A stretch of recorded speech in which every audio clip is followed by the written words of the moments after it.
Isekai Light Novel Lazy Dungeon Master Volume 1.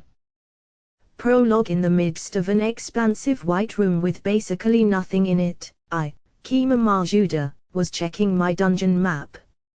Hey! Why's there only one room and one hallway in this dungeon? I'm not even gonna count the entrance. My dungeon's all about beating down intruders with monsters. I heard that's the best thing to do. I don't know who told her that, but the girl who just brushed aside her waist-length golden blonde hair and grinned with her hands on her hips was my partner, Rokuko. I had just become the dungeon master of this dungeon a few minutes ago, making both it and this girl my responsibility. The girl, by the way, was the physical avatar of the dungeon core. Which does in fact mean that she, not I, made this terrible dungeon that ended as soon as you entered it. And of course, the heart of this dungeon, the dungeon core, was placed in the sole existing room. But the map I was looking at also showed 8 red dots in that room. The word bandit was displayed above each one as supplementary information. Oh, I get it. These bandits are monsters protecting your dungeon, right? No. Those are the intruders. Rokuko said something unbelievable with a broad smile on her face. Yep. They do look like enemies on the map. I don't know what I was expecting. As far as I could tell from the map, the bandits seemed to be surrounding the dungeon core. And I was in the master room, located right within the dungeon core. The master room was an odd, pure white expanse without any walls or even a floor. It was about as wide as a gymnasium, leading me to believe that it might have also served as a storeroom. If I were to take even a single step out of this bizarro world, I would be surrounded by all of the bandits. The dungeon core itself was about the size of a basketball, so how could a gym-sized room fit inside of it? It would probably be a waste of time to even think about it. So, Kima, would you mind killing all of these bandits for me? Without blinking an eye, my partner asked me to do something pretty crazy. Honestly, I kind of just want to cradle my head and groan. But it's still too early to give up. Dungeon masters can expend dungeon points, DP, to make rooms, set traps, and summon monsters. Although the only thing you could do once the core room was invaded by intruders was summon monsters, you still had a fighting chance at survival as long as you had DP on your side. Or at least, that's what I thought before I realized the grim truth. It looks like we've only got 9 DP left. What can we do with that? That's not even enough to summon a goblin. Those cost 20 DP. Still, you need to do something about this. My last hope, vanquished. It cost me a whole 1000 DP to summon you, Kima. Don't expect me to have any left over after that. Oh wow, I cost you that much DP. Ha! Nice, without DP, you can't set traps and you can't summon monsters. In short, this dungeon had no meandering hallways, no traps, no monsters, no stash of DP, and its singular room had been conquered by bandits. This dungeon's already completely frigging screwed. Chapter 1 Day. I hadn't been doing anything special on that day. It all happened when I was, like always, sleeping in my ash grey shirt and sweatpants that were much more comfy than pajamas. Hey! Would you mind waking up? Mr. Youta. Someone I didn't know was calling out my name, and before I knew it, everything except the clothes on my back was gone. My bed, my pillow, my apartment, heck, the apartment building, and even the ground were all gone, leaving me stranded in a star-dotted vacuum that looked a lot like space. After making sure that I could breathe properly, I opened my eyes. I felt a floaty sensation, as if I were still asleep. For a second I wondered if I had been kidnapped, but after seeing my surroundings, I assumed I was dreaming and tried to go back to sleep. This feels nice and floaty. I'm definitely getting a good night's sleep tonight. Would you please listen to me? I am a god, after all. Ha. Yeah, I'm listening, ZZZ, is that true? You're not sleeping or anything, right? I don't have much time here. You're being summoned to another world right now. You'll regret it if you don't listen to me, okay? I'm listening, ZZZ, I don't know if I've ever met someone so lazy before. But if you really are listening, I guess I'll go ahead and start explaining.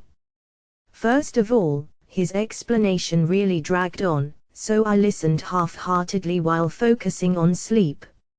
So, you get one present from me. Is there something you want to do in the world you're going to? I'll try to help you grant that wish. But in return, I'd like you to help me too, with what I just told you about. Something I want to do. My friend, how about the opposite? I don't want to work. That was my response to the person who had called themselves a god. Helping out a god sounds like a lot of annoying work. No thanks. What am I supposed to do about that? I want to know what you do want to do, so I can help you with that. The best life is one where you don't have to work. Should I just reincarnate you as a tree? That sounds like it'd be nice. The god sighed and shook his head at me. Hey! Did you forget why I was asking you what you wanted to do? Yeah, I guess I did. It was probably something about restoring the flow of mana or exterminating monsters or whatever. I hadn't been listening very closely. You were studying things like golems in your world, right? I thought you would be pretty excited about this, Ha ha ha. Not a chance, not a frigging chance. That's just how we youths are nowadays. My dream was to create a maid robot that could take care of everything for me. People always look at me like I'm a waste of space as soon as they learn about that. Don't expect too much from me, Mr. God being whatever.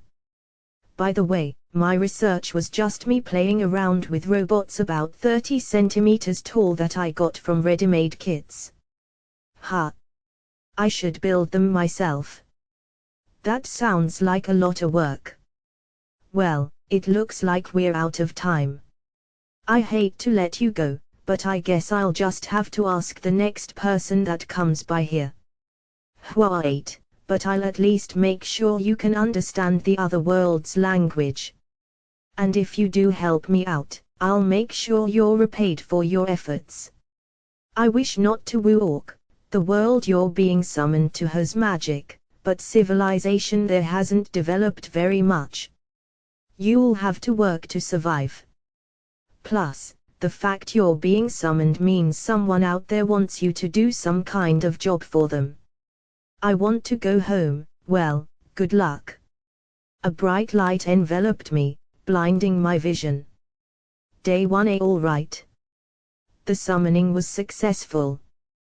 Wait, what? A human. But why?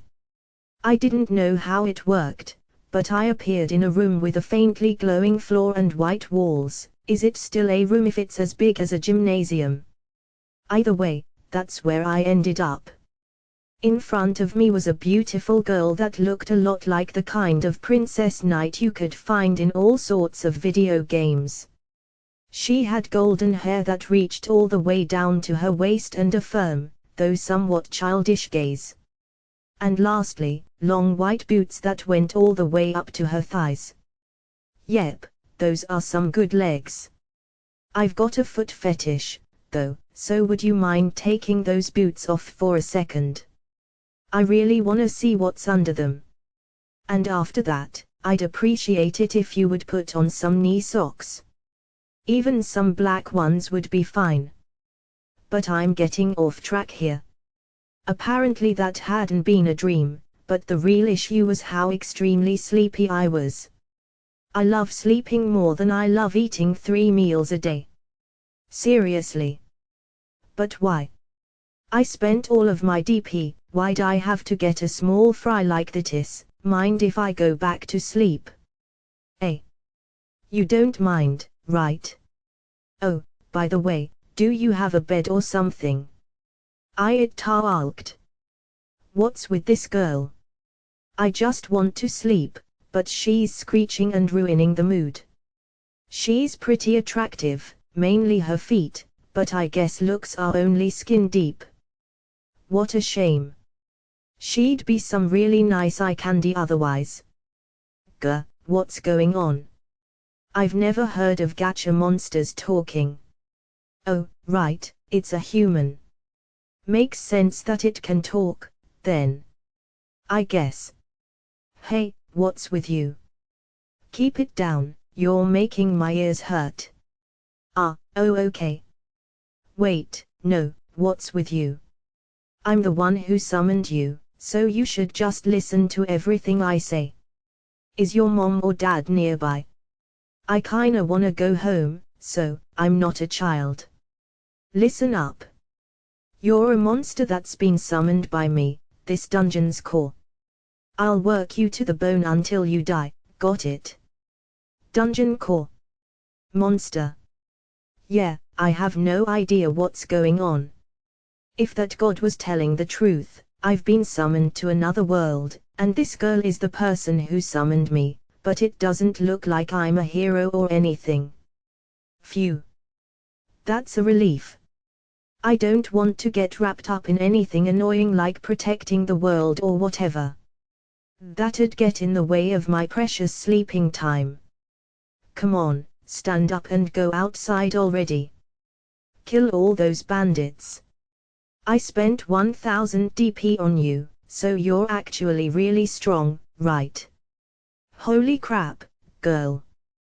You sure started saying some pretty violent things all of a sudden.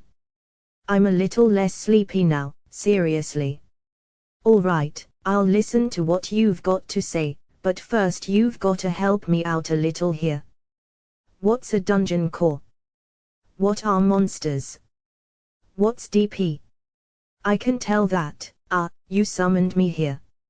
Oh wow, I'm impressed. Makes sense that a talking creature like you is a little smart too. Maybe you're a wizard-type monster. Well, whatever. This is my dungeon. And obviously, this is the master room within me, the dungeon core. Alright. What about the dungeon master? Oh, you know about dungeon masters. That's interesting. But my dungeon doesn't have one. Oh, wait. I guess that would make me the dungeon master, kinda.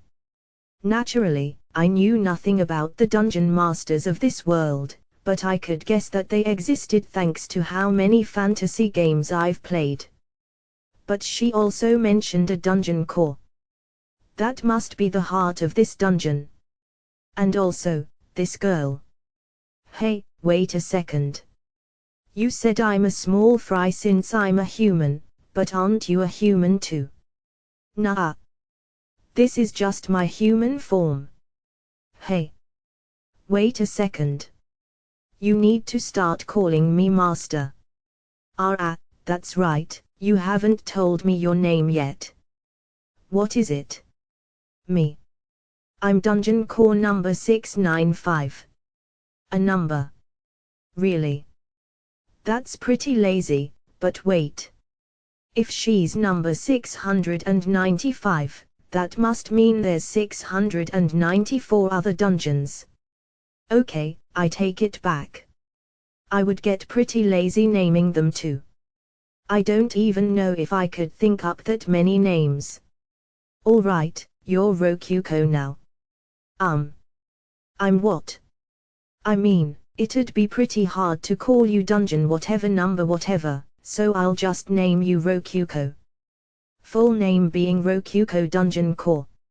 Oh, by the way, my name's Kima Majuda. Go ahead and call me Kima. Not Majuda, Kima.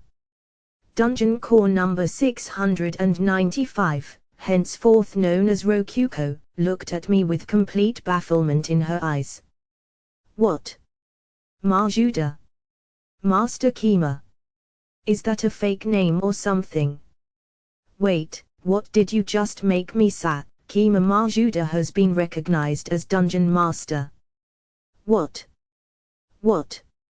Rokuko and I both said the exact same thing at the same time. A transparent, green window popped up before my eyes. It looked like the kind of message window you see in video games all the time.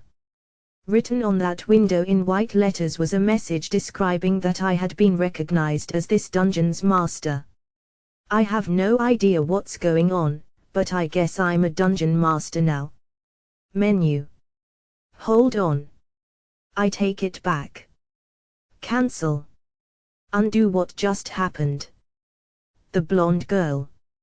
Rokuko summoned her own window and shouted at it, but nothing in particular happened. My ears are really starting to hurt, sheesh. Hey, you're being loud as hell right now. Tone it down a little.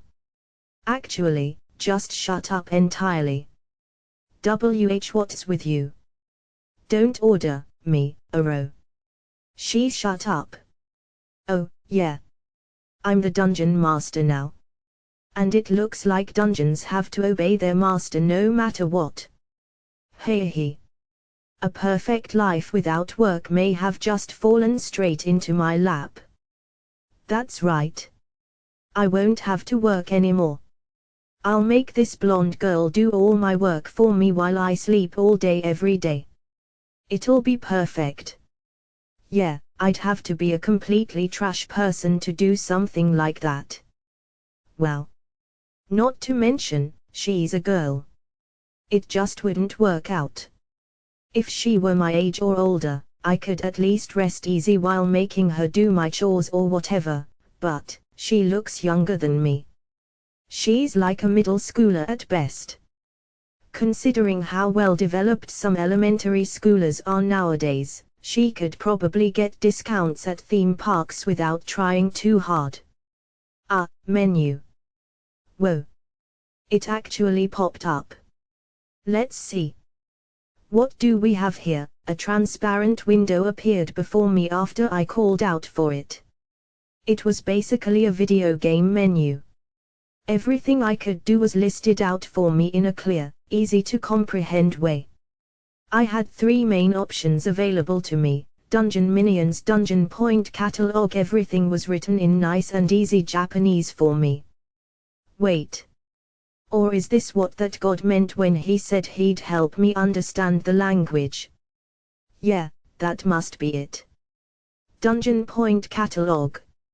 Looks like I can use that DP Rokuko was talking about earlier to do things here. MGGGH. NGGGH. Oh wow, she's glaring at me pretty hard. Ha, you aren't scary at all. You're actually pretty cute when you can't talk. I'll give her head a little rub. Oh, that just made her more angry. She's screaming, but no words are coming out. Fantastic. All right, you can talk again. Trash. Idiot. Finally, I can talk again. What did you do to me, you piece of walking garbage? Aha. I'm afraid to say that the only idiot here is you, Rokuko. It seems like you accidentally made me your master, or in other words, your dungeon master. Undo that. Why? Because I'm the most important person here. Obey me. Obey. The blonde girl glared at me, cheeks flushed red and eyes brimming with tears. But now I know for sure. This girl's an idiot. Don't call me an idiot. Oh, did I say that out loud? But seriously. Think about it. Why did you summon me? Well, to make you a monster in my dungeon. In other words, if I obey you, I'll be forced to fight as a dungeon monster under your command. I'd live or die by the orders you give me. Actually, I'm pretty confident that any order you'd give me would just lead to me dying. So, I'm not gonna give up my power over you. No way.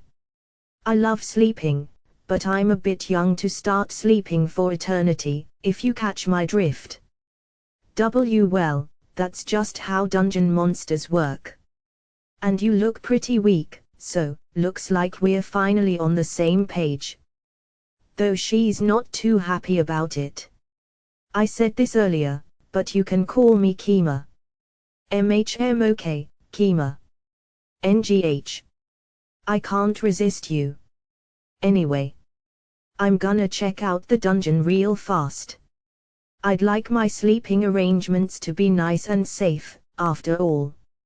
I selected dungeon from the menu. Just touching it worked fine, but I imagine it would have responded to voice commands as well. Okay, let's check out this dungeon map. She was saying something about bandits, so it looks to me that the dungeon core is right in the middle of the room filled with invading bandits. It looks that way to me too. Why? Don't you know that the dungeon core won't work unless it's placed inside of the dungeon? That's just common sense. I was starting to get a headache. Dungeon cores don't work unless they are placed inside of a dungeon. This dungeon only had one room. So, the dungeon core was placed inside of that room. And there were 8 bandits inside that very same room. This dungeon's already completely frigging screwed. It was a complete checkmate. Why did she let things get this bad? This is why I used all the DP I had to summon a monster that could beat all those bandits. But what I got instead was you, Kima. This must be some mistake. I wonder if I can trade you for something stronger. Yeah, that sounds good to me too. Can I go home? No. That's impossible. Well, it's not completely impossible, since it was possible for you to be summoned here, but there's no way we have enough DP for that. Anyway, hurry up and get rid of those bandits. Like, do you actually have an awesome secret skill that could slaughter all those bandits in seconds, or something? Nope. I'm just some guy, who's as weak as he looks. To be honest, I think the smartest move here would be abandoning this dungeon. And if possible, setting up shop somewhere else.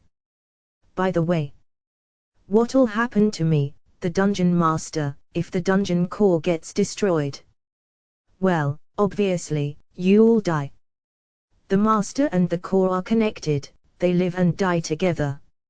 Holy crap, I'm gonna die. I'm completely done for. Oh god. Don't worry, it's okay. The core will be fine even if the master dies. What's okay about that? And weren't you just talking about us living and dying together? Yeah. Really, don't worry. You're not going to die yet. After hearing that, I realized that I wasn't dead yet despite how it had been several minutes since I first saw that the core was surrounded. I glanced at Rokuko and saw that she was looking at me with an irritated expression that said, HMPH, why are you getting so worked up over nothing? How about I tickle your feet until you pee yourself, ha? Ha. What's going on? Well, about that. It's been 3 days since these bandits invaded my dungeon, but they haven't tried to destroy its core at all. What? Look, you can use the dungeon menu to look into the dungeon and monitor it directly. As advised, I opened a monitor through the dungeon menu. A new window appeared from thin air before me, displaying what looked like video footage from a security camera placed inside of the dungeon. The bandits were all sleeping around the dungeon core. 2 of them seemed to be awake and keeping guard, but all right. They don't seem like they are about to attack the core. By the way, the core was about the size of a basketball and was glowing much like the walls and floor of the room I was in. See? I don't really know what's going on, but we're safe for now. Plus, I get more DP when intruders are in the dungeon, so it works out. How long are we gonna be safe like that, though? Wait. I don't even need to ask her that. She used all her DP to summon a monster specifically because she knows this isn't safe or good. But for now, it does indeed look like we won't be dying anytime soon. Alright. By the way, how do you get more DP? So. To summarize what Rokuko said, 1. Absorb it from the surrounding ground. This tends to be about 10 DP a day. 2. Allow time to pass while an intruder is inside of the dungeon. Varies depending on the strength of the intruder. 3. Kill an intruder. Varies depending on the strength of the intruder. 4. Offer up a corpse. Varies depending on the former strength of whoever died. 5. Offer up treasure. Varies depending on the treasure. Those were the main ways. By the way, it would cost about 20 DP to summon 1 goblin. Under normal circumstances she would be able to summon 1 goblin every 2 days, but the 8 bandits sleeping in the dungeon boosted her DP gain by an additional 80 DP each day, and apparently that number would increase if they stayed inside the dungeon for longer.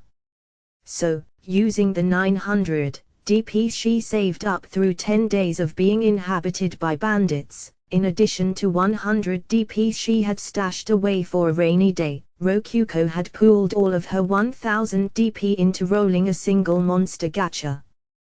Yeah.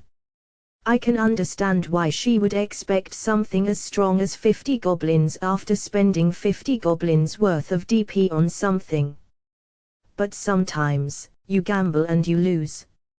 And wait a second, I'm what she got out of a gacha roll. Seriously. Well, the automatic translator that God gave me may just be translating something else into gacha, but still. I'm feeling pretty conflicted right now. How rare am I? As an aside, there were multiple ranks to the monster gacha.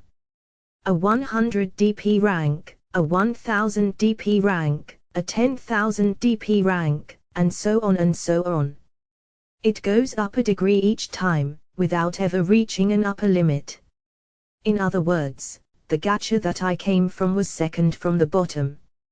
Apparently, there have been cases where a 100,000 DP gacha pooled a goblin and a 1000 DP gacha pooled a dragon. The chances for a rare may go up the more DP you spend, but it all still relied on luck. So, why aren't you a dragon? I mean, it wouldn't be surprising if you had rolled a goblin. You're being too greedy. Rokoku was just way too egotistical. Did she think she was the center of the universe or something? Bad things happen to everyone, you can't expect everything to go well for you. You might even end up being summoned to another world and forced to work against your will even though you just want to sleep. Oh, I forgot to mention. Right now, the 10 DP from the ground doesn't count. Huh? Why not? Rokuko's explanation about DP hadn't mentioned anything about intruders getting in the way of drawing DP from the ground. Well, it costs some DP for me to maintain this form. Speaking of which, Rokuko had mentioned that she was the avatar of the dungeon core or something like that. Does that mean she could save us some DP by vanishing? No, you're misunderstanding something. This is just a special form I use when I want to look fancy. I didn't want the monster I summoned to look down on me. In other words, that's just a temporary form. Oh, can you go back to your normal form, then? You're wasting DP. It's not temporary or anything, but okay. 1 second. NNN. Rokuko flashed brightly, and then where she once stood was a blonde loli that looked just like a younger Rokuko. She was wearing a white dress and would only reach my waist even if she stood on her tippy toes. She looked so small and cute a lolicon would be drooling at the sight of her. Even her childishly spoiled gaze just made me smile as if I were looking at a rowdy kid. So, what do you think? This is the low energy form I use to save DP. Oh, that's your low energy form, huh? You look pretty young. Well, I guess I do look like a child from a human's perspective. What, do you like this body more? I'm not a lolicon, so I think she looked hotter before. I still love her toes even though they are smaller, but I'm not perverted enough to lay my hands on someone that looks like a little girl. So, now we're getting 10 DP again, yeah. Aha, 10 DP a day. And we have 9 DP total right now. She must have waited until the very moment she had 1000 DP to roll the gacha, given how basically no DP was left over. I scrolled through the DP catalog, but found that you couldn't even summon a goblin with 9 DP. How about a dragon? Lady, even the weakest dragon there, a lesser dragon, costs 100,000 DP. Ha ha. Whoever thought they could get an expensive monster like that for 1000 DP sure is an idiot. I searched the household goods page and discovered that I could buy lots of things even with just 9 DP. Alright, I've decided. On what, Kima? I exchanged 5 DP for a buckwheat pillow. I'm going to bed. Hold on. What about the bandits? Be quiet while I'm sleeping. Night. Yep. DP sure is useful. Now just need to save up 50 DP so I can buy a futon. I've also got my eye on that 10,000 DP heavenly pillow, and that 100,000 DP first-rate futon. I rolled onto my side and closed my eyes, listening as Rokuko's noisy cries slowly faded into silence. Day 2. I stood up after waking up and stretched my stiff muscles. The floor was pretty warm, not cold at all, but it was also hard and constantly glowing. Not exactly the best place to get a good night's sleep. I had been hoping that I might find myself back in my room after waking up, but had no such luck. I glanced to the side and saw Rokuko glaring at me. Gah! Why you finally awake, Kima? Yo, Rokuko. How long was I asleep? As if I know. You slept for 9 hours. My mouth said that on its own. I didn't know if time moved at the same speed as it did on Earth, but I decided to just roll with it and assume I had indeed slept for 9 hours. I checked our DP and saw that our 4 DP had turned into 34 DP. I guess the bandits' DP trickles in over time. The bandits probably aren't all as strong as each other, either, so I should just give up on making precise estimations of DP gain. What time is it right now? It's 8 in the morning. By the way, one day has 24 hours in it. Wait. Why am I answering you? Thanks, much appreciated. By the way, end every sentence you say with meow. Don't mess with meow. Each day consisted of 24 hours. As an aside, each year seemed to consist of 12 months, or 365 days. Basically the same thing as Earth. Perfect, I won't have any trouble remembering that. Just for peace of mind, I investigated how much weight my orders held and learned that Rokuko's body would execute them on its own. I'm in another world and there's a girl who has to listen to everything I say. If I weren't a gentleman dedicated to sleep, there would be some adult-only things happening right now. I cancelled the meow order and decided to double-check the situation. What's going on with the bandits? They just woke up and went outside. One stayed behind to stand guard. So, let's summon a goblin or something. DP summoning. Goblin. What? While I was in the middle of being stunned, a faintly glowing circle appeared on the ground.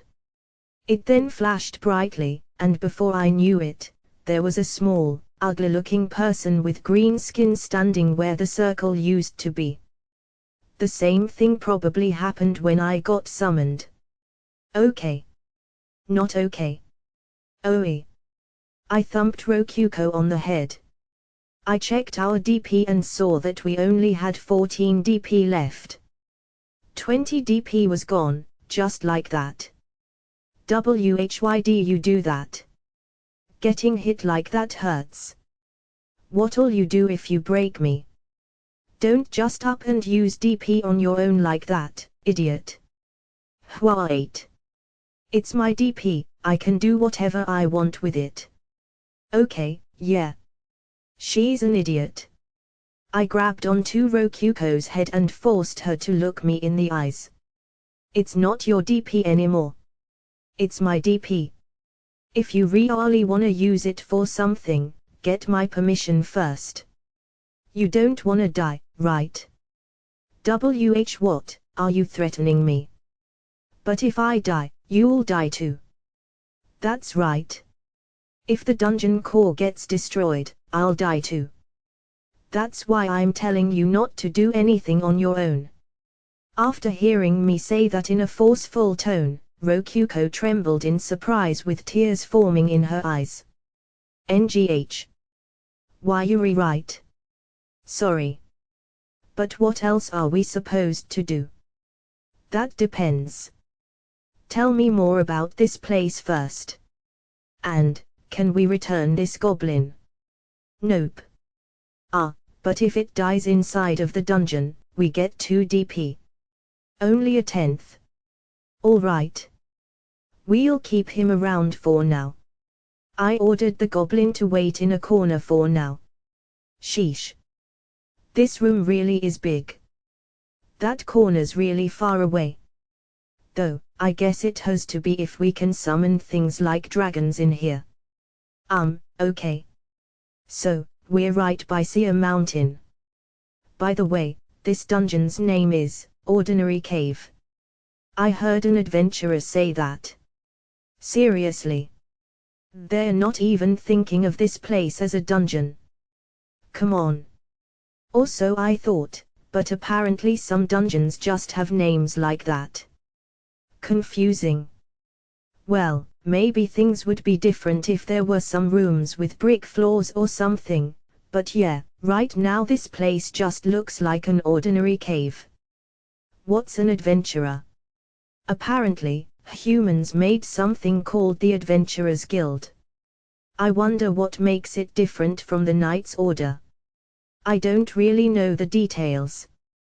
Guess there's a Knights Order too. I can guess that the difference between them is like the difference between a private organization and a public peacekeeping organization. Wait. If that's all Rokuko knows, doesn't that mean I know more than her already? I mean, I'm just assuming, but still. Are there any human settlements nearby? Show me a map if you have one. You can look at one through the menu. I think it was somewhere in the dungeon menu. I don't remember an option like that. I went ahead and double-checked the menu. There I found an option called Surrounding Area Information, and further within that, Map. Apparently there was a major road just down the mountain. The bandits were probably raiding it. I fiddled with zooming in on the map to try and learn more about the lay of the land. But, basically all I could see was the immediate area surrounding this mountain. There was Sea Mountain, a single large town nearby, and an ocean beyond the mountain. Oh yeah, and there were also a few small villages scattered about. By the way, the map was very vague. Not really detailed at all. I really wished it would give more information, like distance or something. Better than nothing, though. Apparently it was the kind of map people use in this world, so yeah. Hey, won't you kill that bandit for me? We would get lots of DP if you kill him. It feels like he would be worth about 200 DP. That may sound nice, but he would be worth just as much if he stuck around the dungeon for 10 full days. Nah, we're not going to attack the bandits yet. Why not? He's all alone. We could take him down if we had around 10 goblins. You'd spend 200 DP to earn 200 DP. And we don't even have enough DP to summon that many, anyway. But seriously. Goblins are as weak as they look, huh? 10 goblins to take down one bandit. Dang. We're gonna keep saving DP for now. Don't waste any of it. We'll be better off saving a ton and using it all at once, and right now, we're better off not agitating the bandits. What'll you do if we send out goblins and they decide to destroy the dungeon core to stop that from happening again? I didn't think about that at all. You sure are smart, Kima. Nah, you're just an idiot. And now that you know that, listen to everything I say. Got it? Oh okay. I will. Rokuko nodded obediently. I guess in her energy-saving form, both her body and her mind are that of a kid's. Nah, she was always like that. She's a ditzy airhead through and through.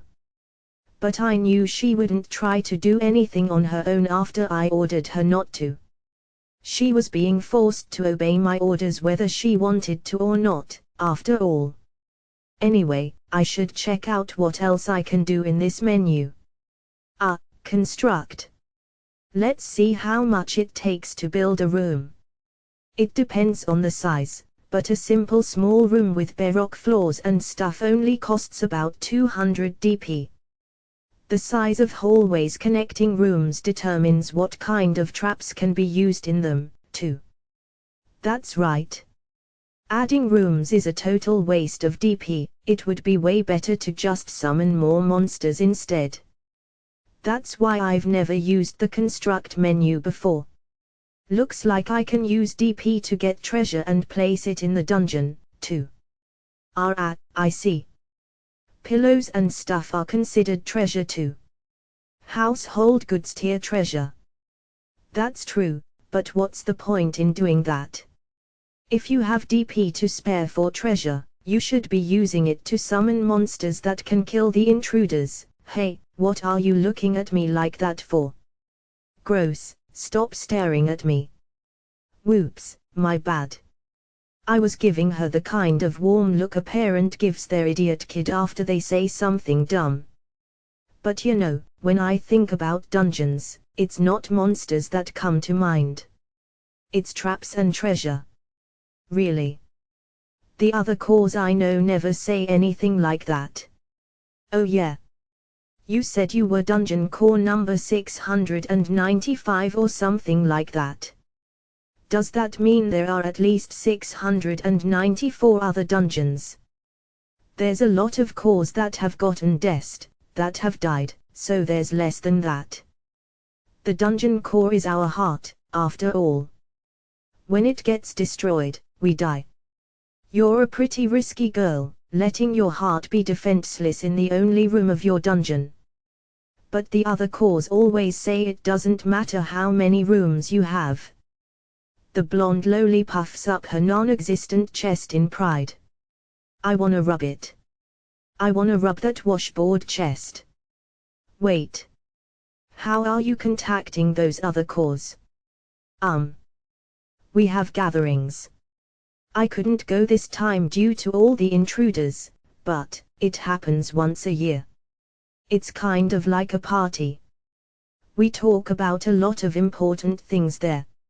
Oh, so that's where you learned all the stuff you've been bringing up. Dungeon Core number 89 told me everything I know. She's my big sister. Core 89 is a human-type dungeon just like me, but her dungeon is right in the middle of a capital city. She's amazing. Her core number is only 2 digits and she ranks in the top 10 for having the most DP. She takes really good care of me. Yeah, this girl's definitely getting tricked. By the way, Core 89 has pulled a dragon from a 1000 DP gacha before. Whoa. I'm mainly interested in those rankings you mentioned, and that capital, but I'll ask about those later. We've gotta take care of the danger in front of us first. That's true. We need to get rid of these bandits. All of a sudden, my stomach grumbled. Oh yeah. I haven't eaten anything since yesterday. Alright, time to eat. Got any food? Right. Monsters need to eat food, Ruthrit. I don't need to eat anything, so I totally forgot about that. Guess she's still gonna treat me like a monster. Rude. By the way, up until this point, Rokuko would use all the DP she had to summon goblins whenever intruders came.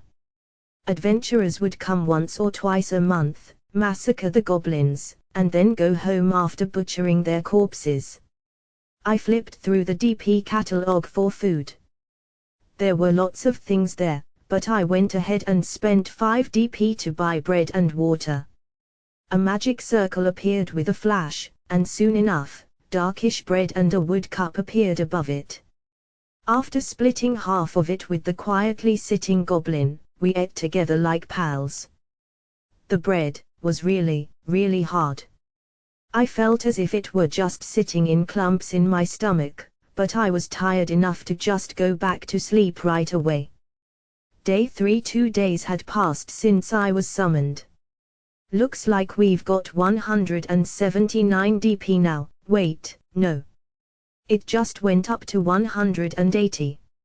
I could summon 9 whole goblins with this much. As an aside, I had figured out why the bandits hadn't destroyed the dungeon core. They were using it in place of a foot warmer. The dungeon core glowed faintly and was just a little warm. The boss of the bandits had built his bed in the core room and was putting his feet on it as he slept. I learned that we could look directly out of the master room, but after trying it out, an entire wall turned into a close-up of a dirty foot. Naturally, it was terrible. Hello, Miss Dungeon Core. How does it feel to have your heart getting stepped on? Well. I'm earning a lot of DP thanks to them being here, so. This is like, a win-win, you know. HMPH. Our lovable blonde loli had gotten teary-eyed after realizing that her heart was being trampled by stinky-looking feet. Honestly, she gets cuter the more time I spend with her. I spent some more time investigating the menu and learned that I could look into the dungeon from basically any angle I wanted by using the existing walls and ceilings. I could peer into the dungeon from the ceilings of the hallways, the floors of the rooms, and basically any wall. By the way, Rokuko hadn't known about that. Not surprising. There's not much need for advanced reconnaissance when your dungeon only has one room. Alright. Guess I should finally start doing something. You'll summon something, right? You'll summon a lot of goblins and kill them all, right? Buying a lizard man for 150 DP might be smart. I won't forgive that bandit boss, let's stab him to death. Idiot. They'll just kill us in revenge if we try that. Look at how many of them there are. As expected, she felt humiliated over having her heart used as a simple foot warmer. She was practically barking like a dog and growling at the bandit's boss. Though given how cute her appearance was in energy-saving mode, she was more like a puppy than anything. There's 8 of them. We're way too weak to take them on. And if you hadn't summoned that first goblin, we wouldn't need to waste so much DP on food. The maintenance cost. I had never thought of that before. Wait.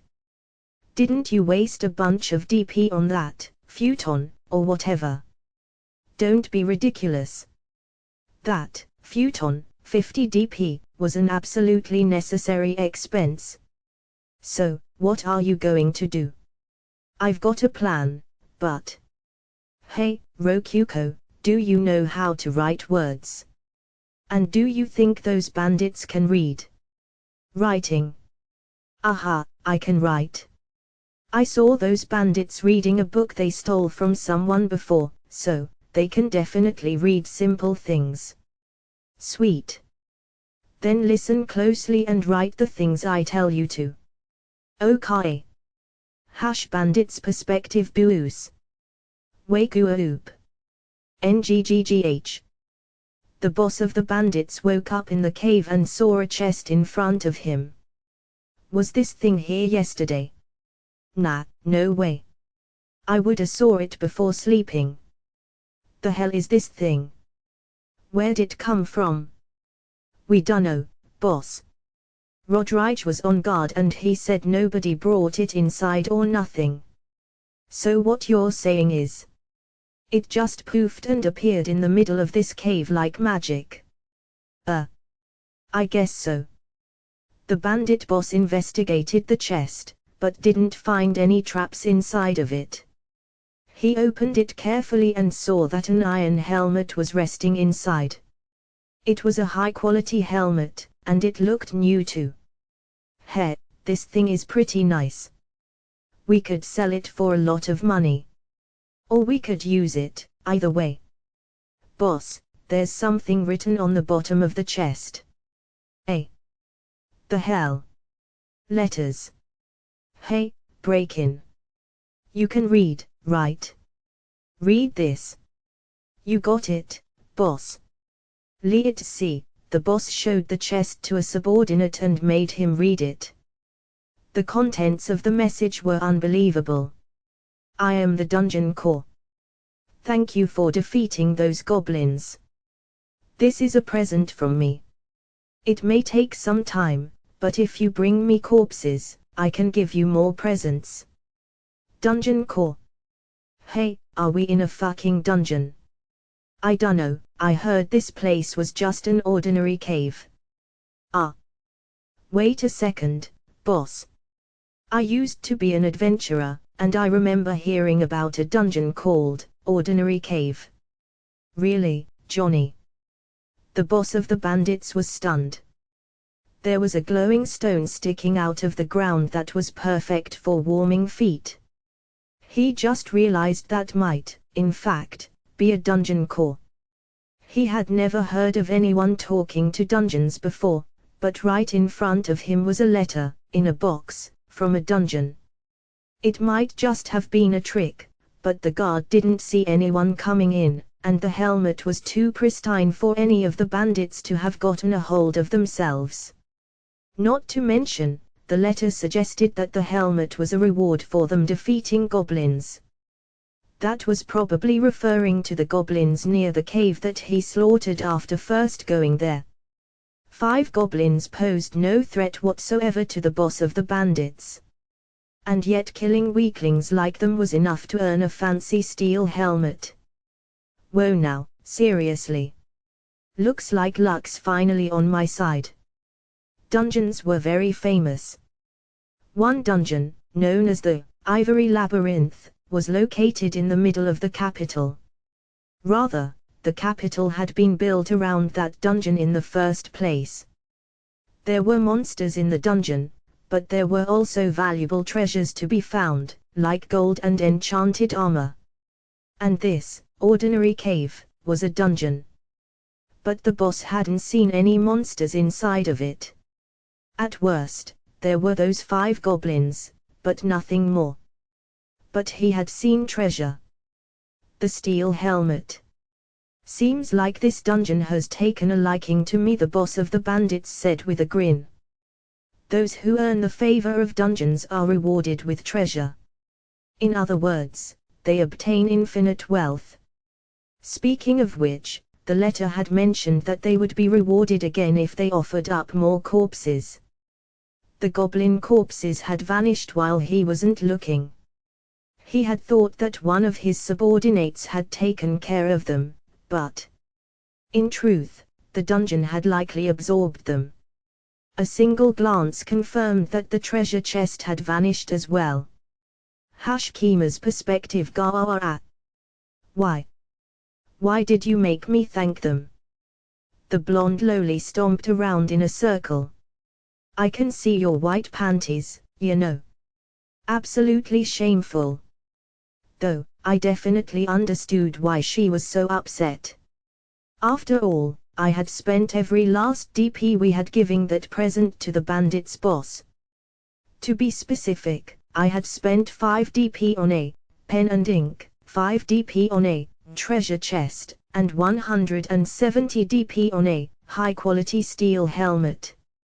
We now had absolutely no DP left. 0 DP. Zilch.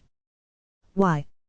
It would have been way better for us to spend all that DP on goblins. And then die after the bandits came swinging at us. Ha ha ha, sorry, but I don't wanna die yet. I just want to sleep. But still. That was just. You traitor. Calm down. That gift just bought us some valuable time. I'll kill them all soon enough, trust me. Rokuko blinked in surprise, as if she hadn't expected me to say something like I'll kill them all. But why? Didn't you give them that gift because you're a human and want to help them out? What? No, I just want my sleeping arrangements to be safe. And that's not gonna happen with dangerous guys like them hanging around. Then, well, don't you feel bad about killing members of your own species? Nope. I just wanna sleep. And it's not like I'm gonna be doing anything to them myself, so. Right. I don't have anything else to do today, so I can just go ahead and sleep. Sweet. Night night. I got into my futon and rolled onto my side. Hey. Wait, hold on. Explain what's going on. Alright. I'll explain everything. Tomorrow. Sleep tight. Don't go to sleep. Rokuko's voice faded out as I fell asleep. Looks like that order I gave her yesterday is still working. Good night. Day 4. I slept pretty well, not again. I really want a better futon. Good morning. You really slept for the whole day. Don't you get tired of doing that? Not at all. So, now that you're awake, explain what's going on, but first, look at the DP. What's going on? I opened the menu to check our DP and saw that we now had 867 DP. Oh wow, it shot way up. Not quite as much as I was hoping for, but this will do. Are you saying you knew this would happen? Basically, but let me ask you this first. Did something happen? Some adventurers attacked. According to Rokuko, a bandit standing guard noticed that adventurers were on their way to the cave, so all the bandits hid in the main room out of sight from the entrance corridor before launching a surprise attack. They then defeated the 4 adventurers without a single scratch on any of them. So, after that, the bandits looted the adventurers' corpses and offered up their corpses to me. They even went out of their way to push them against the dungeon core. I could do that on my own if they just left the corpses lying around in the dungeon, though. They figured that out after I went out of my way to absorb the corpses. They weren't pushing against me, I think. They killed them inside of the dungeon, huh? I guess those bandits are smarter than you, Rokuko. What do you mean by that? I mean what I said. After hearing that, Rokuko's smile became a peeved frown, cheeks puffing out. It looked less like she was angry and more like she was pouting. But how did you know that the adventurers were coming? Seriously? Didn't you say yourself that adventurers come here once or twice a month? Now that you mention it, I did say that. This dungeon was probably being used as a training grounds for newbies where they could safely mop up weak goblins and get battle experience. The fact that nobody had destroyed the core yet strongly implied that it was being protected by some sort of rule. The guild was basically saying go get a look at a real dungeon core, and that was that. But think about it. Could rookie adventurers challenging a dungeon like this, ordinary cave, beat 8 bandits? The answer was as you heard. No way would the bandits lose against rookies who had come here expecting 5 or 6 goblins. They couldn't lose, so they attacked them. They stole from them. They killed them. Naturally. They are bandits, after all. So, what does all this have to do with the helmet and letter you sent them yesterday? Bandits are greedy. If we act friendly and give them expensive-looking gifts, they'll be nice and cooperative with us. Basically, the bandits are going to stay in this cave now that they know they'll be rewarded for doing so, which in turn will net us DP as they kill adventurers. Unless they had some major fetishes, they wouldn't bring corpses into the cave where they slept. But by showing them that we could make corpses disappear, they'd realize that the best way to get rid of evidence was to offer the corpses up to us, rather than leaving them around where somebody might find them.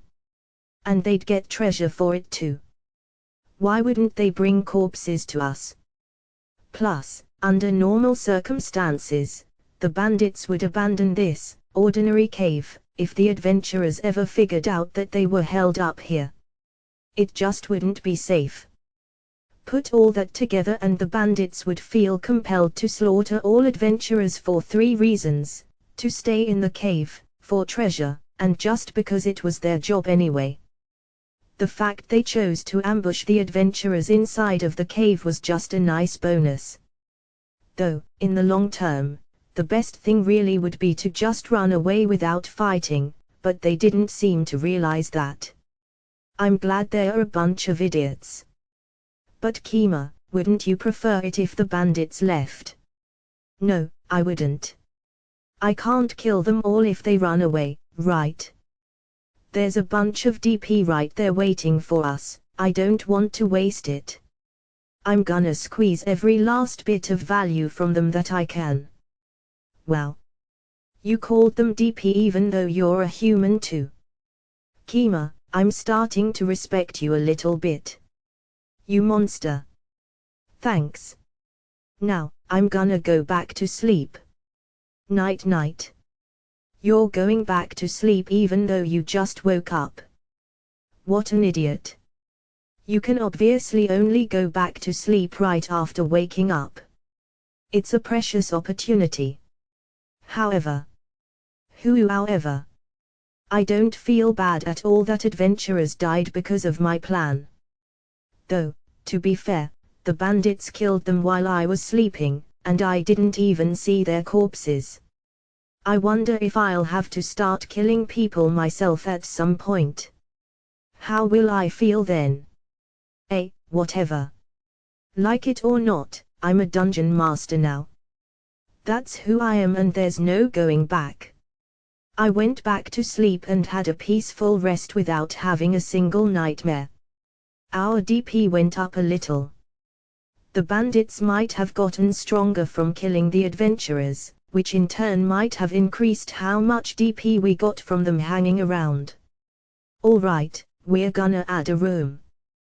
We have enough ink to write another letter on a treasure chest, right? Oh, right. We do. But are you really going to waste DP on a room? We have so much. Rokuko said that while flipping through the DP catalog and looking at all the monsters we could summon for 800 DP. Ha ha ha. Will this blonde loli never learn? Alright, here I go. Ha, it says that we can place items wherever we want, but since intruders are on this floor, we can't build any new rooms. Any monsters we summon will have to come out of the dungeon core, too. Oh well. We'll just have to get the bandits outside. Write down what I say again. It shouldn't be a problem if we just tell them the truth this time. Okay, I'll write whatever you want. I just need to write it on the bottom of the chest again, right? After I used DP to summon another chest, Rokuko scrawled another letter on the bottom of it. Bandits perspective boos. Another chest appeared. Oh. Out of the way, I've been waiting for this. The boss of the bandits opened the chest that had basically grown out of the floor in front of him. Inside was something that made him tilt his head in confusion. A pillow. It looks pretty high quality, but it's not a magic tool or anything. The bandit boss wondered why 5 goblins got him a nice steel helmet, but 4 adventurers only got him a silly pillow. Did quantity matter over quality? Either way, his train of thought derailed after he noticed the letter on the bottom of the chest. You really saved me there. You're really strong. Thanks for the corpses. You killed them inside of the dungeon, so I can give you your present faster. I'll make some extra rooms for you. It'll be dangerous for you if you stay inside, so go outside with everyone. Get really far away, okay? Everything made more sense. The boss had been thinking to himself that the cave was a bit cramped for 8 whole people. And so, he took everyone and went outside. As soon as they were a fair distance away, the grinding sound of moving rocks reverberated out of the cave. It took about 10 minutes. They returned to the cave after the sounds stopped and saw that there was a new room on either side of the original room, separated by wooden doors. The boss panicked for a second after seeing that the dungeon core was missing, but he soon found it on the wall of the rightmost room. The 2 new rooms looked exactly the same as the first room, but the addition of wooden doors suddenly made the cave feel a lot more like a hideout. They couldn't believe that so much space had been added in only 10 minutes. It would have taken at least a month for people to mine out 2 rooms of that size. Unless a trained magician helped out, that is, which would speed things up to about 10 minutes as well. 3 rooms, lined up horizontally. Adding 2 rooms was all it took to triple the cave's total space. And there was a bed in the rightmost room. Now the inclusion of the pillow in the treasure chest made sense. What, the dungeon made all this for me? What a nice little cutie. The bandit boss murmured to himself. Kima's perspective, God. Why did you make me spend 480 whole DP on that guy? Whoa, now 10 DP for the treasure chest, and pillow, 20 DP for the 2 wooden doors, and 50 DP for the simple bed. We only spent 80 DP on him. Wait. It cost 200 DP each to add those rooms, didn't it? Don't be stupid. Unlike that steel helmet, they can't take those rooms from the dungeon and sell them. They're permanently ours. Rokuko tilted her head with a confused expression on her face, not understanding what I had meant. You know, she is a dungeon core from a fantasy world. She might actually be as young as she looks. She can change her appearance whenever she wants, after all. Actually, I bet this blonde loli is even younger than she looks right now.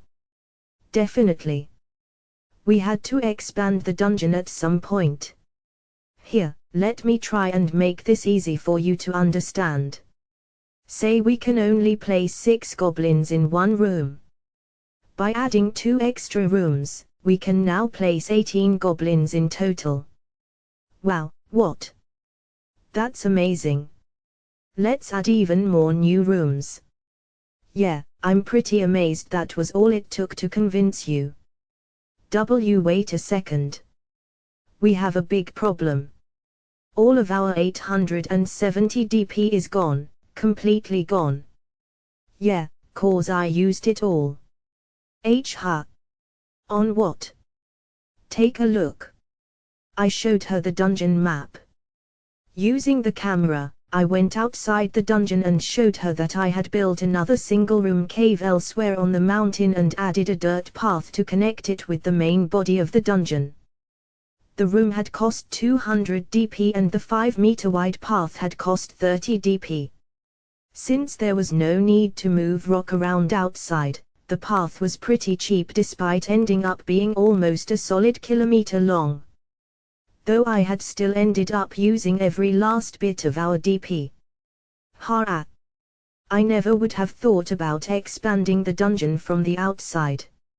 You sure have a lot of crazy ideas, Kima. But what are you going to do with that room? Wasn't it a complete waste of DP? Rejoice, my companion. This is a room made especially for goblins, just like you've always wanted. Yay, wait, did I want something like that? Don't you love goblins? She was always telling me to summon goblins this, summon goblins that. It took a bit, but it finally dawned on me. Rokuko loves goblins. She wants to be surrounded by goblins. She wants goblins to serve her. She wants to be queen of the goblins. I think you're taking things the wrong way. Don't worry, I'm not going to make fun of you. Everyone has their own fetishes. My friend, I'll fight by your side even if you do have a massive goblin fetish. Hey, what do you mean by that? What's with that understanding look in your eyes? You don't understand anything. By the way, I'm not a lolicon. I just love feet. The only thing I dig about your current body is your feet. Hey, no. Seriously, what are you even saying?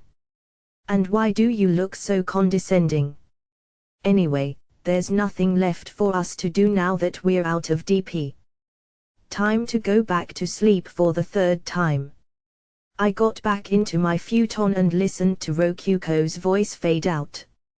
How long is that order gonna last? Day 5 I'm awake again, but we still don't have enough DP. Oh yeah. It might be a bit late for this, but I'll go ahead and explain how I'm surviving in here. What I'm eating, how I'm using the bathroom, all that good stuff.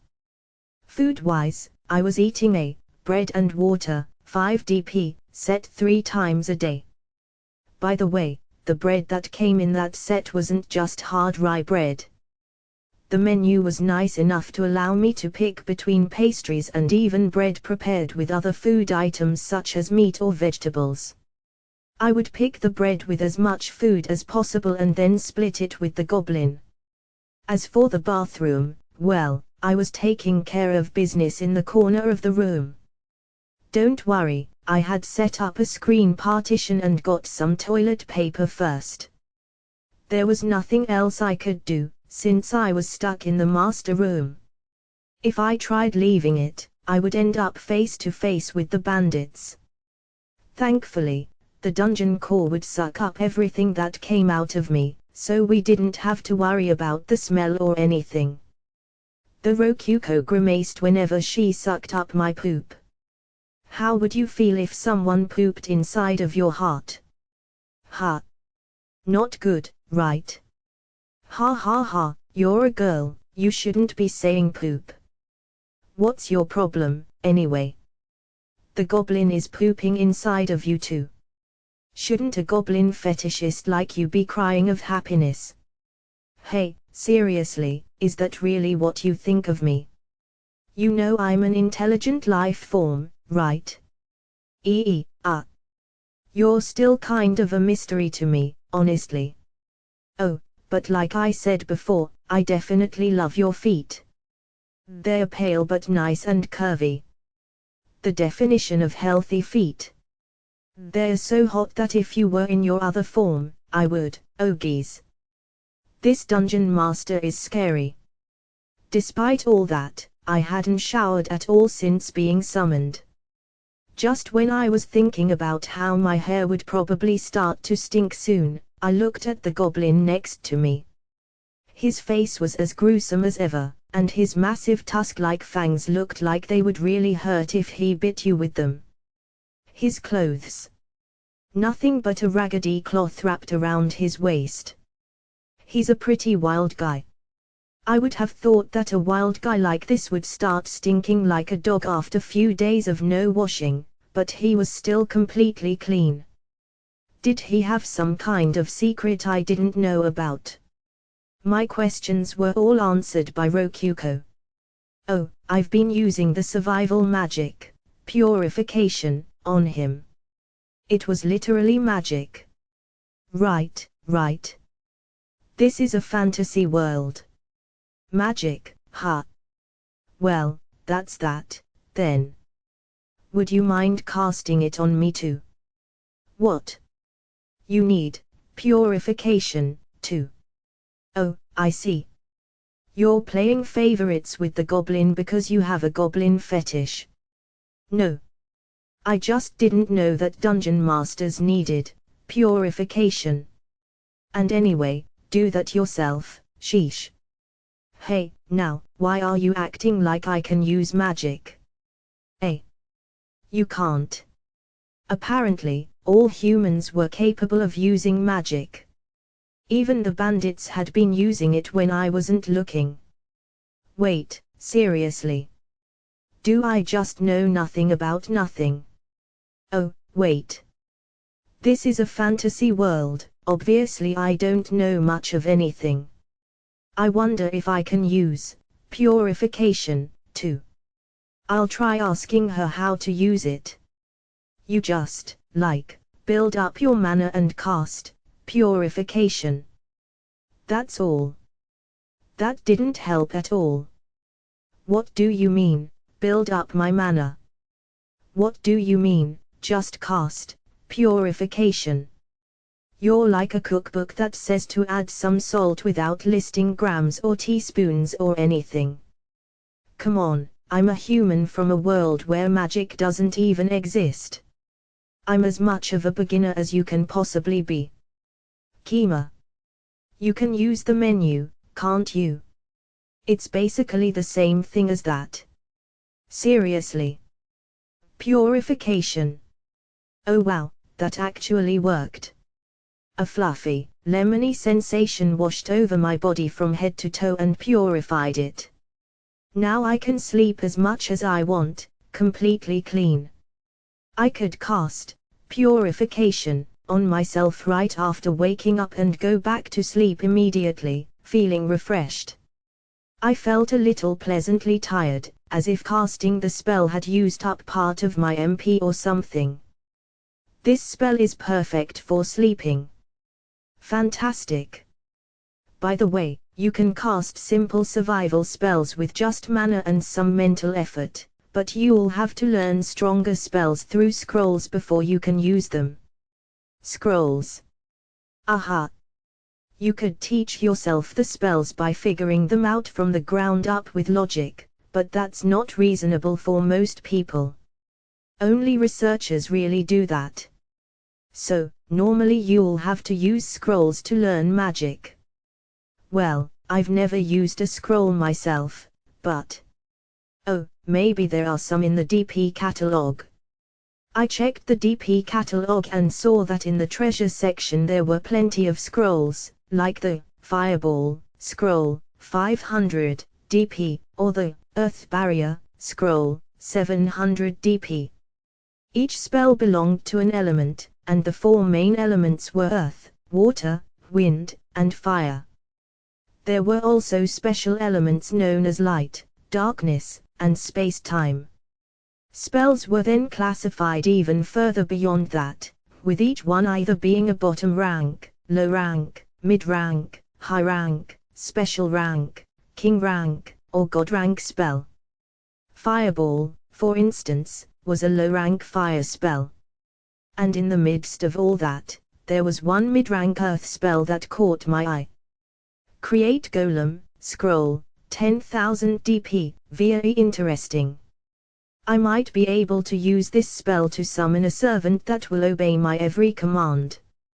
Well, technically Rokuko is kind of like a servant that will obey my every command, but she's a girl, and she looks super young in her energy-saving form. I want something more like a robot to order around. I definitely want to get this scroll soon, but I don't know if I should get it or the equally expensive, Heavenly Pillow, first. Day 7 in the end, we didn't do anything for 2 days after expanding the dungeon. The bandits seemed to have taken some time off too, judging by how about half of them had been hanging out in the dungeon drinking and sleeping for the past 2 days. I had thought that bandits spent all day every day plundering, but I guess not. Maybe they just don't work when their boss is away for a few days. Either way, I didn't mind. Them hanging around inside the dungeon meant we got a little more DP each day. When the boss of the bandits eventually came back, he had 7 new thugs with him. I wondered where he got them and how strong they were, but judging from how much DP they were earning us, thugs was the right word for them. Each one of them earned us about 10 to 15 DP a day, so the 7 of them combined boosted our daily profits by 70 to 105 DP. Not to mention, there was a young adventurer with them that they had probably kidnapped on the way back. Yeah, too bad he's not a girl, since he's all tied up. That ball gag especially would be pretty hot on a GI. My pervy thoughts were interrupted by the bandits suddenly stabbing the adventurer repeatedly with their swords. Holy crap! These guys are scary. I watched the dungeon absorb the blood flowing onto the floor in a daze, and soon enough the slaughter was over. Oh! Wow, that earned us a lot of DP. Around 300 DP, just from that one guy. We can summon 15 of those goblins you love so much with that. Right. That was a live sacrifice to us, the dungeon. That's the kind of enthusiasm I like to see. I should reward them somehow. And so, since they went out of their way to bring back a sacrifice, I decided to reward them with a sharp iron sword, 150 DP. 530 DP left, huh? I really wanna save up more than that. Hey, it looks like they wanted us to expand the rooms again. I checked the dungeon monitor and saw the boss of the bandits looking at the iron sword and grumbling to himself. Talk about ungrateful. I didn't have to give you that sword, you know. Ha! If they wanted more rooms, they really should have said that first. We're not mind readers. What are you going to do? Give them another room anyway. I don't want to use that much DP right now. Oh, I've got an idea. Bandit's perspective. I went to town and sold all the stuff I stole. Though, I didn't actually go into town. I went to the slums built right up close to the wall surrounding the town. Naturally, things ain't so bad around here that a bandit like me can get into the actual town, without paying a bribe, that is. Oh, and if you're wondering about the steel helmet that dungeon gave me, I decided not to sell it. Something good might happen if I treat the first gift it gave me real well. Anyway, I got 7 new lackeys from the slums. Town thugs, bandits like me, runaway slaves. They were all a bunch of lowlifes like that. We stumbled upon a bratty adventurer walking down the road himself, so we knocked him down and brought him back to the base. Hee. Things really go to shit once you get too far away from town. Rookies shouldn't be traveling near the mountains alone. Once we got back, I went out of my way to kill the brat inside of the dungeon so it'll give us another new room. The 7 new guys couldn't believe it when the corpse started to sink into the ground. Heh. Better not tell anyone about this, punks, unless you wanna end up the same way. Boss, a treasure chest appeared. Got it. Wait, what? A sword. The only thing inside the chest was a sword. An iron sword. It's much better than the sword I've been using. But I don't want a new sword right now. I want a new room. Things'll be tighter now that we've got 7 new guys. Though, we managed before with a single room by having 6 people stay inside while 2 people went outside to stand guard, so we can manage now with 3 rooms, but it'll still be tight. I want a new room as soon as possible. Another chest appears while I'm in the middle of grumbling about that. Ha! What's the deal this time? I open the chest and see a letter written on the bottom. If you want me to make another room, dig some of it out yourself, with 3 new pickaxes on top of it. Kima's perspective, I gave them some pickaxes so they could help dig out the room, but they just got mad. But why? The less rock that's in the way, the less DP it costs to make a room, so them mining the walls a bit themselves would really help out. I dunno, I think it makes sense that they would get mad. I'd get mad too, you know. Yeah, you're right. I guess I knew this would happen. You knew this would happen. Kima, you gave them the pickaxes knowing they'd get mad. I was thinking that they'd work harder to bring sacrifices if they got mad at me for not giving them an extra room, but yeah. Day 9 as always, there was nothing for me to do. The bandits did eventually start mining the walls themselves, though they kept grumbling while doing so.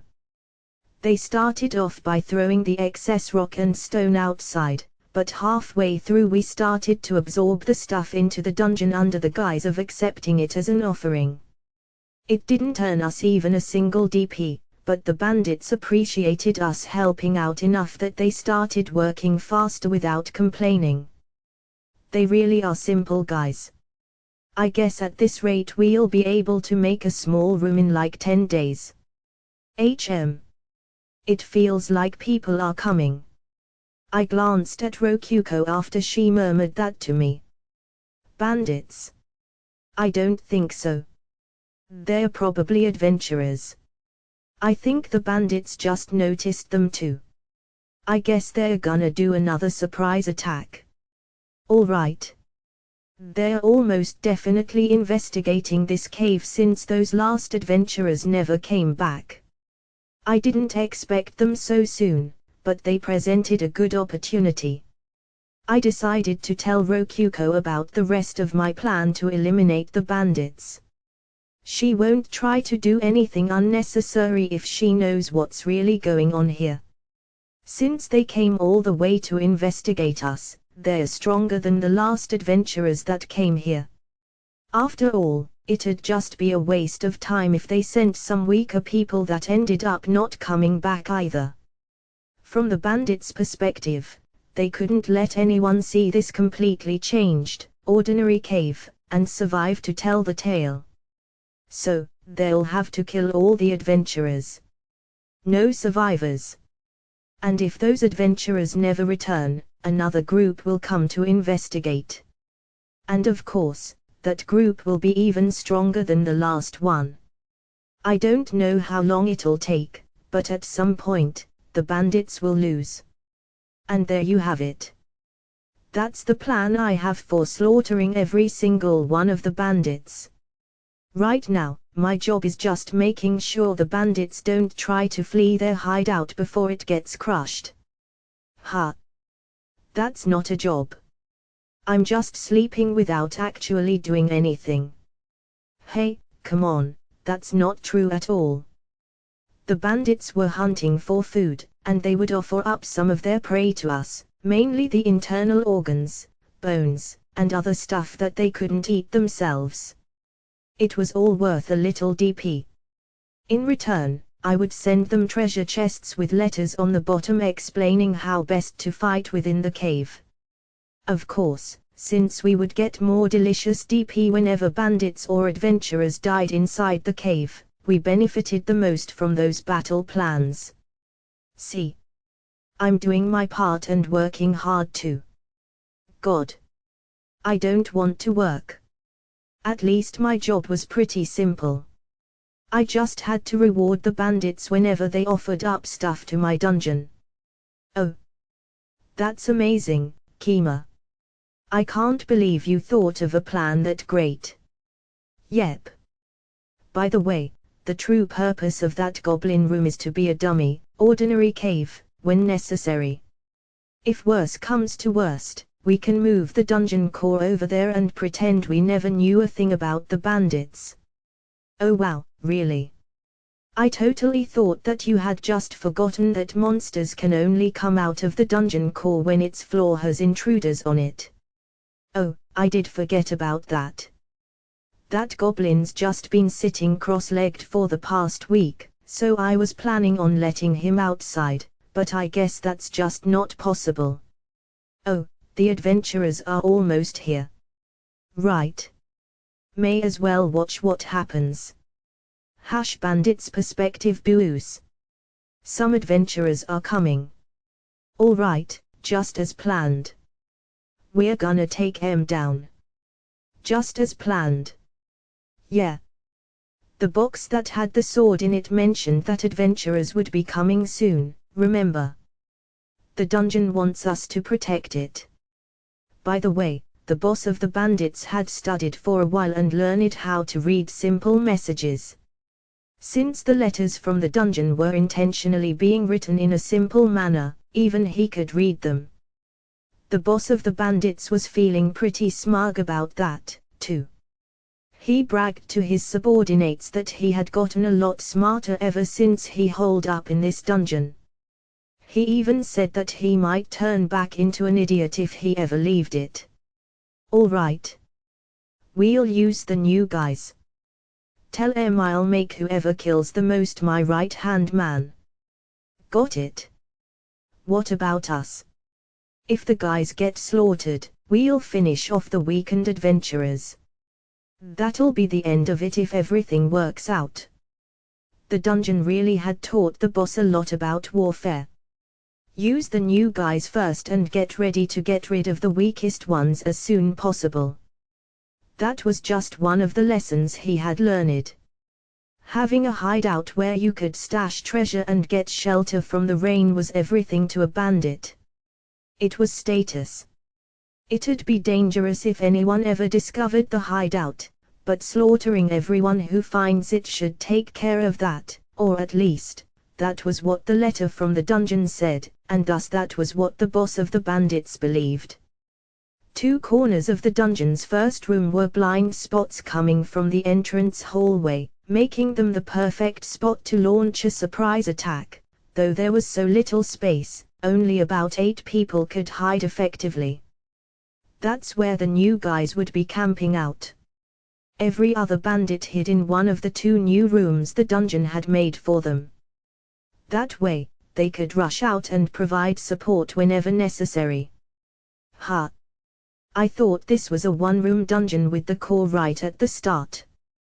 Those were the last words ever spoken by one of the 3 adventurers. New Gaia had swung down his sword at the adventurer who had popped his defenseless head out of the entrance hallway. Take this. His rusted, dull sword hit a weak spot on the adventurer's uncovered neck and snapped that part of his spine with a single blow.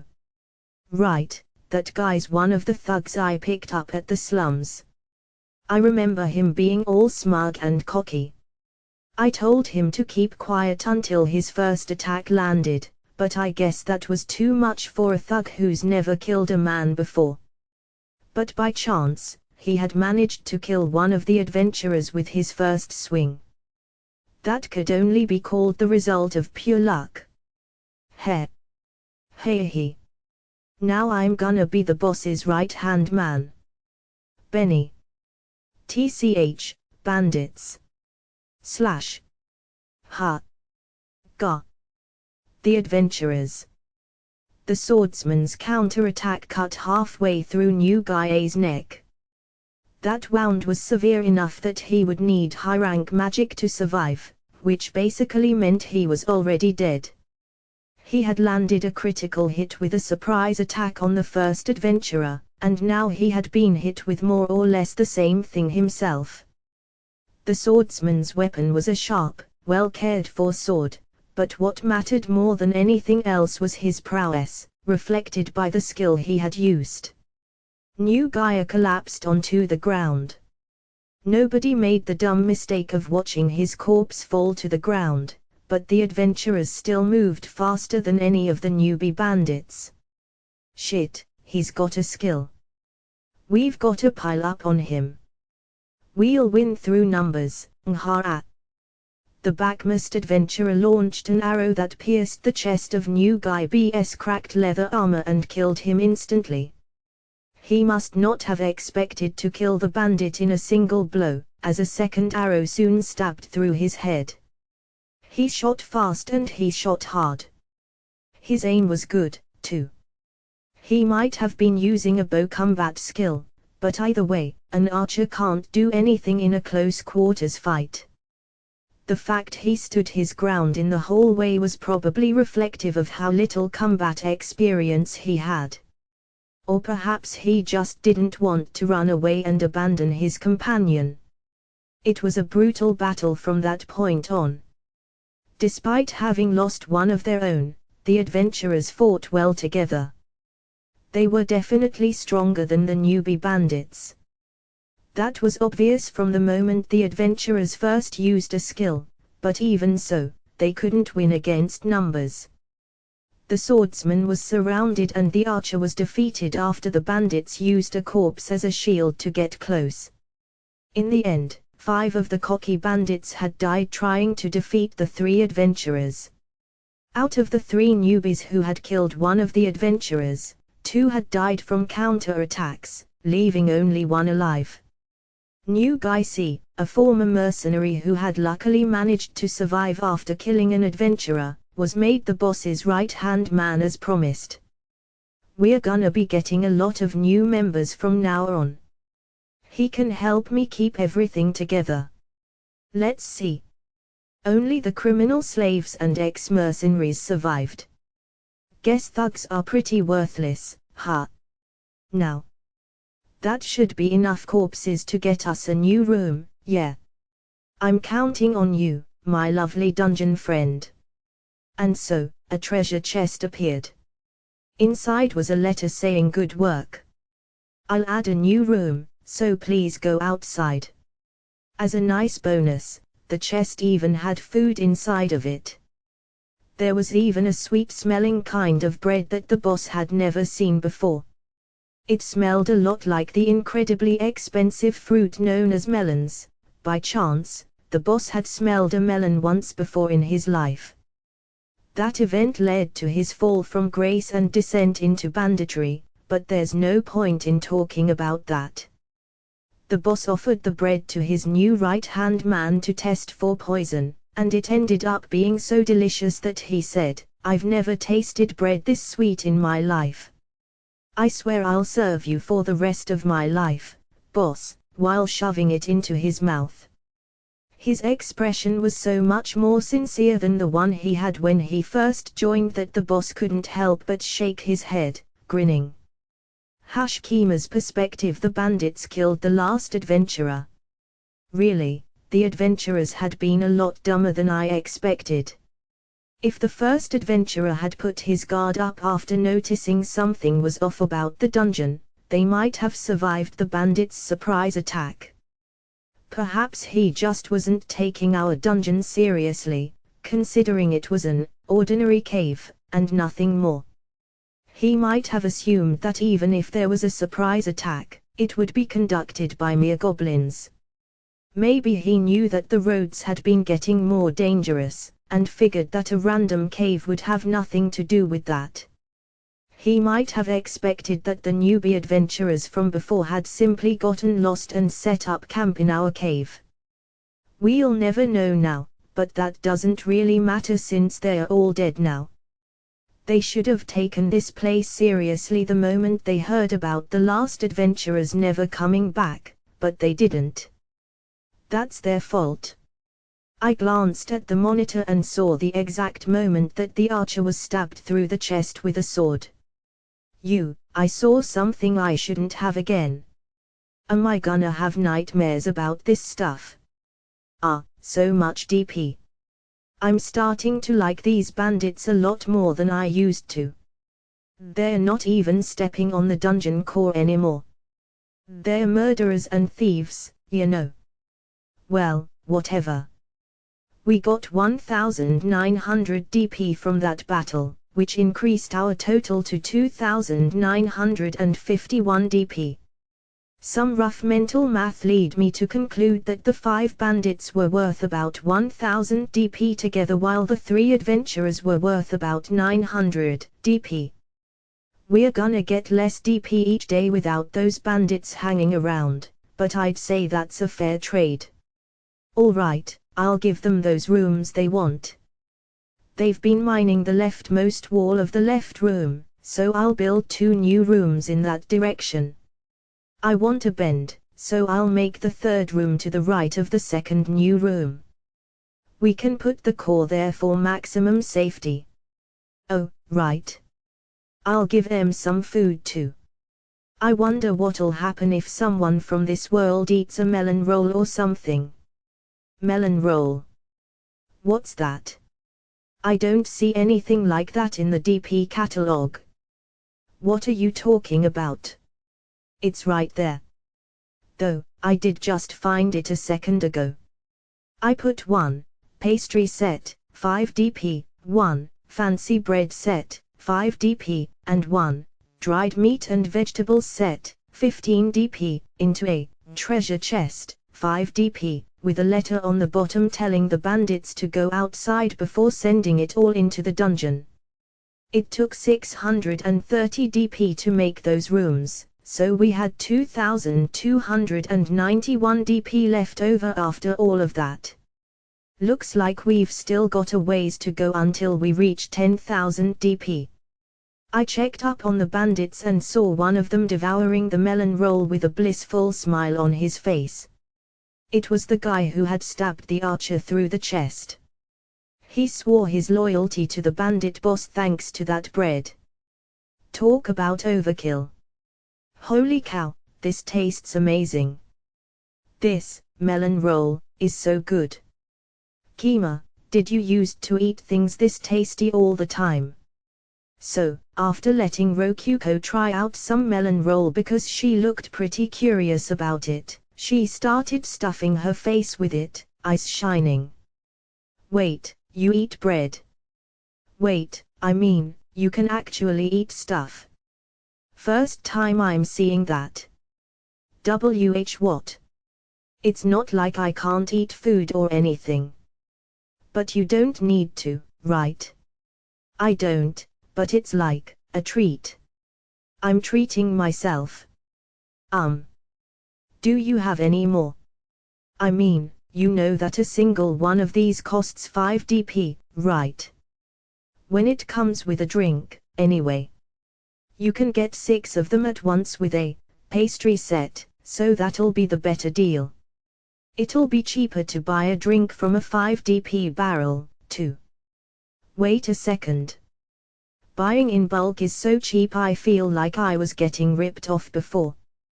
But I don't remember seeing this pastry set in the DP menu before.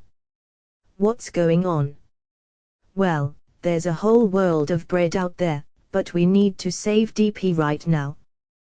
There's more kinds of bread like this. Hey, you don't have to be so stingy.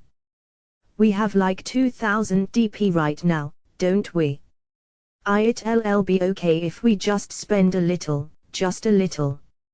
Oh man, she looks dead serious about this. You bought a bunch of useless things like that pillow and futon, didn't you? Let me spend some on myself too. Hey, you got to buy a goblin, didn't you? What? Gobzuke has nothing to do with this. And he was just 20 DP. You're using almost that much every day just to eat, aren't you? Gobzuke. You named him. I never heard about that. Whoa now. Don't forget, I'm splitting half of my food with the goblin. If you include that, he's already cost us way more than just 20 DP. And he's not helping us out at all right now, so he's basically your pet. That's not true. Gobzuke has a lot of potential, he'll be a big help to us. Right, Gobzuke. Gobzuke tilted his head in surprise, as if wondering why we had suddenly brought him into this. For some reason, despite how hideous his goblin face was with its squashed nose and giant teeth, he looked a lot like a dog. I wonder if he'll eat dog food. Well, anyway. I actually don't mind if you spend a little on yourself, as long as you don't go too far. It won't cost us any extra DP if we buy our food and drink in bulk, so that's a bonus. We'll actually save a ton of DP buying in bulk, but I'll keep quiet about that. Then hurry up and buy me a pastry set. Why don't you do that yourself? You can use the DP catalog too, right? But I've never seen a pastry set, or a melon roll, or anything like those in it. Oh wait, I have more options now. Wow, I didn't know I could buy stuff like this here. Oh, there really are a lot of different kinds of bread. Rye bread, wheat bread, melon roll, so many options. Wait a second. Hey, tell me what you're seeing in the catalog again. Like I said, rye bread, wheat bread, and melon roll. Just those three. Just those three. Why? I went ahead and bought a pastry set, with my individual choices being cream roll, jelly roll, steamed roll, red bean paste roll, apple pie, and a fried roll. Do you know what these are? Kinds of bread, right? Wow, I've never seen bread that looks like this before. And why does all the bread you summon always end up covered in this weird, transparent stuff? Can I eat that too? Nope, you can't. That's plastic. You rip it apart to get to the food inside. By the way, this is called a jelly roll. Try eating it. A jelly roll.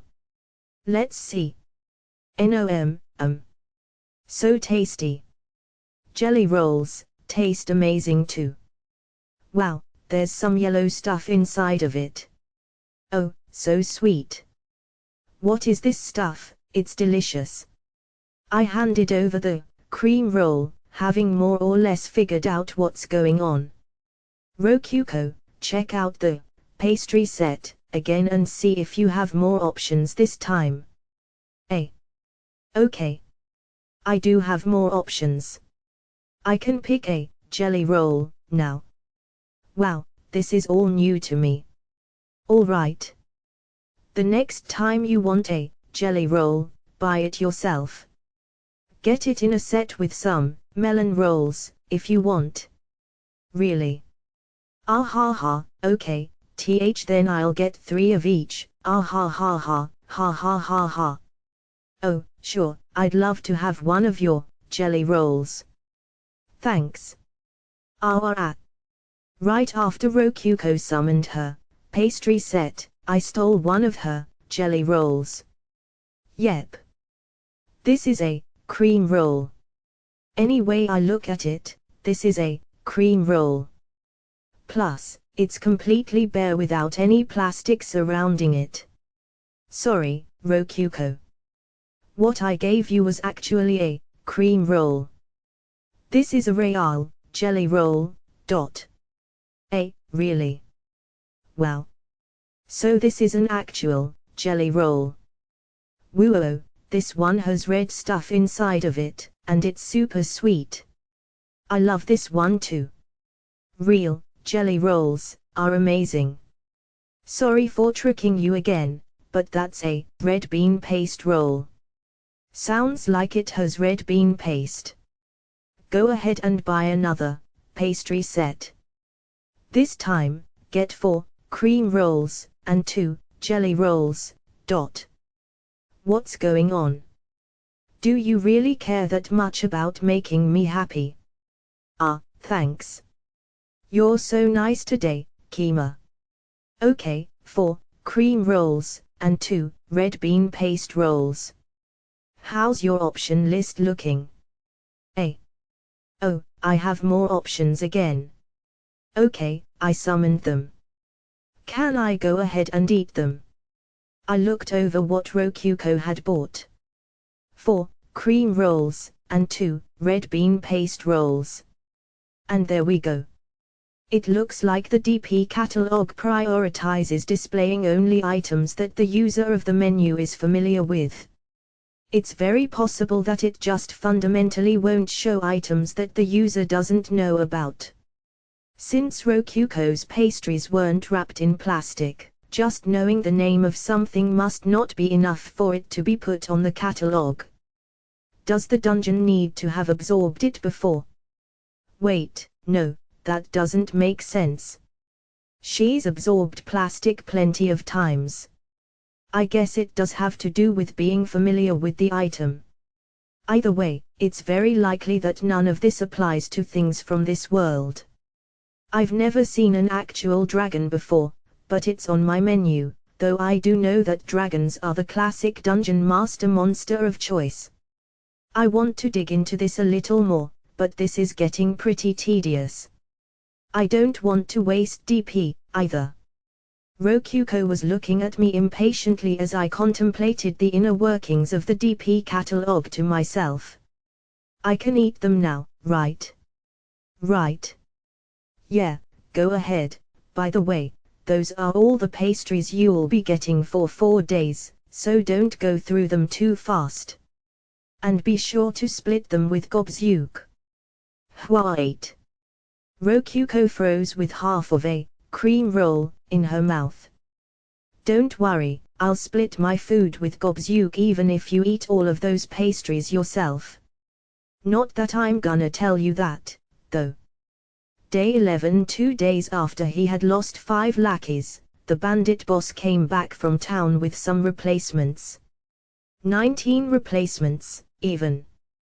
There were 8 bandits at the start, then the 7 newbies, 5 of which died, so that left 10. Now it's 29, 3 times that. Nice. I wondered where he had gotten them, but then I saw 2 tied-up adventurers in their midst. Whoops. Minus those 2, it's actually 27. Isn't that still enough to form a small village or something? Oh wow. Those are all slaves, except the sacrifices. You can tell just by looking at them. I see the collars now. Well, whatever. 2 sacrifices. Alright, I'll make a room just for them. I've been wanting to make a jail and see what its deal is for a while now. A jail was an especially expensive, 300 DP room. I was hoping that it'd have some kind of special effect or something.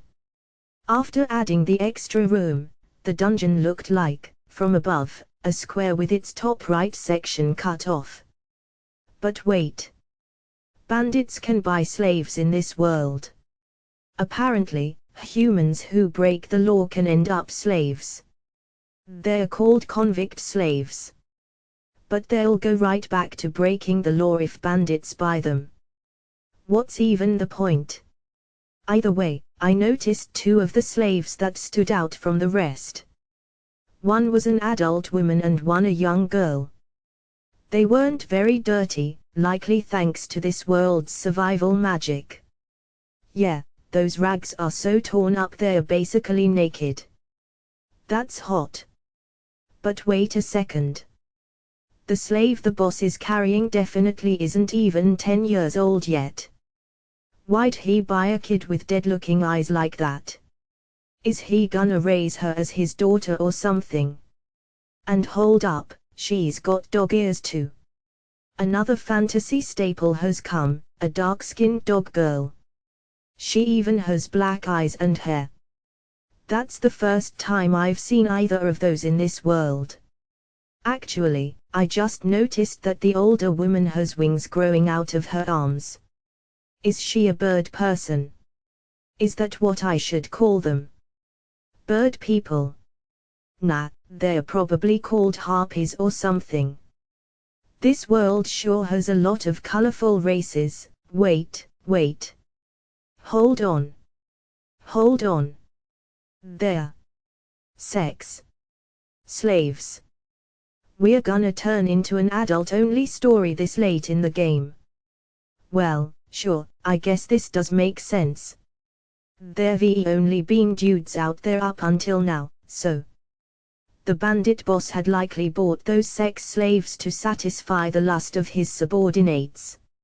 And naturally, so he could have some fun himself too.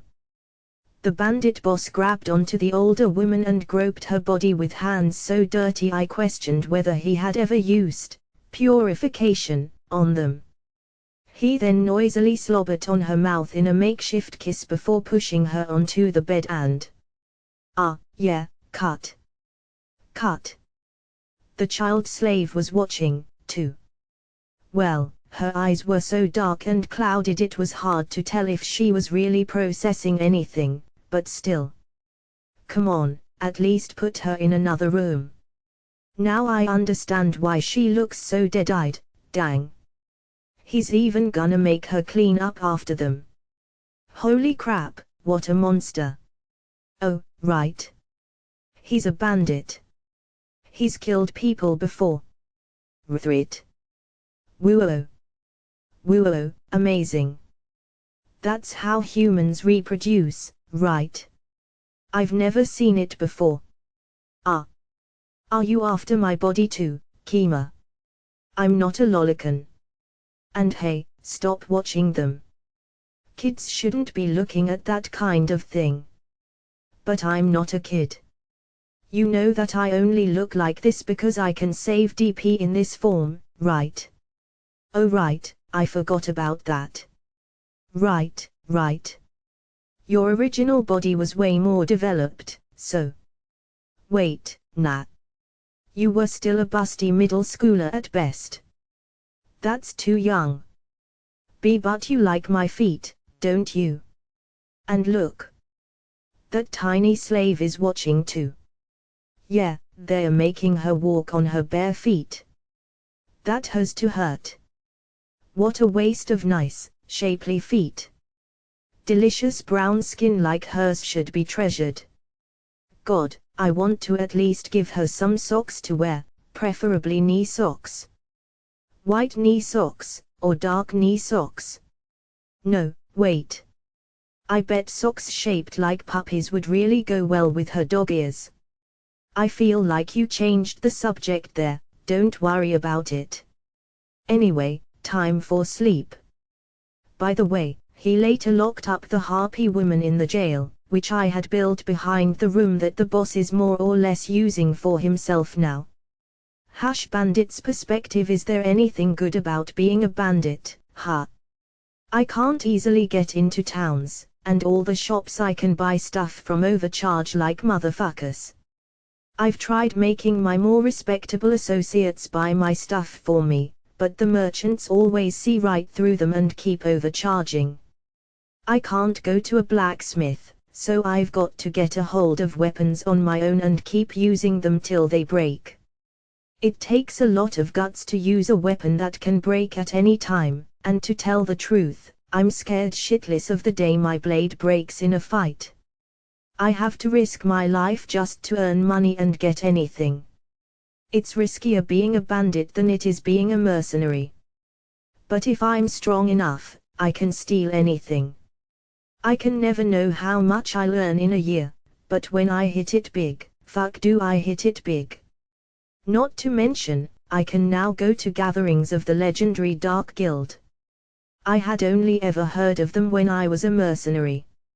It's against the rules to attack carriages marked with the Dark Guild symbol, but the benefits more than make up for that.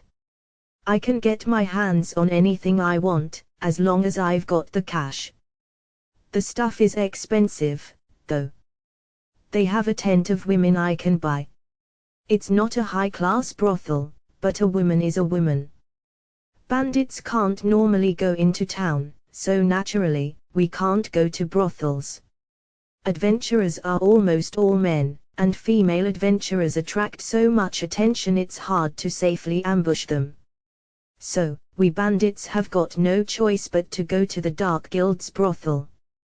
That's why I went there today.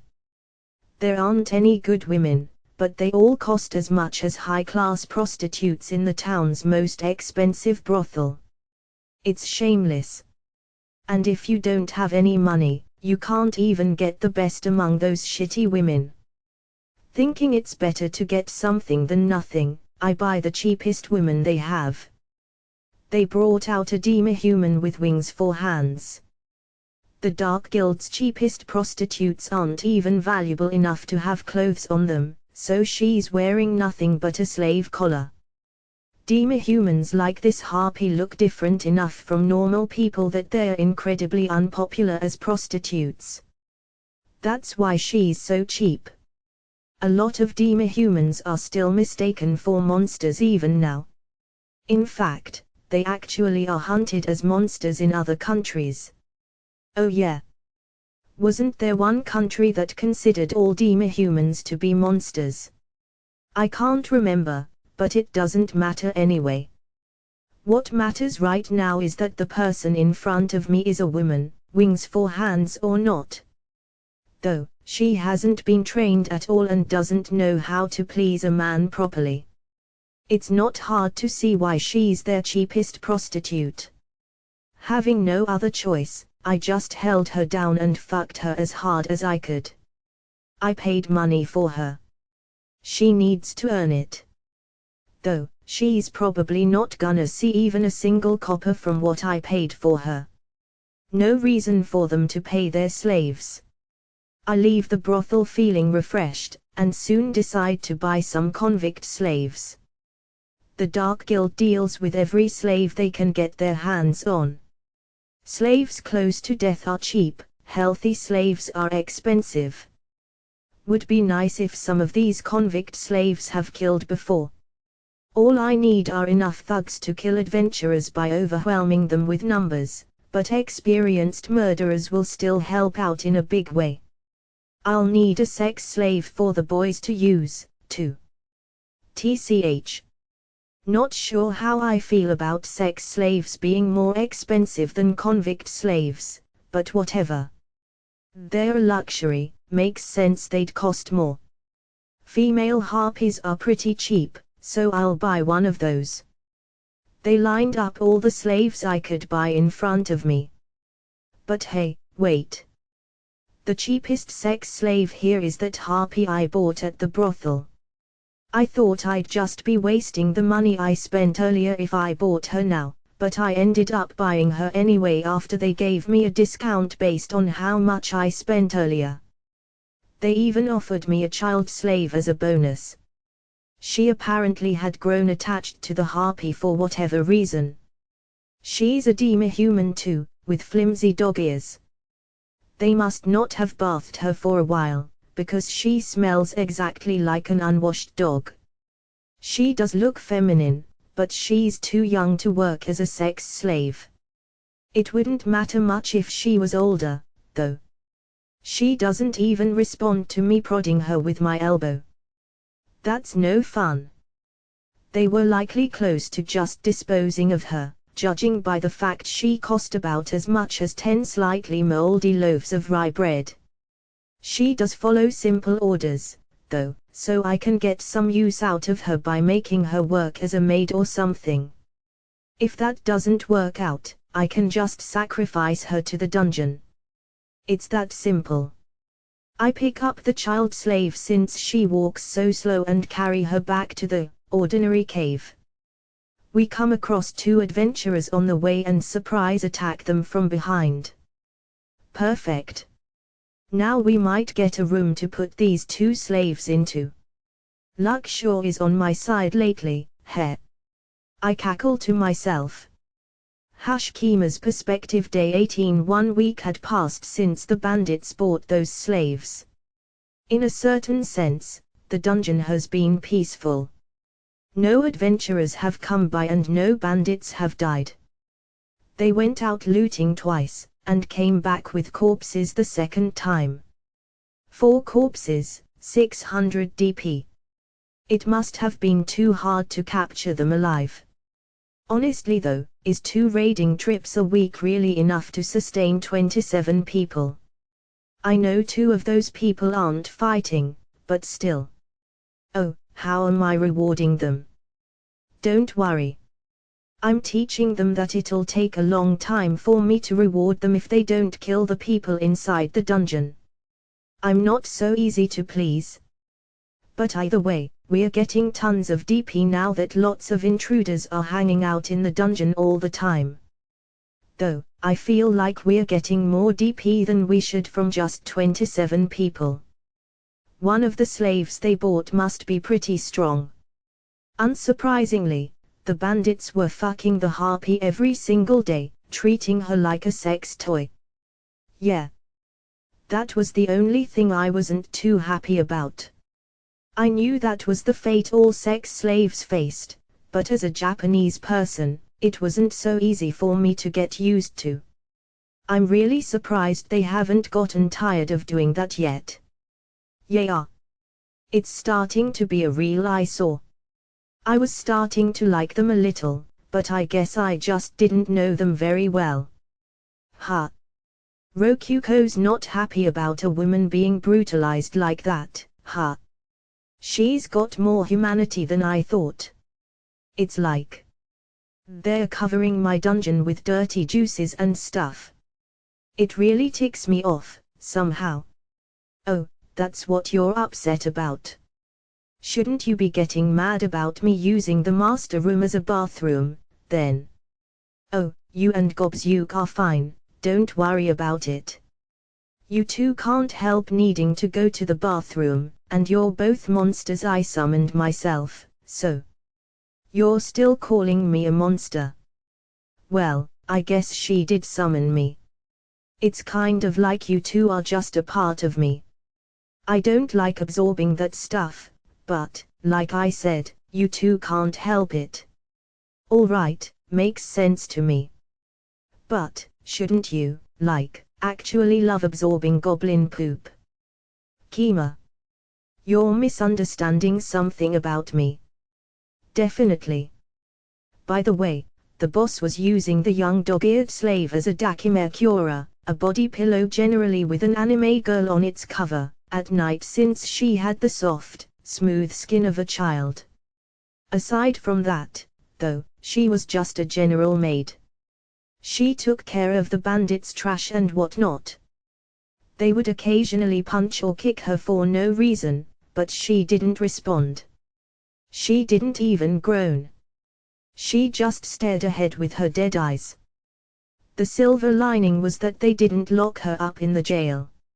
She hung out beneath the boss's bed when she wasn't doing anything else. Makes sense. You use dakimakuras when sleeping, and putting things you use while sleeping under your bed is just how things work. Humans are really neat. Is that how your species always raises children? No way.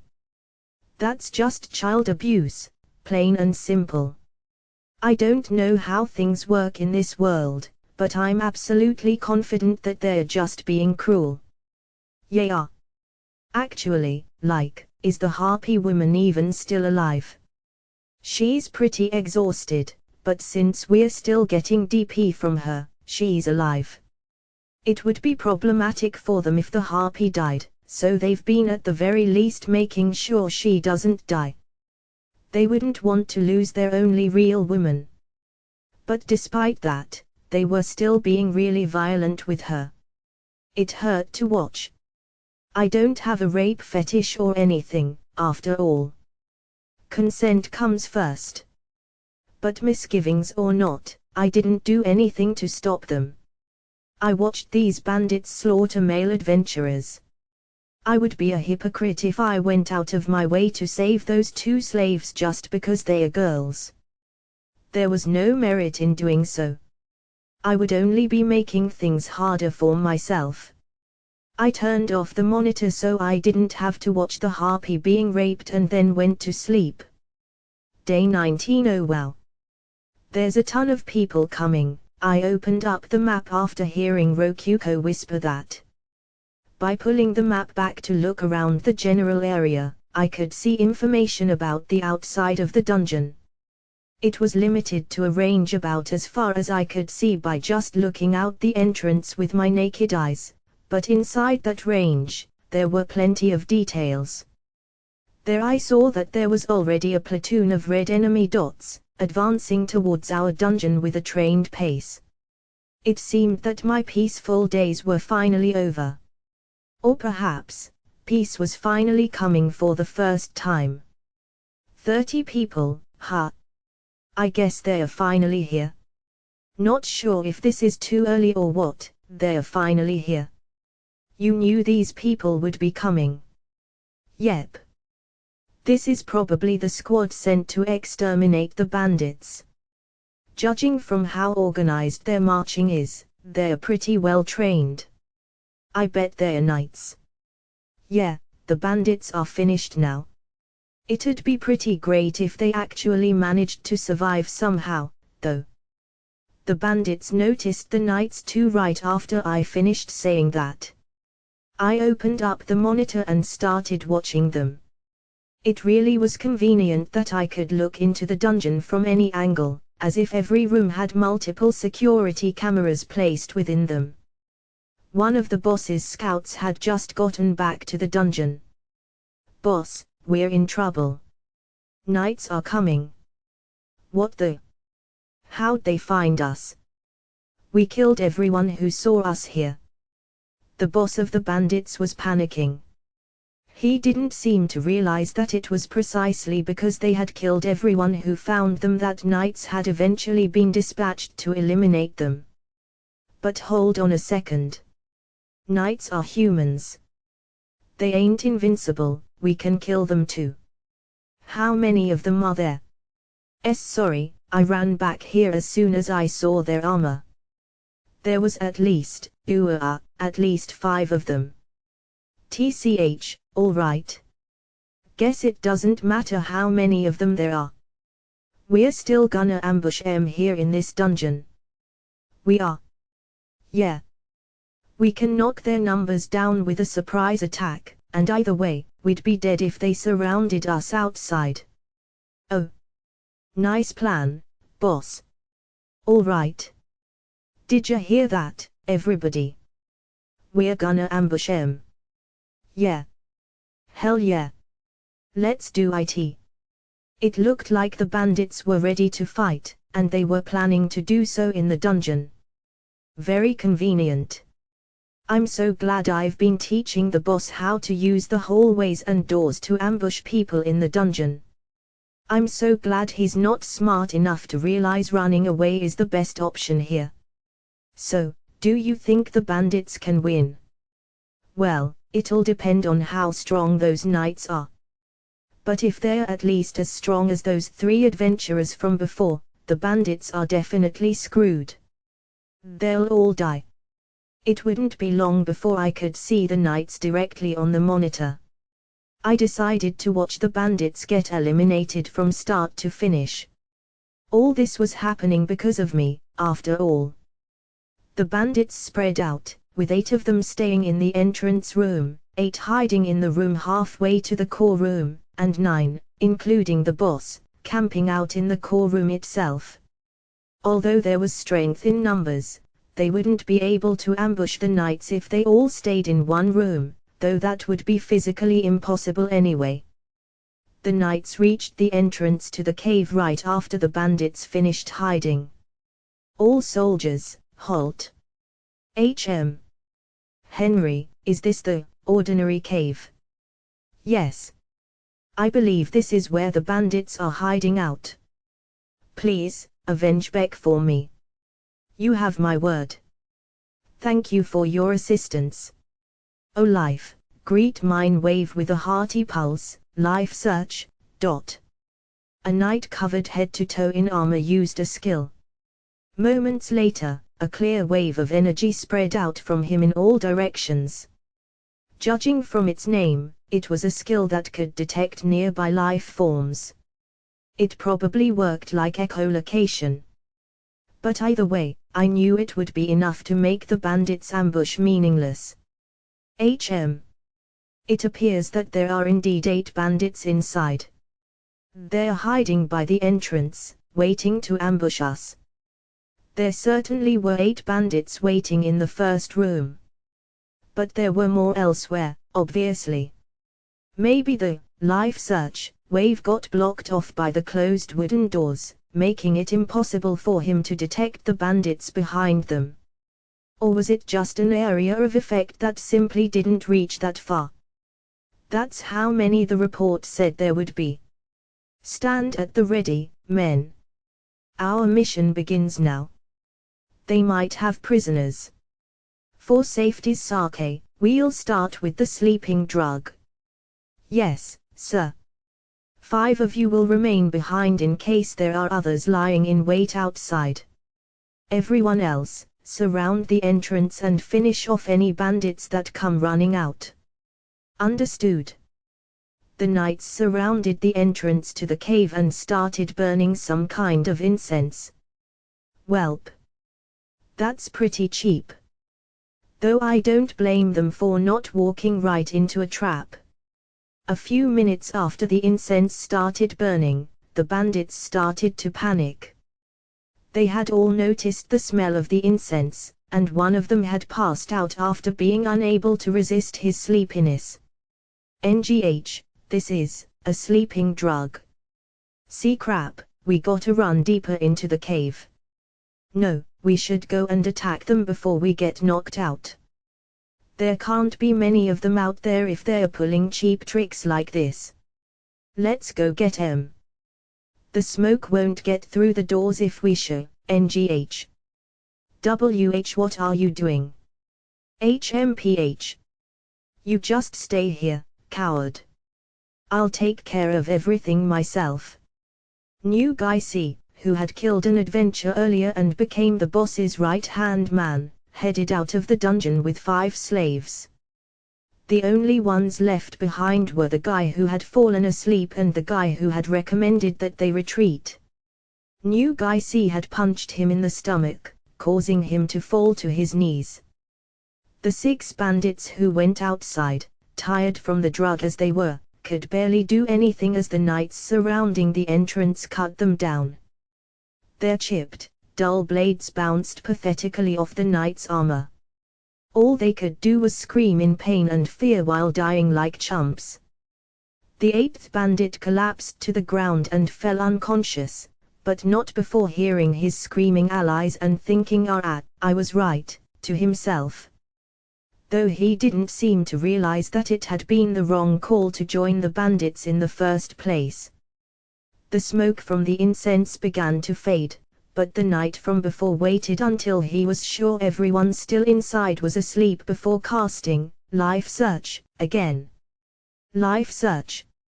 It seems that 2 bandits are still inside. All right. This hallway is certainly cramped. We'll go in rows of 2. Keep your guard up, men. The knights began to slowly infiltrate the dungeon. Though, they had technically been inside the dungeon ever since they circled the entrance. Yeah, expanding the dungeon outside a little from the entrance was a good call. We woulda missed out on the DP from those 6 dudes if I hadn't done that. Alright, here's the 2 bandits. Finish them off. Should we really do that? Even if they do have allies on the outside, they won't be coming to save them now. That means our job is to eliminate all the bandits in this hideout. Once we crush the leader, we can leave any possible survivors to adventurers. And just look. There's more rooms inside. The boss of these lowlifes is likely in the room furthest inside, and if he's not, we can assume he's one of these. Best to kill them all now. Understood. The two sleeping bandits had their throats slit, earning us DP. I felt my shirt being pulled and turned to see Rokuko looking at me with a puzzled expression. Are you sure I shouldn't be absorbing the corpses? We're kinda losing a lot of DP like this. Don't even think about doing that. We won't be able to trick them if you start absorbing those corpses. Trick them? If they learn that dungeons eat people, or at least, if they learn that a beginner dungeon like ours is powering up by eating corpses, they might view us as dangerous and try to destroy the core. I do have a backup plan, but, NGH. We'll die if the core gets destroyed. Wait, a backup plan? You didn't mention that before. Remember that goblin room I made a while ago? Oh, right. The one that's kinda far away from us. You were calling it a dummy ordinary cave, right? Yeah.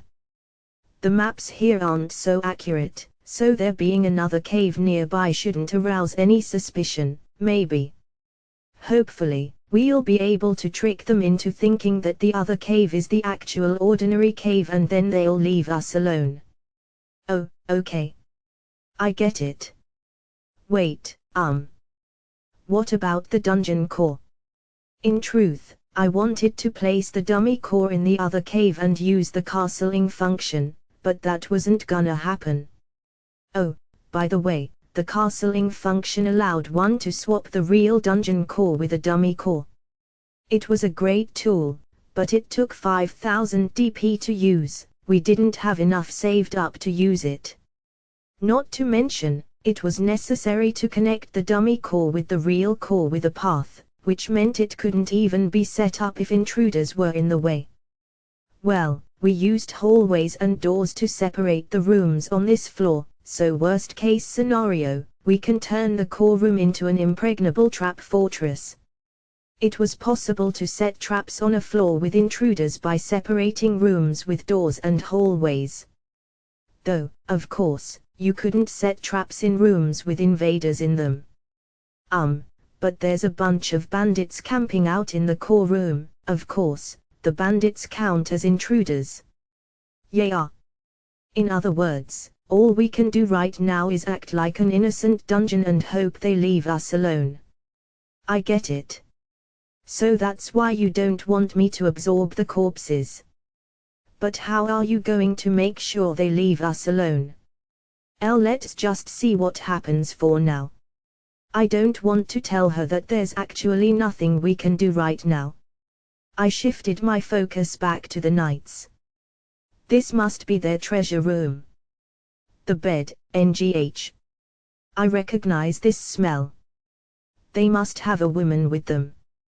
But this smell is so intense, I imagine they aren't using purification to clean up much, or perhaps the smell is so intense it won't come out no matter how many times they cast it.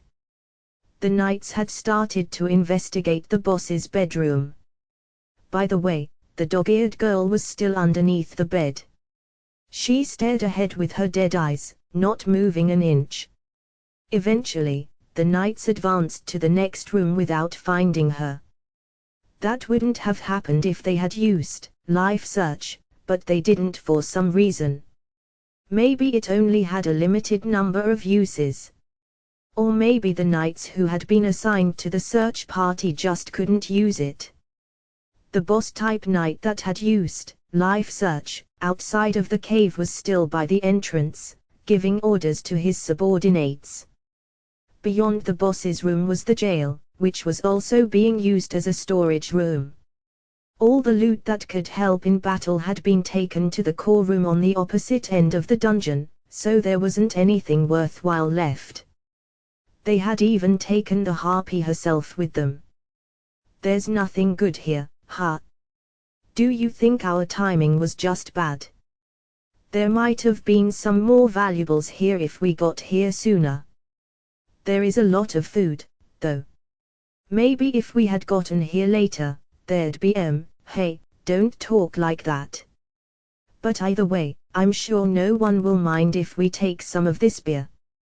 We had taken anything that looked even a little good into the master room before the knights got there. That said, it's not like there was anything good before we went through the stuff. Most of it was just moldy bread. The only really useful thing was, a light enchanted magic item. It worked kind of like a lantern. The only things left for the knights were food and the shoddiest of the bandits' treasure. Since the jail was a dead end, the knights carried the boxes of food back outside. Once most of them were outside, the knights resumed their investigation. One of them placed his hand on a door and made to open it, but at that moment, a sword had sprouted from the door. Gah!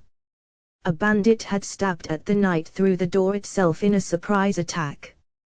He then kicked down the door and started swinging. Dither 3 NGH. Fall back, Ryan. Hi-o-ah. The wounded knight retreated and the battle began. Curses. I told you they would likely be hiding behind the door, and yet you still let your guard down. O light, soothe the wounded sheep before you, healing. Sorry, Captain, NGH, NNN. Magical light enveloped the hurt soldier and began healing his wounds. The large gash on his chest closed up and stopped bleeding. He was still visibly exhausted, but there was less chance of him dying. Healing magic, huh? That's the first time I've seen it. And before I knew it, the battle was over. Sorry, but Beggs got hurt in the fight as well. Could I ask you to heal him? Bloody hell, don't you know how exhausting it is to cast this spell? If I pass out, you'll be the one taking charge in my stead. O light, soothe the wounded sheep before you, healing. There's no use getting frustrated with me. You're the only one here who knows how to cast restoration magic. Sheesh. Our lives would be a lot easier if they would just give us more healing scrolls. Restoration magic scrolls are difficult enough to produce that they simply don't have enough to do anything like that. The church keeps most of the scrolls to themselves for a reason. That's a nifty bit of information. Let's see here. Seems like I can buy a healing scroll for 100,000 DP. They really are rare. I could buy a weak dragon for that much DP, geez. But, dang. With healing magic like that, the bandits are definitely screwed. No way out of this one for them. All I can hope is that they take down as many knights as possible while they're getting slaughtered. Alright. Next room. Be wary of any surprise attacks if you don't want to end up like Ryan. Though. I had heard that this, ordinary cave, is an extremely small dungeon. There are far more rooms than I expected here, Captain. There are pickaxes lying on the ground. The bandits might have dug out these rooms themselves. But dungeon walls will simply regenerate no matter how much you dig into them. Why would they do that? I do not know. But you can see the pickaxe marks on these walls. I glanced at Rokuko for confirmation. Aha! Normally, any holes you dig will just close up. Humans are like that too, aren't they? So, you're saying it's like wounds healing over time? Rokuko responded with a nod and that's right. I wonder what's going on here. Though, thinking about it, taking up residence in a dungeon is an extremely rare occurrence in the first place. There might be a connection here. Are you suggesting that the leader of the bandits is the dungeon boss? Ha ha ha. I've never heard of a human becoming a dungeon boss. Are these bandits led by a dragon? These rooms are too small for any dragon. The knights steadily advanced farther into the dungeon while talking amongst themselves. Out of all the bandits, only the 9 hiding out in the core room remained. That wasn't counting the harpy slave, since she would likely be too weak to fight well. The knights proceeded so cautiously that it took them a lot of time just to clear out of the 7-room dungeon, but eventually they reached the core room. Though, the knights themselves wouldn't realize it was the core room until they opened the door. I shifted my gaze to the bandits. One of them had been crouching by the door with his ear against it. I caught him right as he stood up to go report to the boss. Looks like they're here. All right. Archers, get ready. And be quiet. Shoot them down right after they open the door. Boss, are we gonna be all right? HMPH. They should be pretty worn down by now. All we'll have to do is finish them off with a final push. I wondered how they would react if I told them that the knights had healed themselves and weren't worn down in the least. That'd have to remain a mystery, though. I didn't want them to try and destroy the core as a final act of revenge.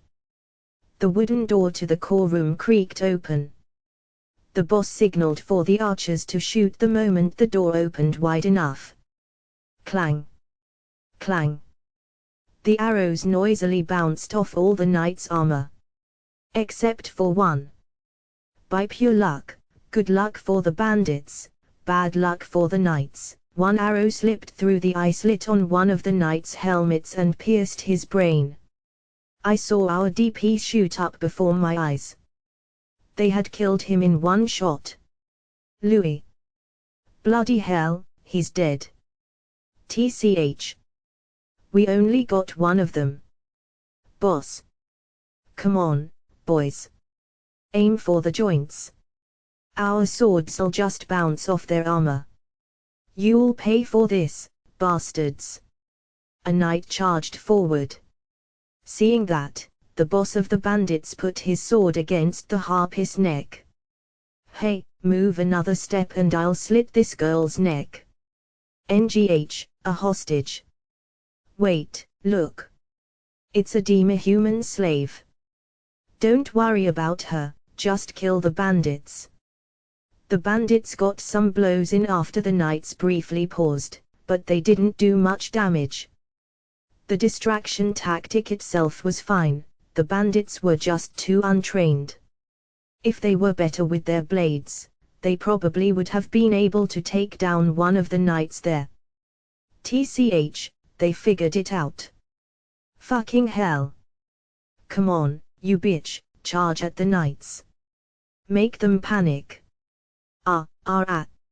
HMPH, making a slave like that attack for you won't change a thing. The harpy slave tried to obey the boss's order, but her legs were too weak for her to move very well. She was cut down in seconds. Our DP went up. Well, at least she died in a single blow, without any unnecessary suffering. Wait a second. Aren't you Melon Puke Waver? Don't call me by that name. Awara. The boss of the bandits charged forward in a rage. The force of his first blow knocked the armored knight to his knees, and the boss wasted no time to drive his sword into a gap in the knight's armor. He then twisted his sword around as hard as he could inside of the knight's body. Our DP went up again. I don't wanna see what that guy looks like now. And what kinda nickname is Melon Puke, anyway? What? This is the shameless fellow who puked up a melon while dining with the princess. You'll pay for killing Louis and Eugene, vomit face. I only threw up because the melon had gone bad. It wasn't my fault. Why'd she have to fucking put a bounty over my head? Fuck. Not only did you eat too much and throw up as a result, but you unjustly blamed the chef for serving rotten food and killed him.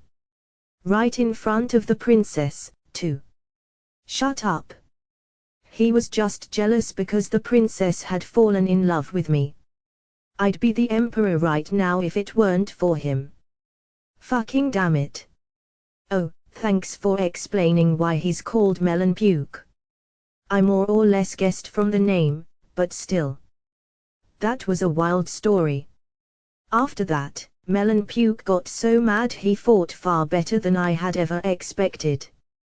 He killed one more knight and wounded several others. But that was as far as he got. His allies that had been assisting him from the side were gradually cut down, and soon enough he was surrounded. In the blink of an eye, a sword was thrust clean through his stomach. Fuck.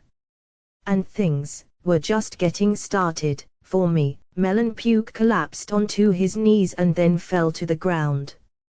One of the knights grabbed onto his hair and pulled his head up. All right, Melon Puke.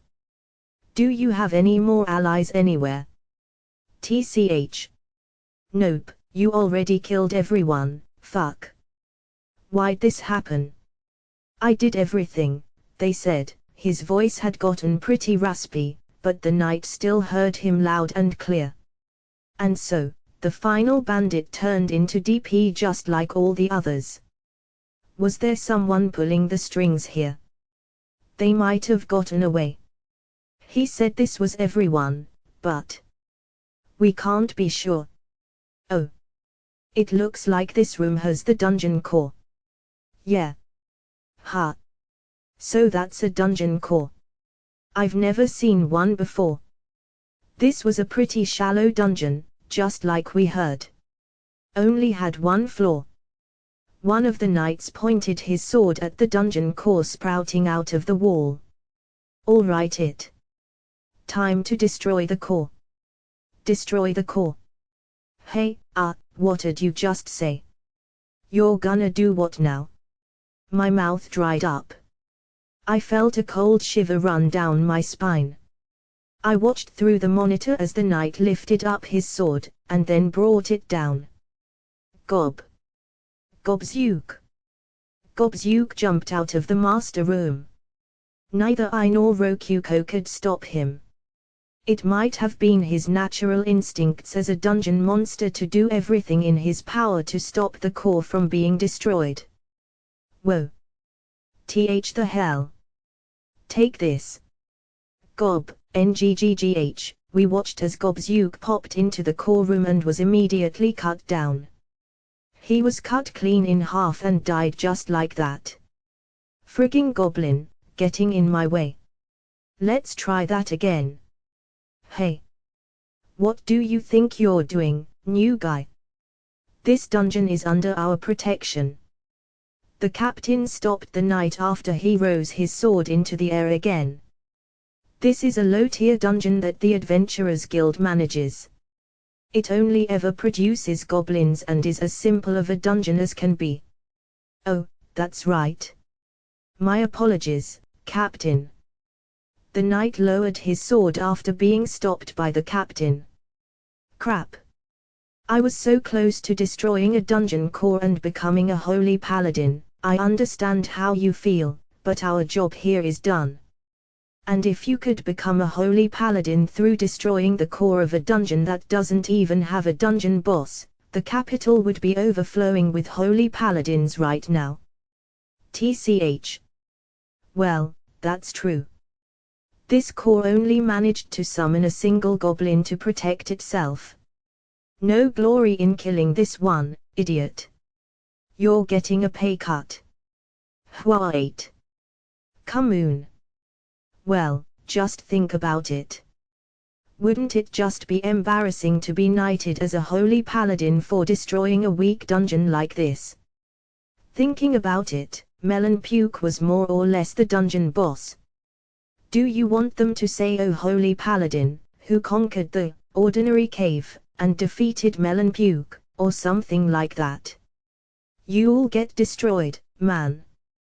People would call you the Melon Puke Paladin or the Holy Paladin of the Ordinary Cave, something like that. I wouldn't want that. But still. I can't believe we lost Louis, Eugene, and Thomas to a bunch of bandits. Melon Puke was actually a pretty fearsome foe, although many of them had died or been wounded, the knights were all relaxed. Their job was done. I suddenly realized I hadn't been breathing and thus started gasping for air. Phew. I thought I was gonna die. For the first time since I came to this world, someone tried to kill me. I wasn't just watching someone else die on a screen. I was watching someone try to kill me, personally.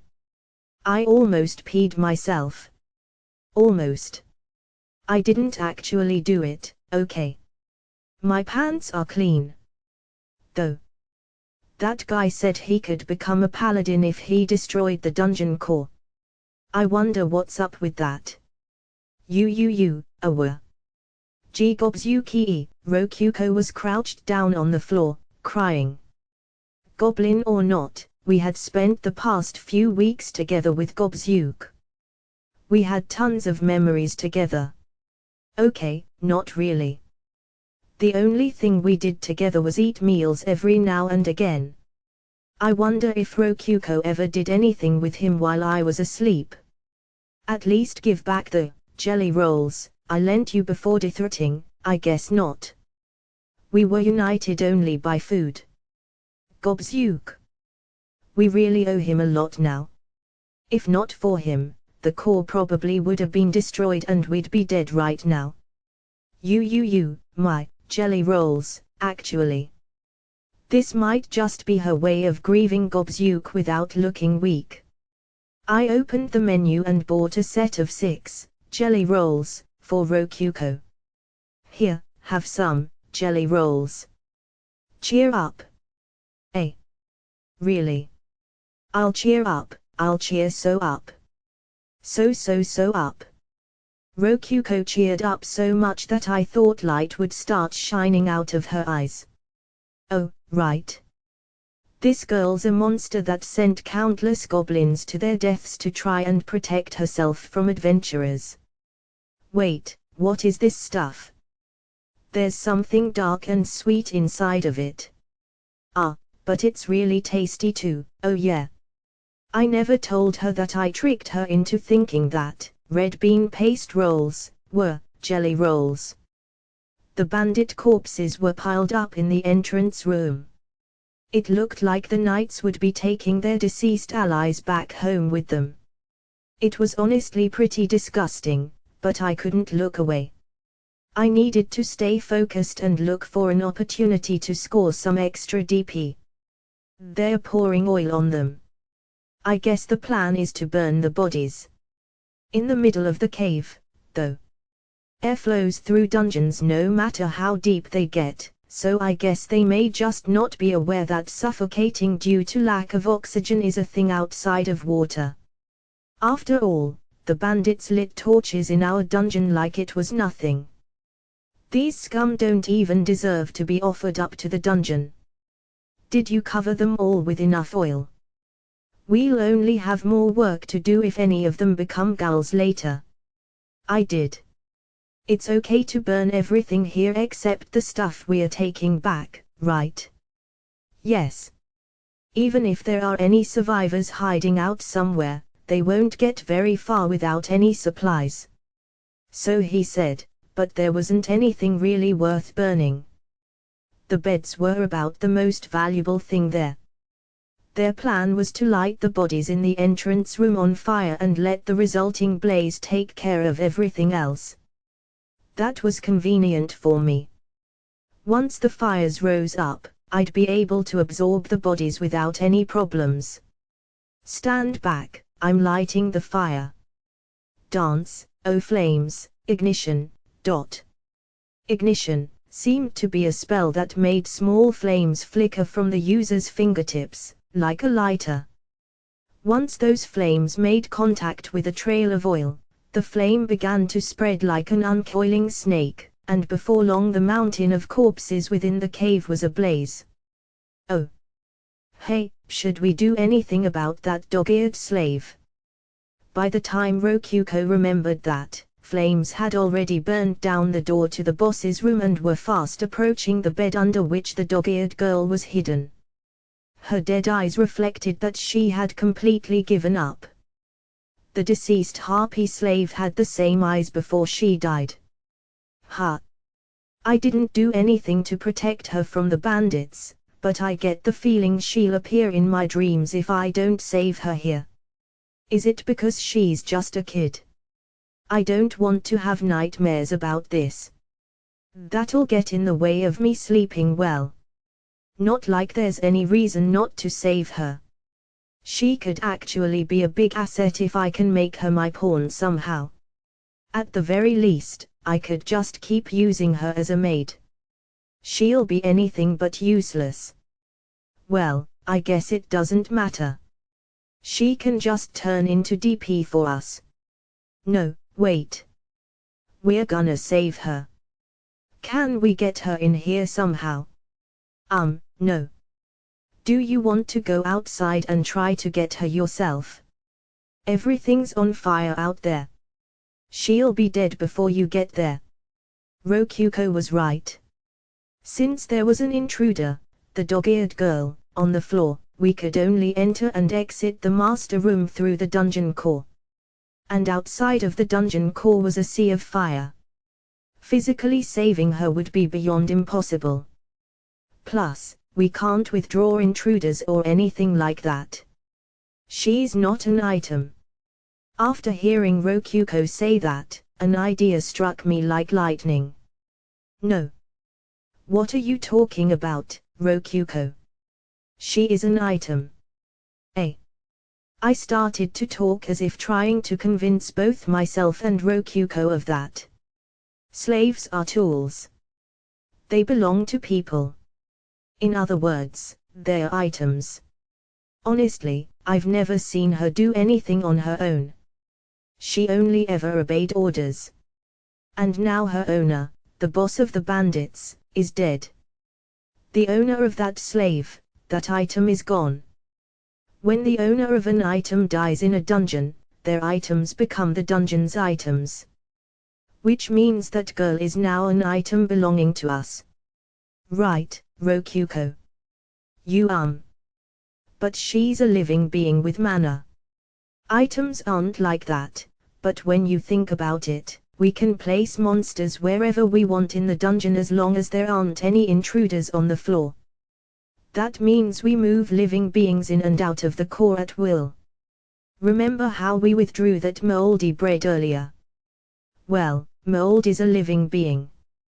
We could withdraw a treasure chest even if a mouse was inside of it, right? There's no reason why we couldn't withdraw a living being like a human. We can't because she has mana. That doesn't make sense. Magical items have mana. We withdrew that light enchanted magic item, remember? Same deal. We can do this too. We can withdraw her. I glanced between the monitor and the map. The fire had reached the bed and started burning the sheets black. The map still displayed the dog-eared girl as a red dot, signifying her as an invader. Crap, that still wasn't enough. I didn't convince Rokuko hard enough. But I'm telling you, slaves aren't items. Then she's not even a slave. She's a dakimakura. It's a dakimakura. A pillow in the shape of a super young dog-eared girl. Just look, it can fit under the bed so we guys can hide it when the parents come home. The only option left for me was to use conditioning on myself. In other words, hypnosis. And hypnosis is basically the same thing as sleeping. This is my time to shine. That's a dakimakura, that's a dakimakura, that's a dakimakura, that's a dakimakura. I imagined it. That girl was a Dakimakura. A Dakimakura that'd feel amazing to squeeze in bed. It had ears to tease and play with. It was shaped like a human so one could dress it up with clothes and knee socks before playing with it. Well, this is going pretty well. Yeah. I can't let a Dakimakura that amazing get burned up. It'd be a total waste. I want to sleep with that Dakimakura. I could spend hours putting different kinds of knee socks on it. It looks pretty nice and warm, too. I could use it as a makeshift heater when the weather gets colder. Speaking of heaters, the boss of the bandits used Rokuko's core as a heater for his feet. Ha ha ha. Oh, I'm getting off subject a little.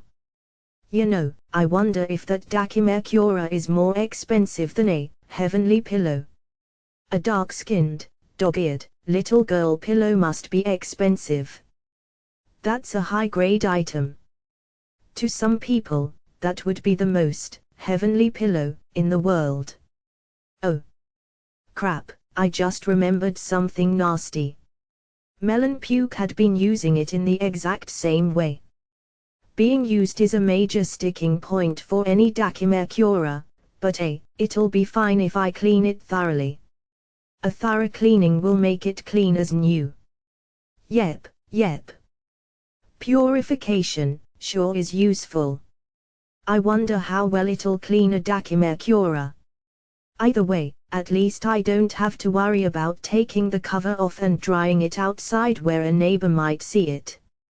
Alright. Now I just need to get my hands on that pillow and start cleaning it. By that point, the dog-eared girl had turned entirely into a Dakimakura in my mind. I glanced at the map and saw that instead of a red invader dot, there was a green dot indicating an item. Alright, it's a Dakimakura. Withdraw. To sum it up, I did it. How did you withdraw her? Invaders can't come into the master room. Ha. All I did was withdraw a Dakimakura. Oh yeah, and be sure to absorb the bandit corpses before they all burn up. But leave half of them behind, just in case the knights come in to check up on them. Its hair is a little burnt. What a waste of pretty black hair. Well, hair can grow back, so no big deal. I'll just cut off the burnt parts. A short haircut would look good on it. I rubbed the soot off its squishy cheeks. Oh man, this thing feels really nice. I think I get it. Wait, no I don't. She's an invader. How did she get inside the core? What are you talking about? Dakimakuras are items. Why wouldn't we be able to withdraw one? Why yeah. Honestly, I think I'm somehow actually starting to believe that. I tried casting purification on the Dakimakura. The purification magic formed a bubble-like shape like always and lowered itself through the Dakimakura from head to toe, thoroughly cleaning off all the filth that the Dakimakura let out a cute squeal. Which reminded me. Oh yeah. This is actually the dog-eared slave girl. Not a pillow. Phew. A bit longer like that and I might never have snapped out of my own hypnosis. Alright, I'm back to my senses now. See? I told you we could withdraw her. Oh, you're back to normal. Then explain how you did that. Sure. It's pretty simple. I could do it because it was possible. You thinking you couldn't do it was just an assumption on your part. Magic is more free and less restrictive than you think. Though doing all that was pretty tiring. You saw it, right? I withdrew a slave. Cause their items. Well. I had no idea you could withdraw slaves, but I guess you can. Yeah, it should be smart to make Rokuko think that. I don't want to have to hypnotize myself again the next time we need to withdraw a slave. But anyway, what should we do with this dog-eared girl? Should I actually start using her as a Dakime Cura? By the way, what's this girl's name?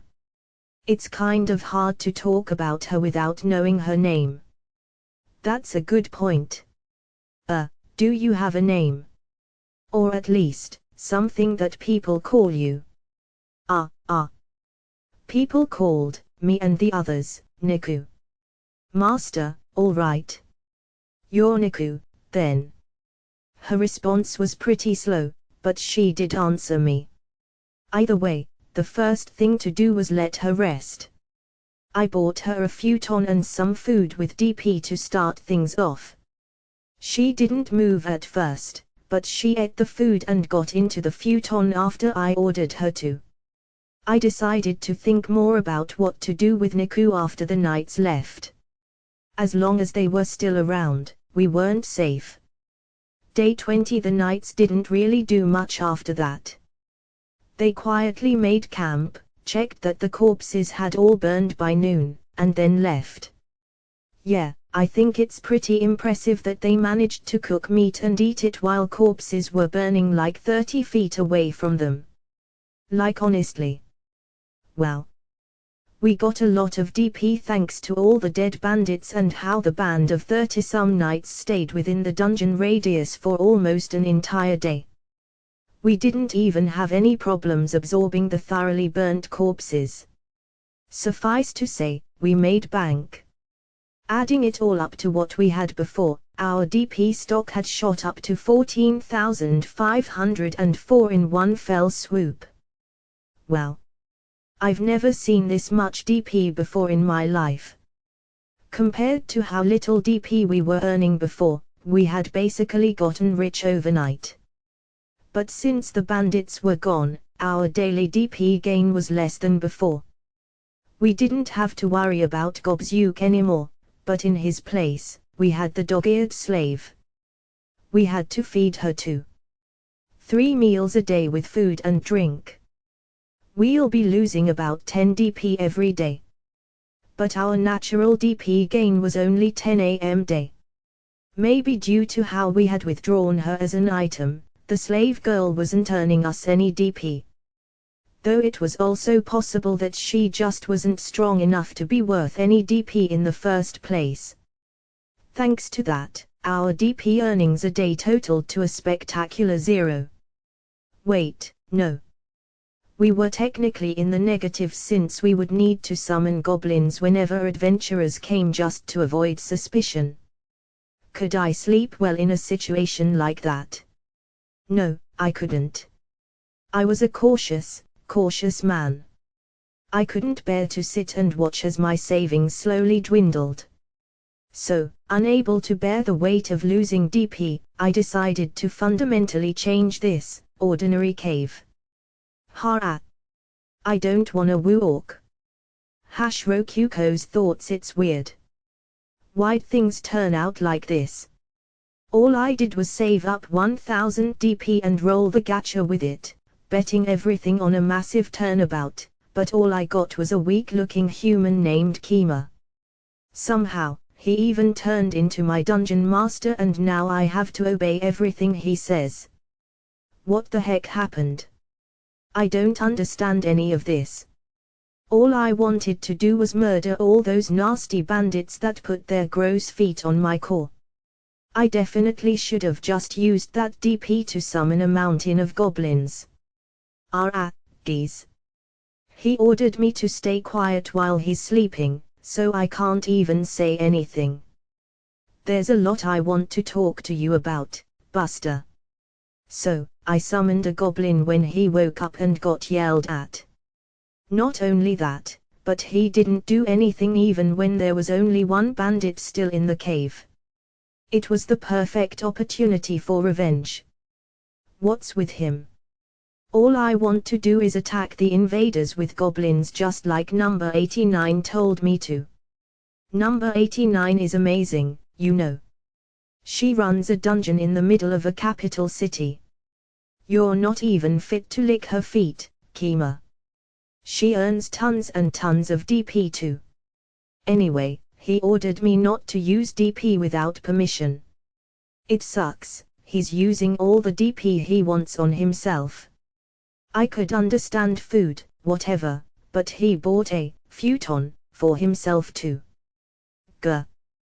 That's my DP. And doesn't this guy sleep way too much? I'm a dungeon core, so I don't sleep at all. I wonder if sleeping really feels that nice. Believe it or not, Kima actually used most of our saved up DP to give a gift to the bandits. He even made me write a letter thanking them for killing my goblins even though I don't feel that way at all. Ah. Geez. This guy is definitely sucking up to the bandits so they spare his life later. Or so I thought, but... Calm down. That gift just bought us some valuable time. I'll kill them all soon enough, trust me, that's what he told me. With a deadly serious expression, too. Though, he said he's doing it to make the place where he sleeps safer or something. I don't know what's going on in this guy's head. I don't understand him at all. And then he went back to sleep again. Explain things properly, geez. So then, adventurers came while he was sleeping. The bandits fought and beat them. It was the first time in my life that something other than goblins died inside my dungeon. Maybe these bandits aren't so bad after all. But I still won't forgive them for stepping on my core. So, I made Kima explain things after he woke up, and apparently that was all part of his plan. He knew that this would happen and steered things in this direction to earn us a bunch of DP.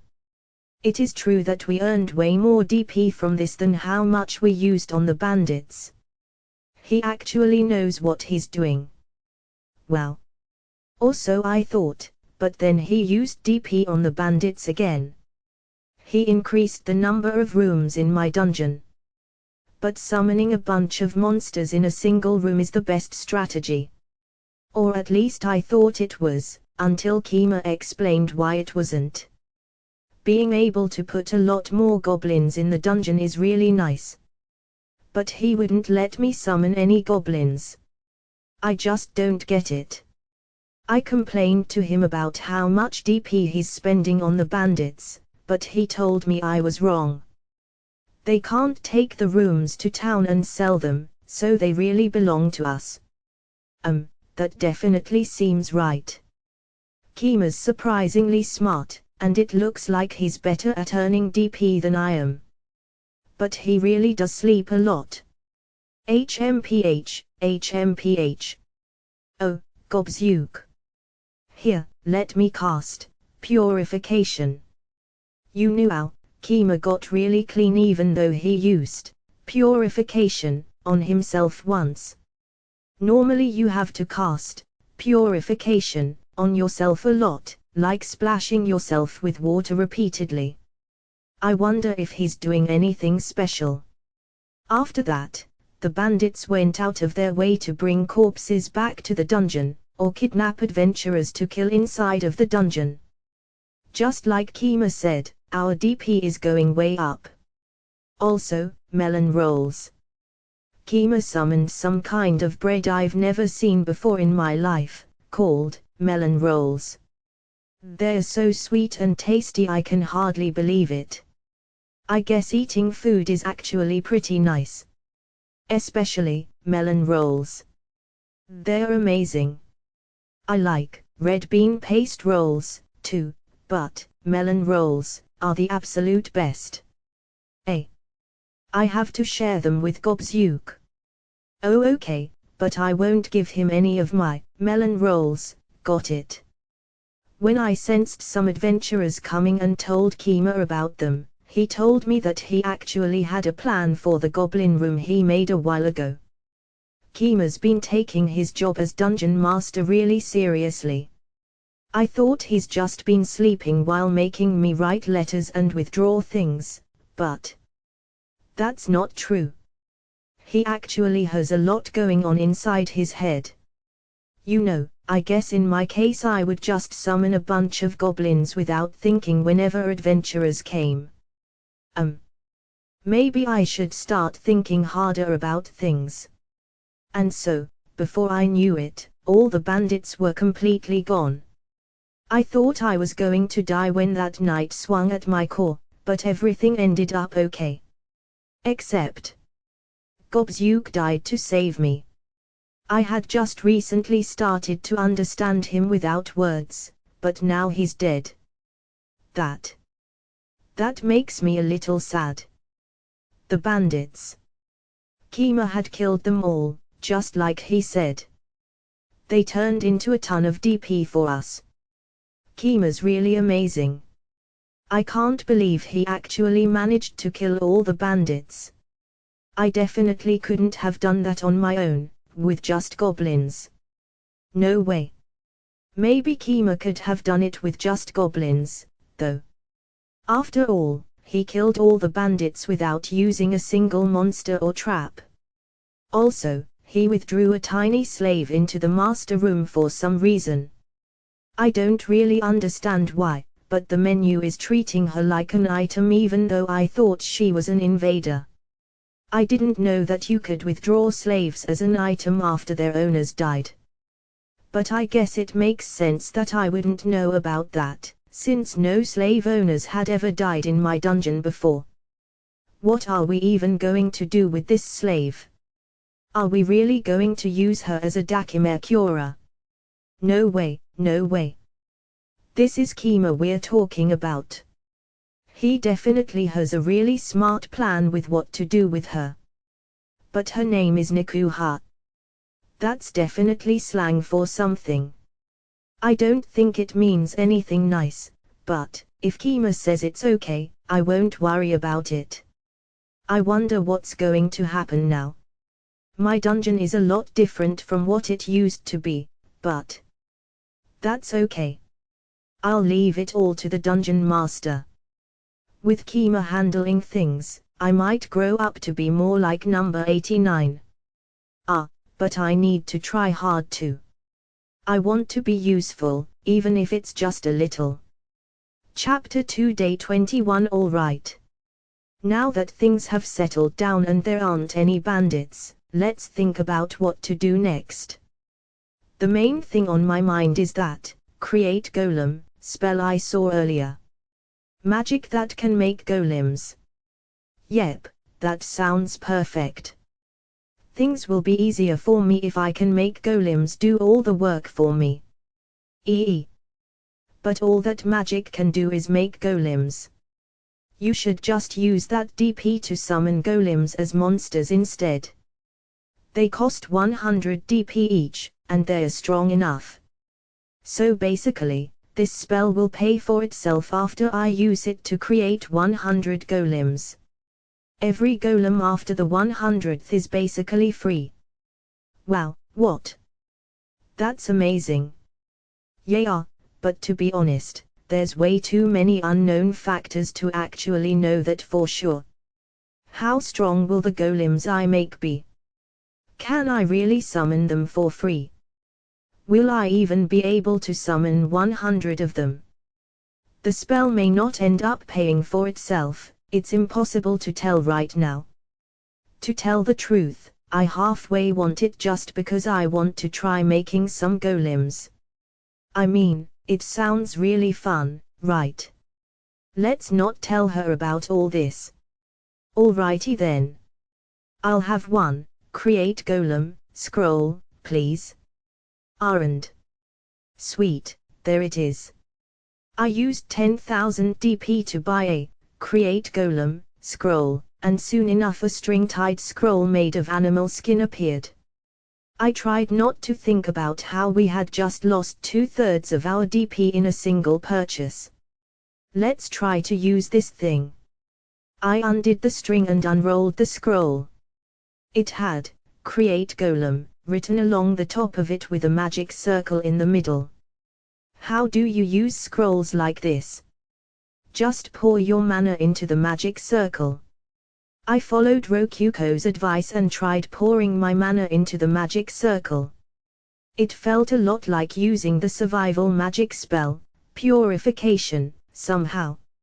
All I had to do was put my hand on the magic circle and clench it into a fist before I started feeling mana flowing out of my body. It was just a little tiring. My mana flowed into the magic circle and started running along its lines. Ha! So this is what it's like to let mana flow into something. How long should I do this, anyway? I guess I should just keep pumping out mana until it works.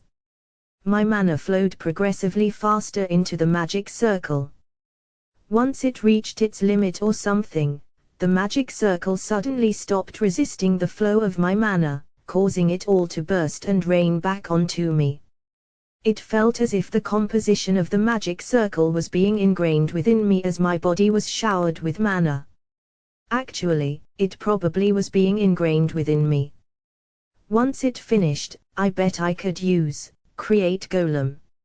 As for the scroll, the magic circle on it was scorched black, and after all my mana left it, the whole scroll caught fire and turned to ash. Wow, I've never seen someone actually use a scroll before. That was really cool.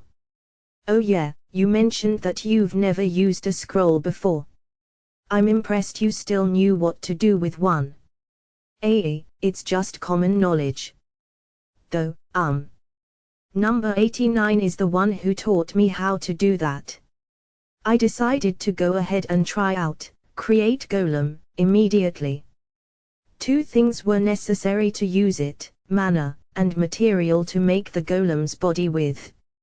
Somehow, I just knew that. Knowing instinctively how to use a spell must be one side effect of using a scroll. It seemed that using the ground itself to make clay golems was the most simple thing to do.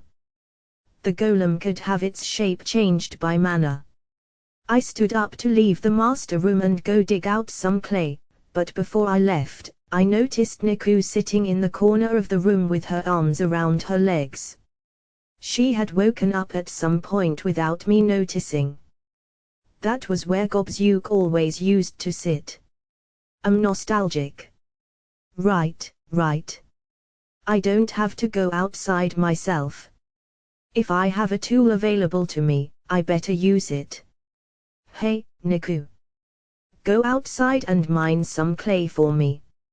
Not a lot, just about this much. Oh, okay. Understood, Master. I ordered Niku to go outside and bring back about a soccer ball's worth of clay. She tried to go outside just like that, but I stopped her and gave her a shovel, 5 DP, first. It felt like she looked a little surprised when I did that. Man, she really does look dead inside. I've never seen an expression that blank in my life. After a while, Niku came back with the shovel and clay. The way she was holding up the clump of clay with her tiny body made it look really heavy. Actually, I bet it actually was heavy for a child like her. Oh yeah. It's kinda late to say this, but Niku can go in and out of the master room on her own without any issues. Maybe because Rokuko thinks it's normal for that to be possible or something. Sweet, good job. You can rest now. I patted her head and praised her. While I was at it, I cast Purification on her since her hands had gotten dirty with clay.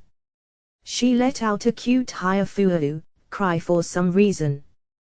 Does it tickle when I cast Purification, or something? I should have Rokuko cast it on her later as an experiment. Depending on Niku's reaction, I might just learn something. Alright, no point waiting around. Create Golem. I sent my mana flowing into the clump of clay. The mana formed circuits within it and morphed the clay into the shape of a person. Perhaps thanks to the scroll, the image of a perfect golem arose in my mind. Well, it's actually a lot smaller than I expected, but that's fine. Probably. Definitely. Maybe. This is fine. Everything will be okay. Obeying the instructions that were filling my mind, I kneaded the clay with my hands while pouring more mana into it. It didn't take long until the clay turned into a, somewhat small, human-shaped golem. I had based its design on the things I had played with at school before being summoned. In other words, it looked like a 30 centimeters tall robot. Instead of a servomotor moving its joints, though, there was magic. Its body was made of clay instead of plastic and aluminum. Its movements were controlled by an embedded magic circle instead of a CPU. It had a magic stone powering it instead of a battery. Wait, we didn't have any magic stones. Oh well. We can just power it externally. The magic power floating around inside the dungeon's air should be good enough. After spending about 10 more minutes sending mana into it, the 30 centimeters tall, mini, clay golem was complete. Wow! What's that? A golem? What's with all the question marks? Well, golems are usually way bigger than an adult human. I'm pretty sure we would need to make a lot more than 100 of these for the scroll to pay for itself. I mean, I don't know what's normal or not, so. Either way, we'll just have to make 10,000 of them then. I decided to just order the golem around and see what happened. First, I made it start working on expanding the cave. That would help us save more DP. After bringing up the map and ordering the golem to go to the goblin room and start mining inwards through the mountain, the freshly made, mini, clay golem left the master room without even grabbing the shovel. Golems sure are dumb, aren't they? That shovel would make his job so much easier. Nope. You don't know what you're talking about, Rokuko. I'm basically stunned here, shocked by the vast potential golems have. Rokuko must have been thinking something like golems can't do anything complicated, but that was way too narrow of a mindset. If you think about it, dig into the mountain is a pretty complicated order on its own. To make a robot in modern Japan do something like that, you'd need to first teach it how to mine a wall in the first place from the ground up. Not only that, but telling them go here wouldn't work. You'd have to tell them exactly how many steps to take, and even how to move their legs. They wouldn't stand up on their own if they fell over, and if they hit a wall on the way there, they'd keep walking into the wall forever. But with magic, all I had to do was say go here and mine into the wall. Golems were amazing. I'm seriously moved right now. But using magic was pretty tiring. I think I'll just go to sleep now. Oh, right. I'll try using Niku as a Dakime Cura. That's why I saved her, anyway. Kind of. Come here, little girl. Don't worry, I won't do anything perverted to you. Yep. I won't make you wear knee socks or anything yet. That can come after we know each other better.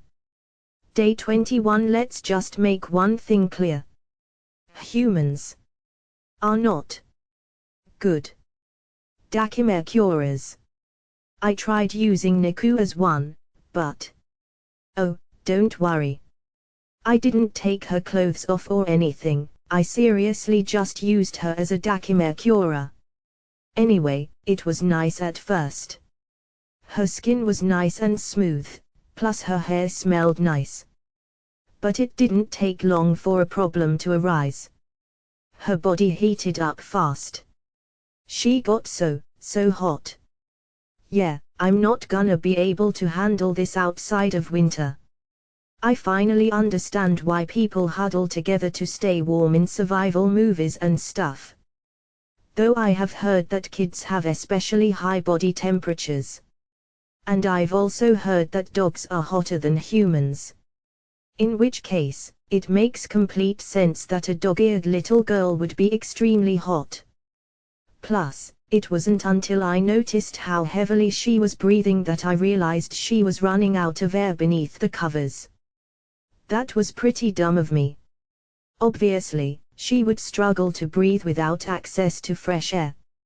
I hurriedly pulled her head out of the covers, which ended up with us lying in bed together, face to face.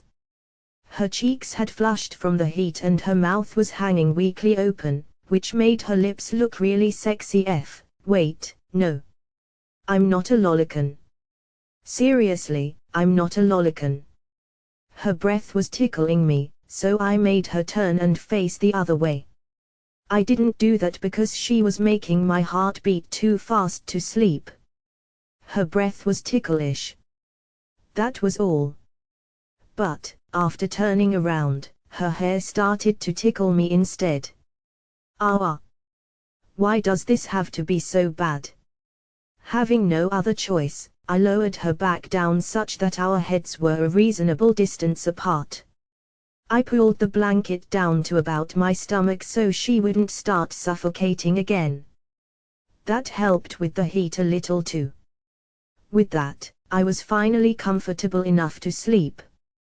But then another problem arose. A pretty big problem, too. You see, Niku couldn't move while I was using her as a dakimakura. She'd have to push me off her if she wanted to get up, but as a slave, she couldn't do that. Can you imagine what happened because of that? She peed herself. Okay. I knew it was my fault. I felt something wet when I woke up and then panicked like crazy after seeing Niku crying in my arms.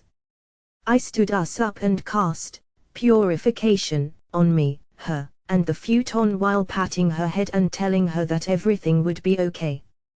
Yeah, it was my fault. I'm sorry. Next time you need to go to the bathroom, just push me aside and go. To show how sorry I am, you can eat as much food as you want today. Ask for anything, it's yours. Okay. Here, have a hamburger. They taste super good. So stop crying. I'm sorry, it was my fault. Niku finally calmed down after she finished eating the hamburger. Okay. I would like to begin our first meeting on what to do with Kima, the pervert who loves to make his slave girl pee on him. Hey, hold up. That's a pretty biased way of framing things, Madam Judge. It was an accident, Your Honor, I swear. I used my position as dungeon master to make Rokuko shut up about how I had accidentally made Niku pee herself. She immediately fell silent, so I decided to start making more golems. Niku, bring me some more clay. Just as much as you did yesterday. Okay. Niku picked up the shovel from yesterday and left the master room, which made me remember something. The mini clay golem I made yesterday had been working all night. Yeah, I should check out how he's doing first. Let's see here, I brought up the dungeon monitor from the menu and checked up on the golem I had ordered to dig into the mountain. The mini clay golem was steadily scratching away at the wall. His spirit was admirable, but he hadn't made any progress at all. The bedrock wall was just too strong for his clay hands to wear down. That was my mistake. I should have given him a pickaxe or something. See. He'll just keep on doing what you told him to, no matter what. How long can he stay active? I think it has something to do with the magic stone inside of it.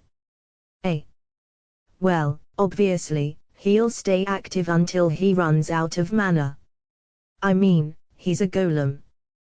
But dungeons are filled with mana, so he basically should never stop as long as he's inside of one. Wow, that's crazy.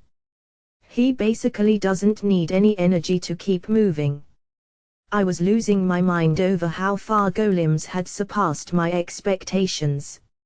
It was looking like I would be able to just leave everything to the golems and sleep as much as I wanted. No way, Kima, no way.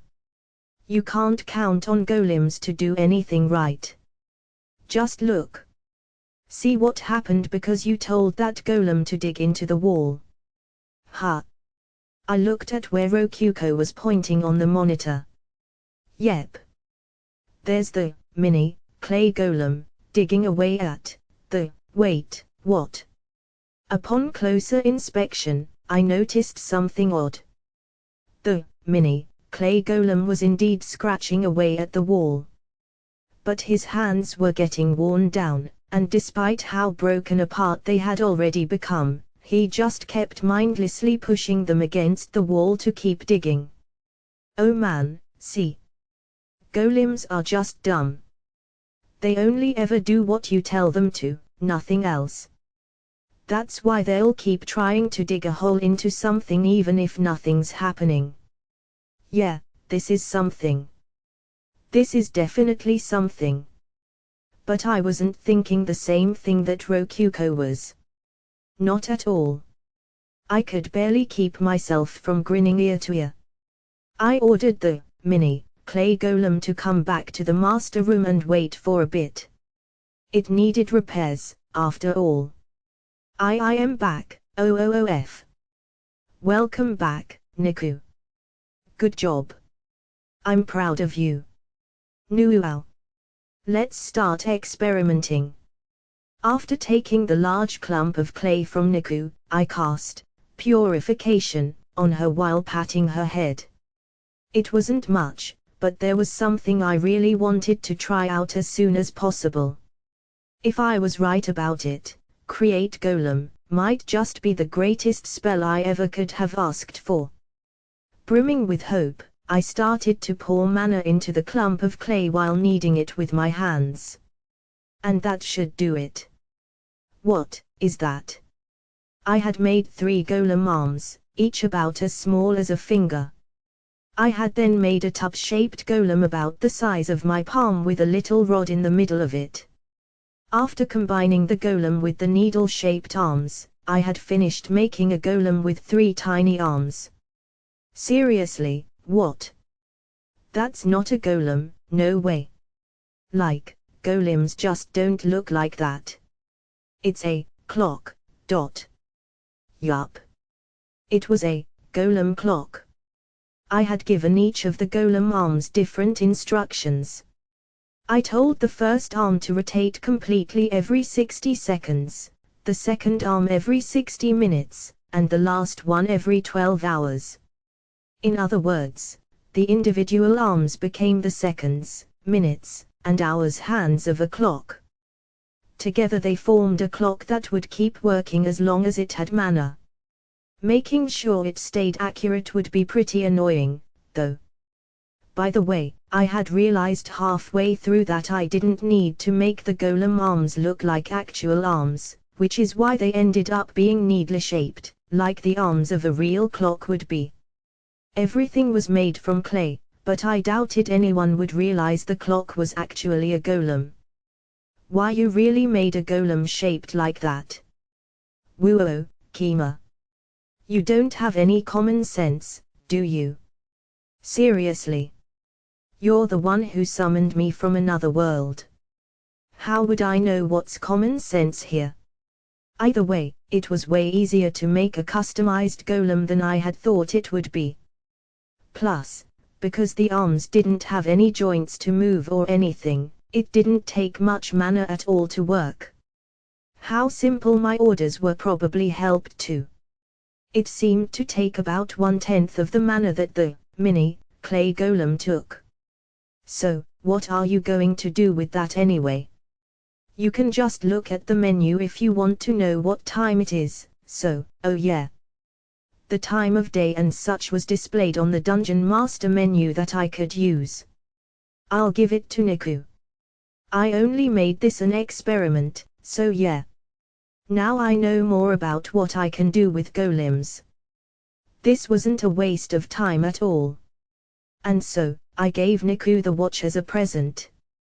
At which point I realized that Niku was still wearing torn-up rags as clothes.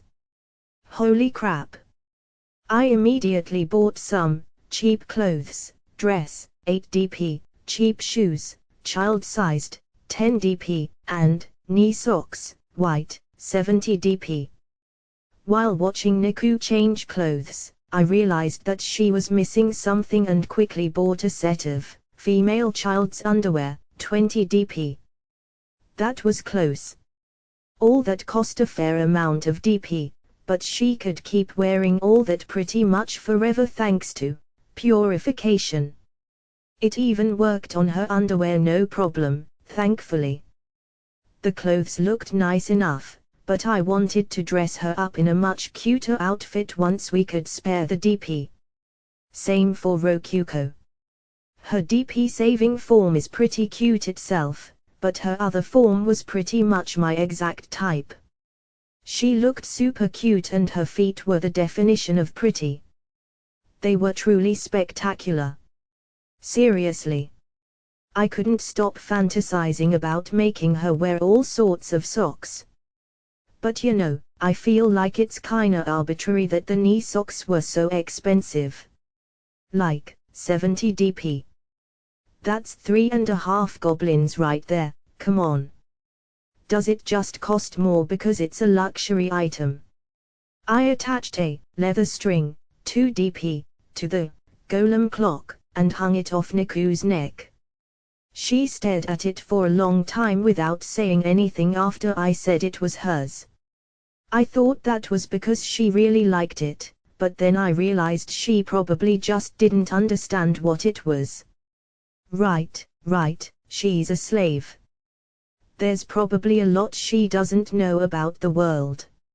Starting tomorrow, I'll teach her everything she needs to know. By proxy, through Rokuko. Do your best, Rokuko. I mean, seriously, what's Rokuko been doing anyway? She's basically done nothing for the past month. She needs to work a little harder. I'll have her do my work for me. No, wait. No. The only future I see with Rokuko as leader is one where our dungeon turns into a goblin paradise and then collapses immediately.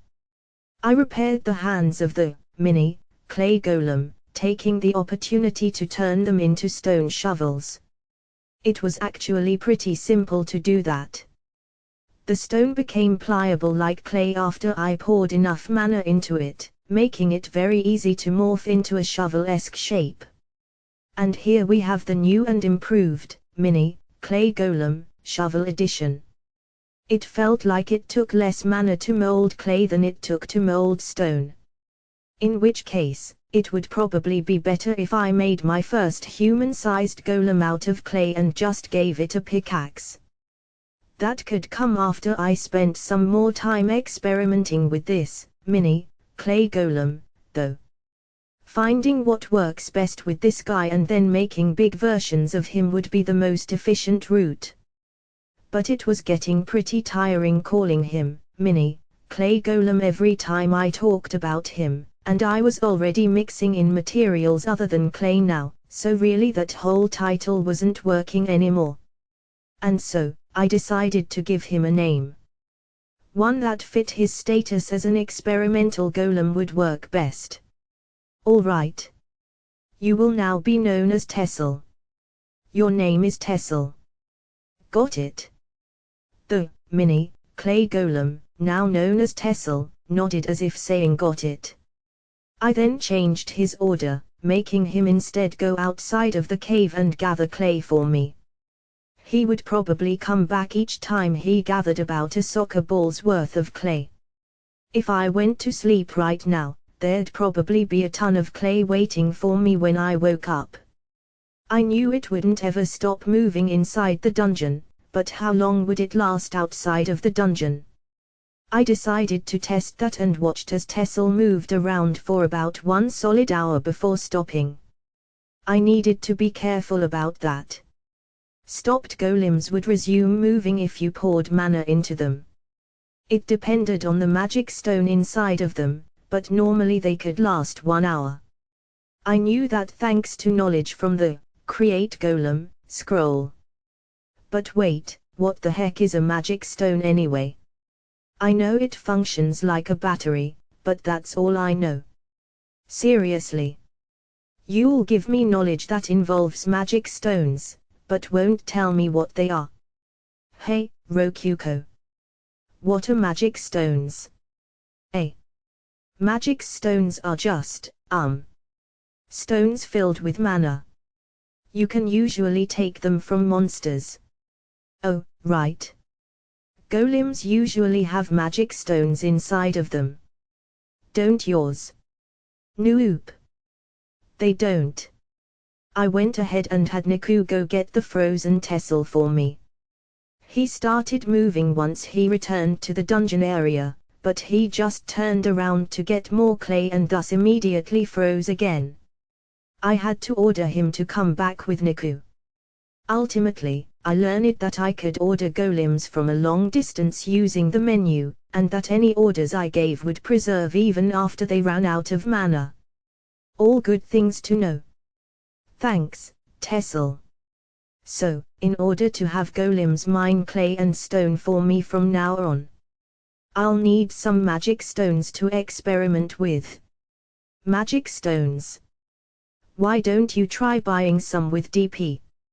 Rokuko casually said that to my offhand remark. It was like wool being pulled from my eyes. Holy crap. Is it just me or is DP way too useful? Dang, I didn't even think about doing that. I can't believe I needed you to remind me about the DP catalog. Am I just an idiot? I'm disappointed with myself. What's that supposed to mean? I took a look at the DP catalog. Magic stones were in the treasure section, in the same category as jewels. There were varying grades of magic stones, with the cheapest kind being 10 DP each and the most expensive being several tens of thousands of DP. But for now, I settled with buying just the cheapest ones to experiment with. Oh yeah. Hey, Niku. Can you read and write?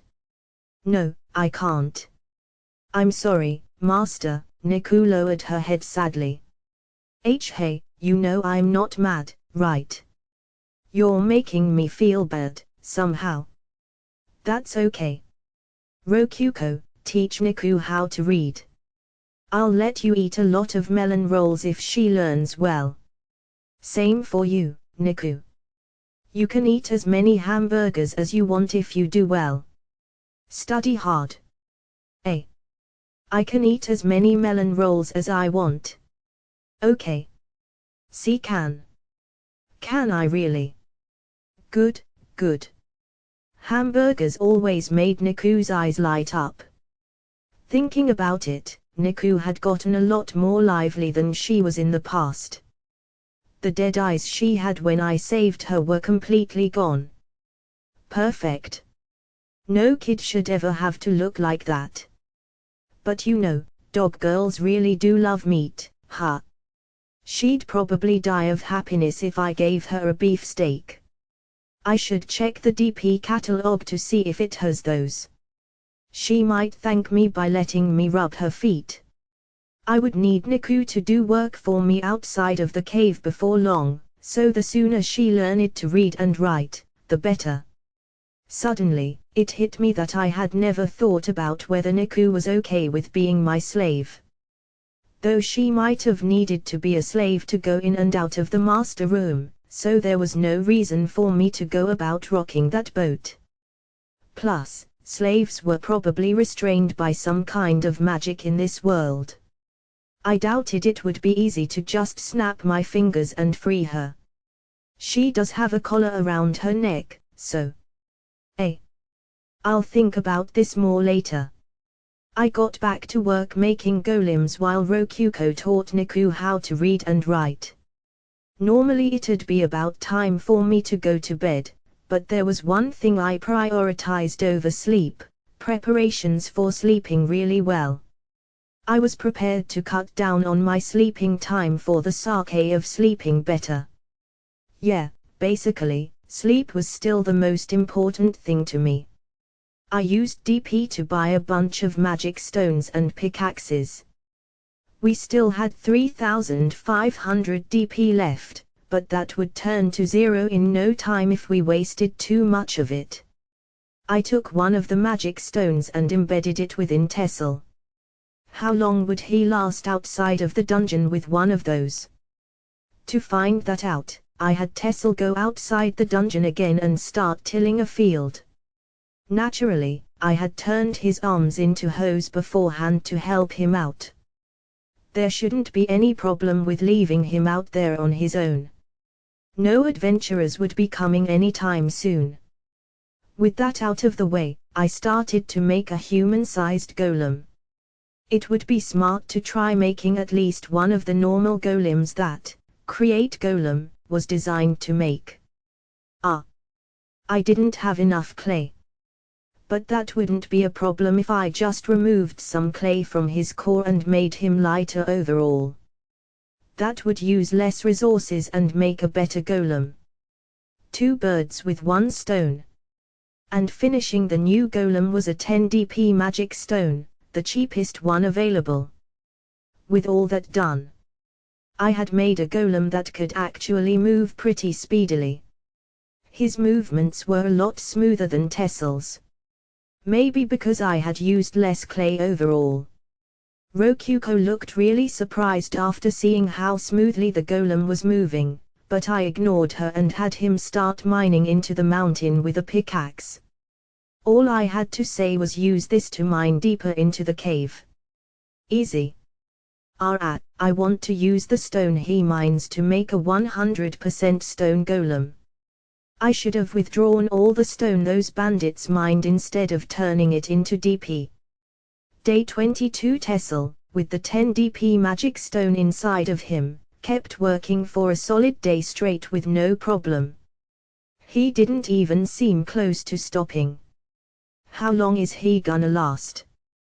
Plus, the clay golem I had given a pickaxe to had advanced 5 meters through the wall.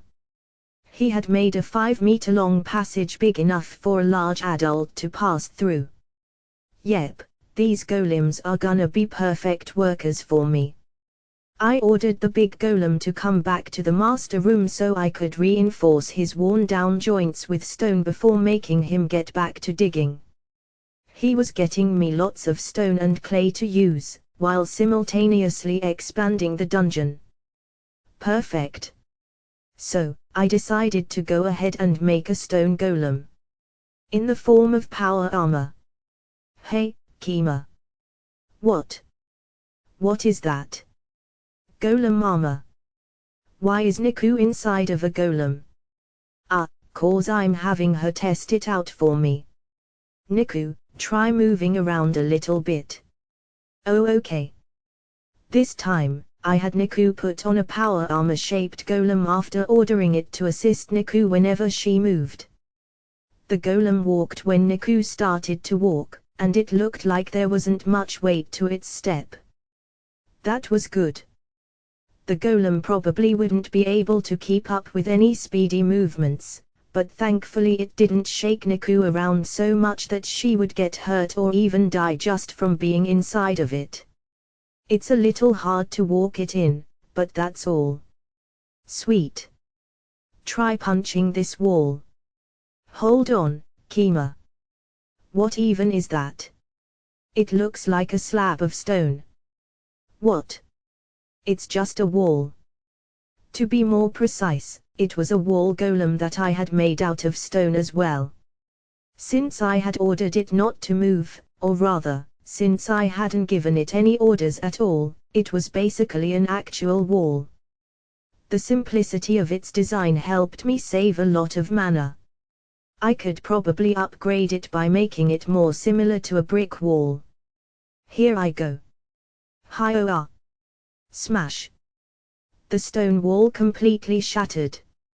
Rokuko looked really surprised. Even Niku, who had thrown the punch, was blinking in surprise. It shouldn't have hurt her since her hand was covered in stone, but I sure hope it didn't hurt her. That was the most important part of this experiment.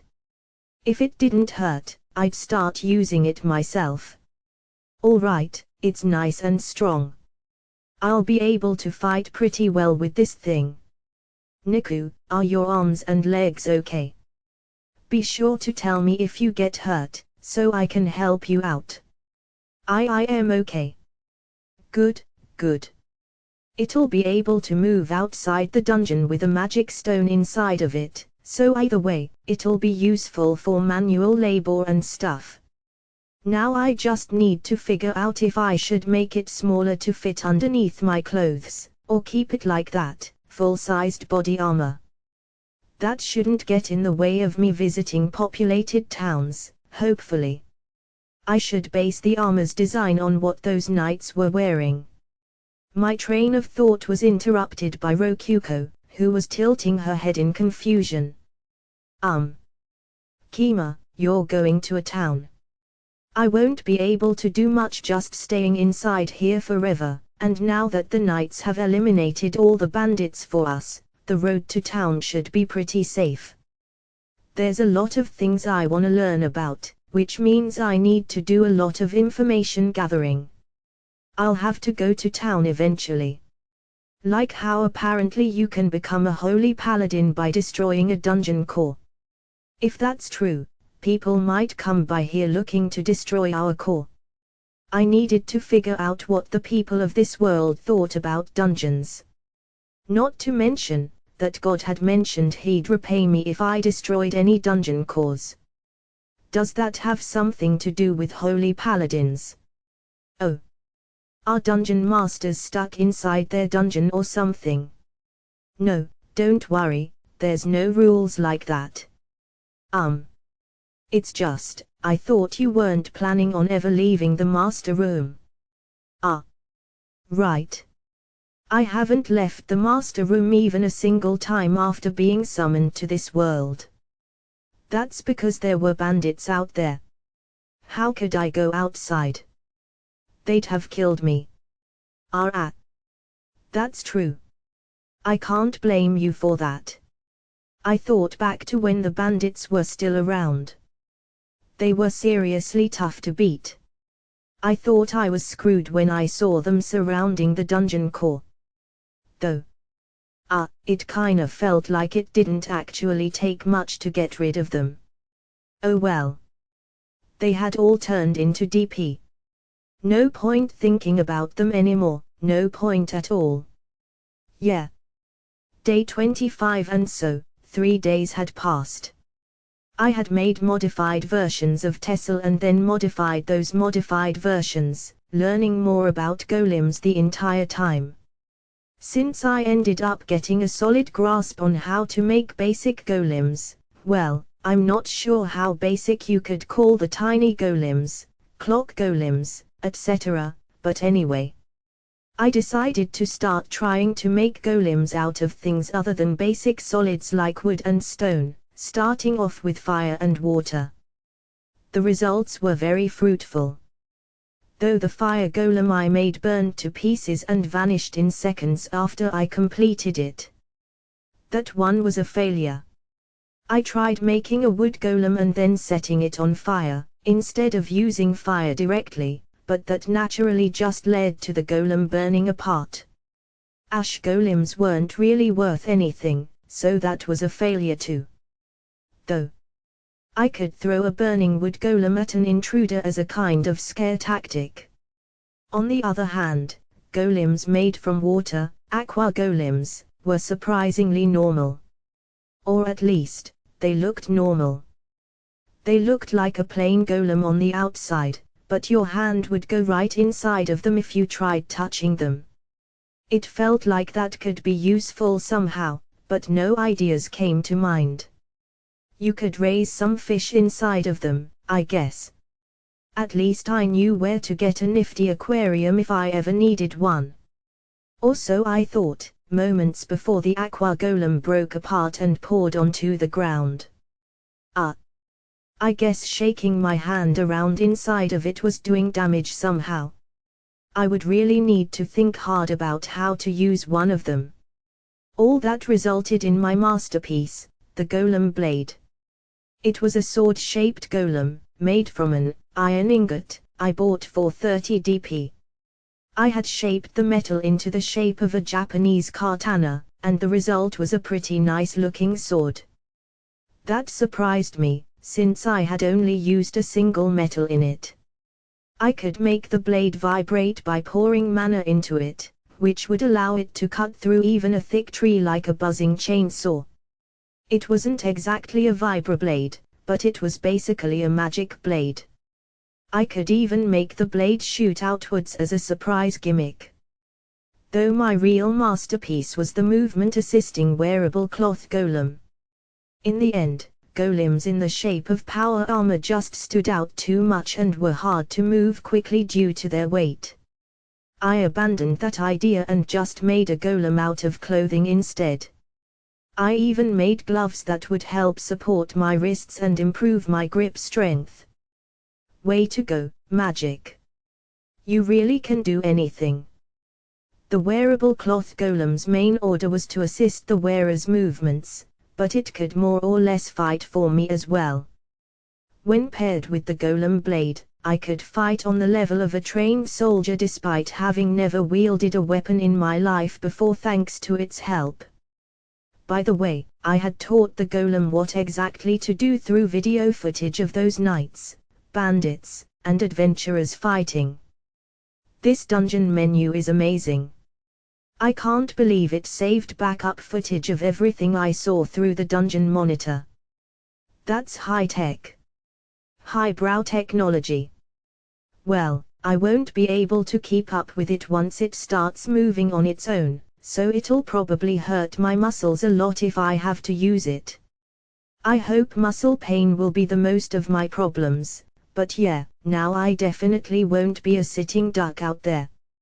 I used the leftover iron to fortify the wearable cloth golem, so it should have had some nice defensive power too. Worst case scenario, I could order it to run back to the dungeon. It'd get me back to safety even if I lost consciousness in the process. I cared a lot about staying alive. Even if I lost all my limbs, the only thing I needed to sleep was my life itself. And there you have it. My ultimate armor and weapon. What do you think? I think you have brain problems. As usual, Rokuko didn't hesitate at all before insulting me. Sheesh. And it should have been obvious how great the golems were, too. Oh, wait. Maybe she was just that upset about how I only had enough materials to make 2 sets of the golems, one for me and one for Niku. Sorry, Rokuko. You're the dungeon core, so you'll have to stay home for this one. Wait. Can you even go outside? You are the dungeon core, right? Hey, wait a second. I never said I wanted a matching outfit or anything. Okay. Anyway. Be sure to summon like 5 goblins or something if any adventurers come.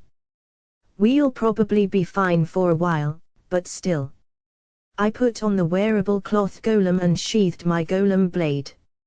Niku did the same, except her golem blade was small like a knife. Just to be safe, I ordered it not to attack me. It would still be as strong as a normal knife, but there was no helping that. Anyway. Now I'm ready to go to a town with people in it. Day 27. Niku learned to read and write pretty fast, so I rewarded her with a hamburger. Rokuko was already munching happily on the melon roll I had given her. So heartwarming. To put it in Japanese terms, Niku had learned the local language's equivalent to hiragana. But that was more than enough for her to read and write most things, apparently. By the way, Master. Would you please register your mana on my collar? Ha! It was rare for Niku to talk on her own like that. I didn't know what she was talking about at first, but apparently the submission collar Niku was wearing had a mana registration system. I've heard that every person in the world has a unique wavelength to their mana. Oh, ha. Like fingerprints. That's pretty interesting. Dealing with something like that sounded like a pain, but if I didn't do it, someone might steal Niku, and I'd have no excuse then.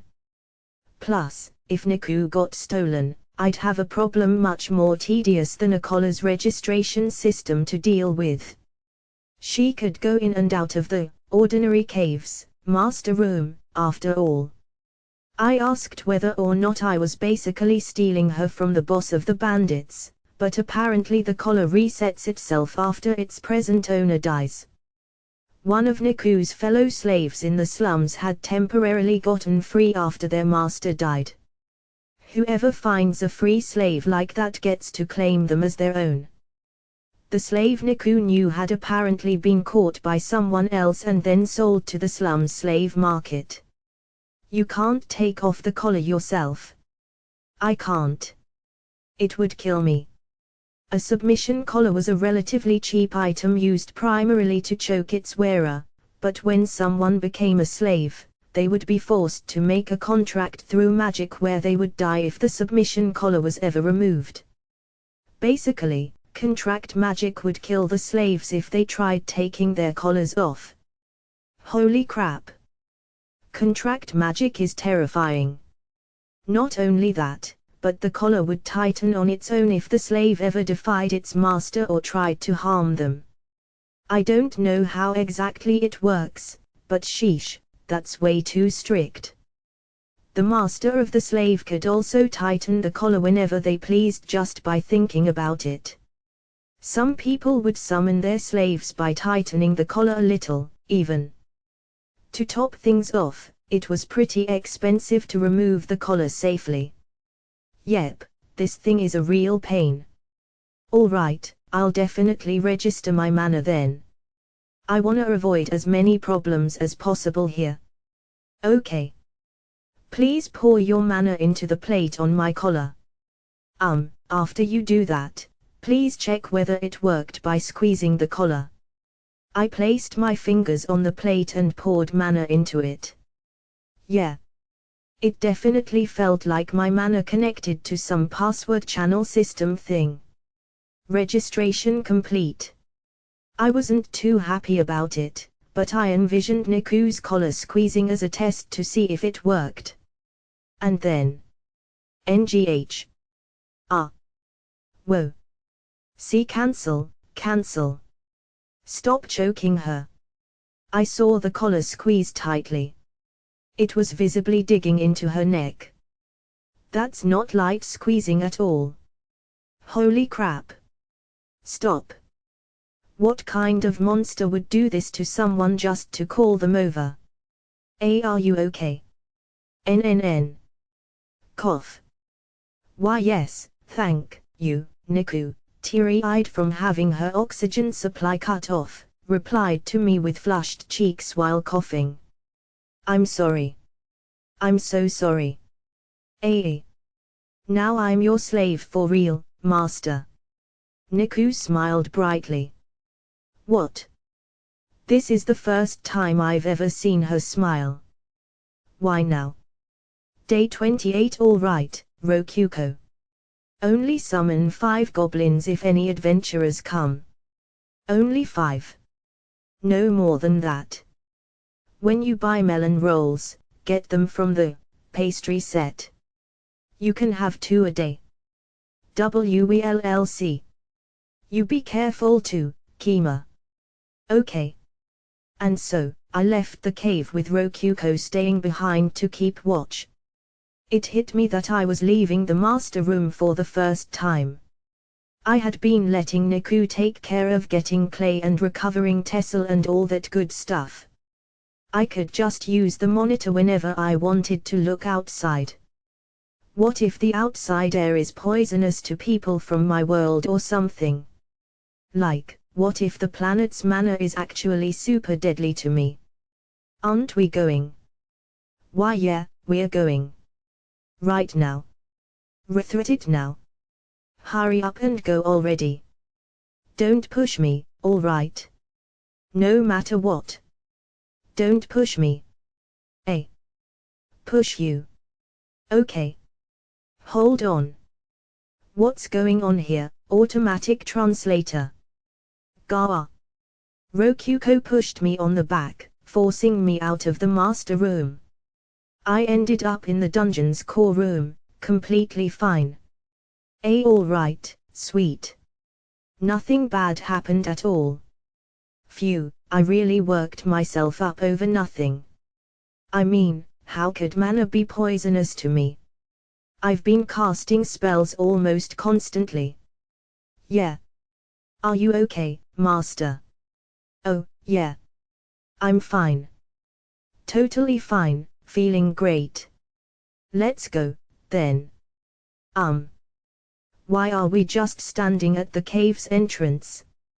You know, come to think of it, I'm the dungeon master. Should I really be leaving the dungeon willy-nilly like this? I dunno. I think I should be more cautious about this and take things really slowly. Higher. Why are you pushing me? Don't push me. You want me to push you? Okay, I will. Why? Why aren't you doing your job right, Mr. Automatic Translator? Why you've stolen my first time, going outside? My precious first time. Yeah, nothing bad is happening. Why would anything bad happen, anyway? I'm being silly. I took another cautious step outside, but moved so slowly that Niku started to pull on my clothes. Master. Right. Sorry. Let's get this show on the road. And so, I took my first step towards the forest. Should I push you? Yes, please. We hadn't encountered any major problems so far, but it still frustrated me that I had to leave safety to go outside where my very life was at risk.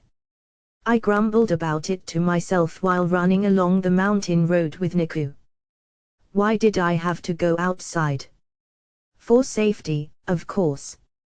It was impossible for me to tell whether I was safe or not without any information. I had so little information that my desire to do research outweighed the possibly temporary safety I had at the dungeon. Hence, I needed to go to a human settlement. I really don't want to work. Naturally, I was capable of running down the mountain road despite never exercising thanks to my wearable golem. I had ordered it to run all the way to see a village and so it was. But it was still really tiring somehow, so I needed to stop several times to take breaks. How is Niku keeping up so easily? My muscles are gonna hurt like hell tomorrow, sheesh. I had brought a bunch of food and water just in case we didn't make it to town in a single day, but after our first break I let Niku carry it all for me. Hey, don't look at me like that. She had said, it's a slave's responsibility to carry her master's things, so please let me, and I just couldn't bring myself to turn her down. But either way, she could easily run while carrying all the food and water. I barely managed to do that even with my wearable golem helping out. Dog girls sure are tough. It took us half a day to reach the city. Thankfully, we didn't encounter anything particularly dangerous on the way there. At worst, the magic stone inside my wearable golem ran out of juice and I had refill it with my mana. Yeah. I should have been less cheap and bought an actually good magic stone. I'll swap this one out for a better stone after I get back. And so, we were there. See a city at last. Aside from the food and water, we had also brought a fair amount of cash from the dungeon. It was the money we had withdrawn into the master room after the knights came to eliminate the bandits. The city was surrounded by a brick wall about 5 meters tall, and the entrance gate was protected by a tough-looking guard. Wait a second, whoa. This is a pretty big city. How many people are living here? I glanced at my map out of curiosity and saw that there were gates on the north, east, south, and west sides of the wall. We were on the west side. Halt. What business do you have in Sia City? The cautious-looking gatekeeper ordered us to halt once we got close enough to the gate. Not wanting to cause any unnecessary problems, we stopped. Sorry. We're from the country, so we don't really know how this works. Do we need something to get inside? Answer the question. What business do you have in Sia City? Well, we left the place we were living in to come here and become adventurers if possible. I see. Your companion must be a slave, given that collar. Does she belong to you? Yes, she does.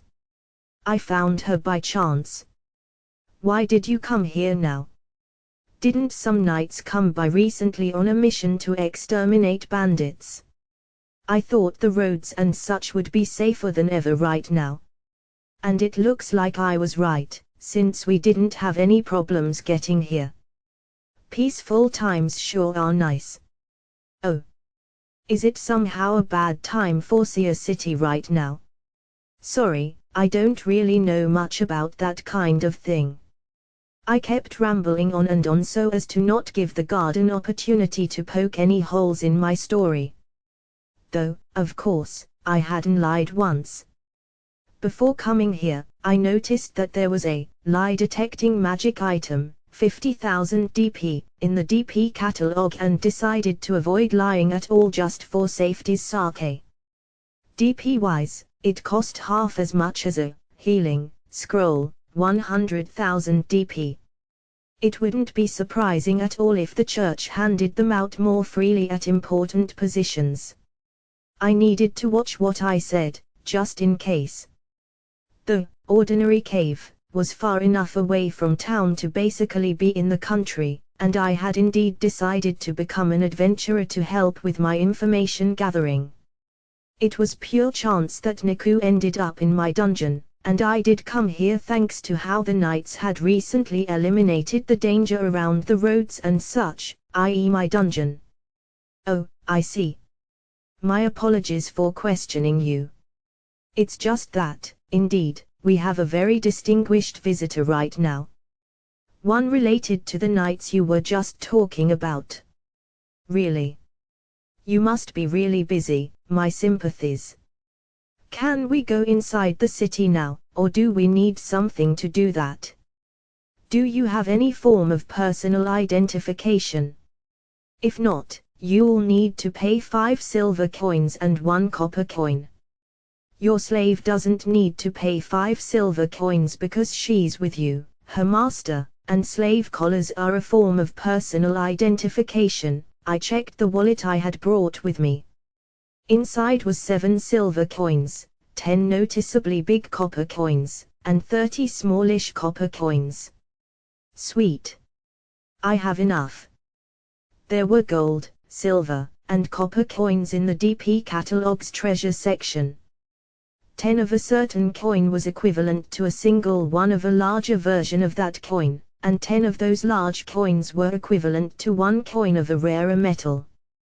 For example, 10 copper coins were worth 1 large copper coin, and 10 large copper coins were worth 1 silver coin. I didn't know if there was any coin more valuable than a gold coin, though. Oh, and the silver coins are a form of insurance.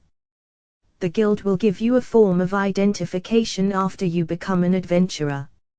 If you show that to me, I can return your coins. Though someone from the country like you likely won't have enough money to pay for both this and your registration at the guild. It costs 3 silver coins for one person to become an adventurer, after all. You'll only have to pay 3 coppers as insurance if a guard follows you to the guild until you get your identification. Though I'll warn you now, 2 of those coppers will stay with us as payment for the extra work. I'm free right now, so we can go right away if you wish. So basically, I've got 2 options. Spend 2 coppers or find my way to the Adventurers Guild on my own, register there, come back, show my ID to get my money back, and then go back to the guild. Yeah, sounds tedious. I should just ask for his help. That sounds great. You don't mind? Not at all. I'll show you to the guild. Hey, you over there. Watch the gate for me. I'm showing these travelers to the guild. I gave him 4 copper coins. Thankfully, that meant I still had plenty of cash left. The guards swapped places and I went with the first one towards the Adventurers Guild. 2 coppers to have him guide me there was pretty cheap. Probably. How much is 2 coppers worth, anyway? We advanced down the main street of the city and soon enough delicious scents wafted into my nostrils. There must have been a lot of people making kebabs, as the tasty smell of meat was thick in the air. I wondered what kind of meat was used to make kebabs in this world. They probably ended up huge. And looking at a sign near one of the stands, they cost about 5 copper coins each. I guess that means 1 copper coin is worth about 100 yen. I'll try to think about it like that. Hey. I understand how you feel, but would you mind waiting for that until you get your identification? I am working right now. The guard hurried me on after I wasted too much time staring at one of the kebab stands. This guard really is a good guy, huh? I'll spare his life if he ever comes to my dungeon. After walking for a bit, we reached a fairly large building. A sign with a drawing of swords, potions, and scrolls on it was hanging on the door. That must have been the signpost for the Adventurers Guild. I went inside and saw that it was filled with people who looked like adventurers, partying hard and drinking a ton of beer. I was surprised to see all of them drinking so hard at noon. Maybe they had worked all night and were on the verge of going home. I followed the guard to the counter and soon enough the receptionist handed over the registration forms. Surprisingly enough, it was wood-based paper, not sheepskin parchment or anything like that. I was impressed. The form looked handwritten. This world might not have developed printing technology yet. Can you write your name? If not, I can write it for you at the cost of 1 copper. No need. Niku, it's your time to shine. Yes, master. I asked Niku to write my name for me. The only language I could write in was Japanese. I couldn't comprehend this world's language whatsoever. The automatic translator would take any text I looked at and turn it into Japanese in my brain. But the Japanese I wrote didn't turn into characters people of this world could read. It's such a pain. I'm so glad I saved Niku. Suddenly, I realized that the guard and the receptionist were looking Niku and me over with furrowed brows. Was it that rare for a child slave to be literate? I'm surprised. She's such a small child, and yet, well, I needed her to be useful somehow. I see. For some reason, the receptionist was giving me a kind of disgusted look. Should I not have taught Niku to read or something? And, it might be a bit late for me to say this, but I looked pretty different from most of the people in the city. I thought it'd be fine since Niku had black hair too, but the bandits and everyone else here all looked like Europeans. I tried wearing normal-looking, golem, clothes, but that might have not been enough. Either way, though, my face had nothing to do with my guild registration. Are you really going to register that slave child as well? Is there a problem with that? Can slaves not be registered? Is there an age limit? Is she writing the wrong things? No, there isn't any problem with the paperwork or anything of that sort. Niku finished writing my name and we quickly finished the rest of the registration. We paid 6 silver coins to cover the registration fee, leaving us with only 1 silver coin, 10 large copper coins, and 30 normal copper coins. We lost a lot of cash all at once. After a short wait, we were given our Adventurers Guild cards. Now that you have personal identification, I will return to my post. Oh, okay. Thanks for all your help. Anytime. It's my job. Next time you come to the city, it'll cost 1 copper to get inside. The guard went back to his post after checking our guild cards. With that settled, I decided to start gathering information by checking out what quests the guild was offering. Now, I need to explain guild ranks. Oh, okay. Scratch that, things weren't settled yet. I still had a lecture to listen to. Gatekeeper's perspective. I am a gatekeeper. Though it feels like bragging to say so myself, I'm quite adept at my job and I can spot anyone suspicious from a mile away. And here I see 2 travelers walking towards the gate I'm guarding, looking as suspicious as anyone I've ever seen. One is a black-haired man and the other is a small girl with similarly black hair. It's rare for me to see black hair around these parts. Are they siblings? But either way, is that man making the girl carry everything for him? I see he has a sword, but I thought they were siblings from a glance, but upon closer inspection I realized that the girl is both a slave and a canine beastie. I see now. That's why he's making her carry everything.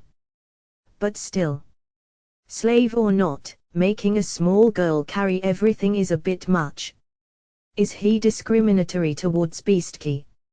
No, if that were the case, she wouldn't be so well dressed. They're certainly an odd pair. That's enough of this, though. I have work to do. Halt. What business do you have in Seer City? The 2 of them obediently stop after I shout at them.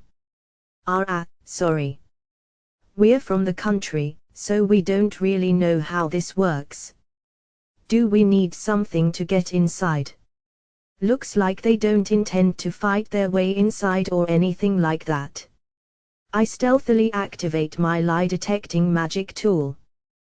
Gatekeepers tend to have one of these, as they allow us to determine whether or not those we're speaking to are lying to get inside. A veteran gatekeeper such as myself knows who to be suspicious of without a tool like this, but I've been ordered to use it every time without fail thanks to how a royal visitor is currently in town. I'm not one to disobey a direct order. Answer the question. What business do you have in Seer City? Well, we left the place we were living in to come here and become adventurers if possible. That wasn't a lie. Unemployed youths tend to be attracted by tales of those similar to them becoming adventurers and obtaining untold riches. If only they knew that reality isn't so kind. I see.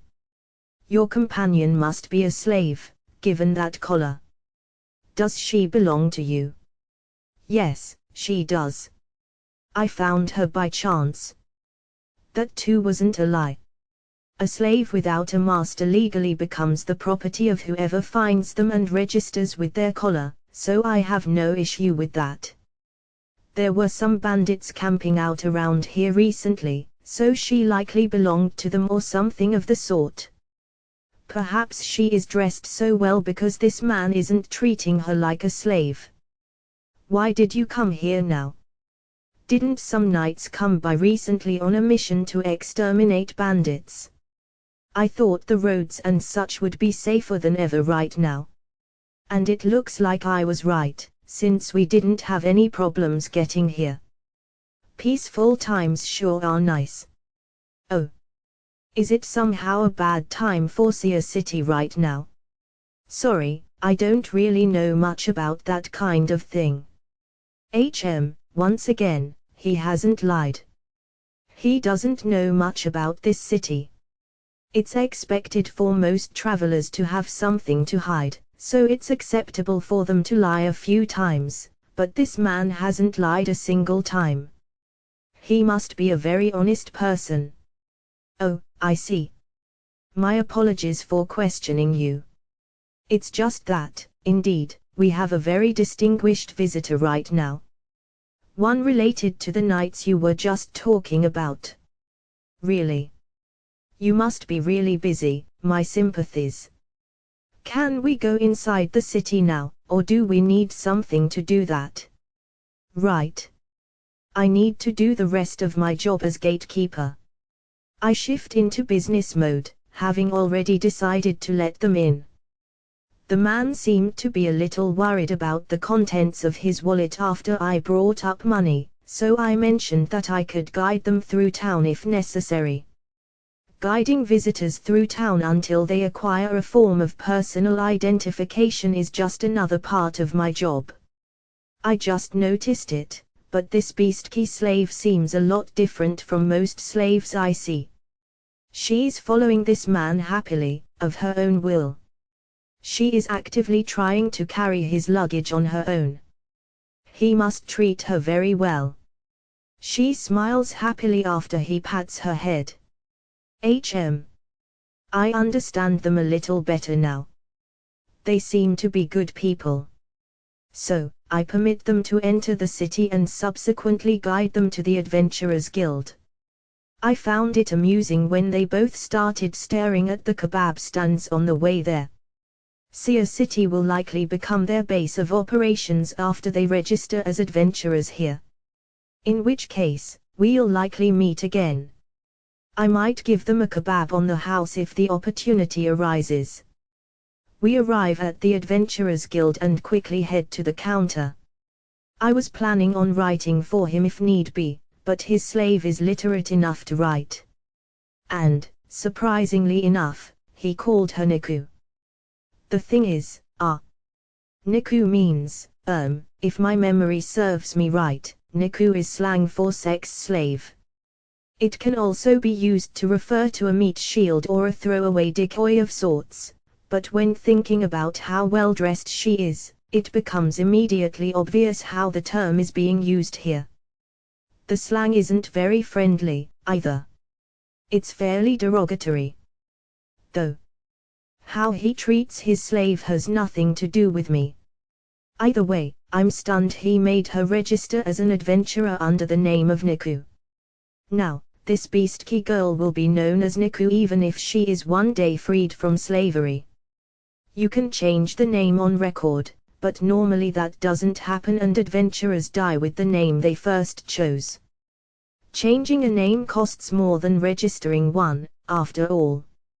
I also wonder why he went out of his way to use his small amount of money to register her under that name. He must be a true monster. It may have been a mistake to let him into the city so soon.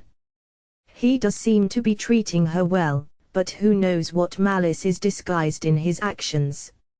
I want to ask the guild receptionist if it's truly acceptable to go through with this, but paperwork won't care about the meaning of a name. She would just tell them to hurry and finish up, surely. All that said, however, the slave herself does seem happy.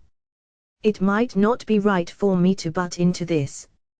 Slaves kept for that purpose tend to be treated better than regular slaves, so perhaps I should instead feel relieved that things aren't worse for her. Wait. I just heard the receptionist mutter, but she's such a cute little girl. I have to save her under her breath. Right. This has nothing to do with me. They have their guild now, my job here is done. Yes. This Kima fellow is on his own now. Nothing that happens from now on has anything to do with me. Thus, I decided to leave and go back to the gate. There's work to do and no time to be dallying around here. I'm a veteran gatekeeper, after all. Ha ha ha.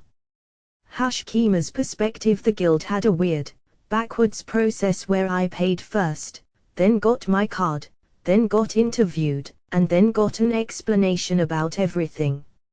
Is that them basically saying don't even bother coming here if you ain't got the cash, scum or something? Harsh. No, I only prioritized getting you your card so the gatekeeper could get back to work.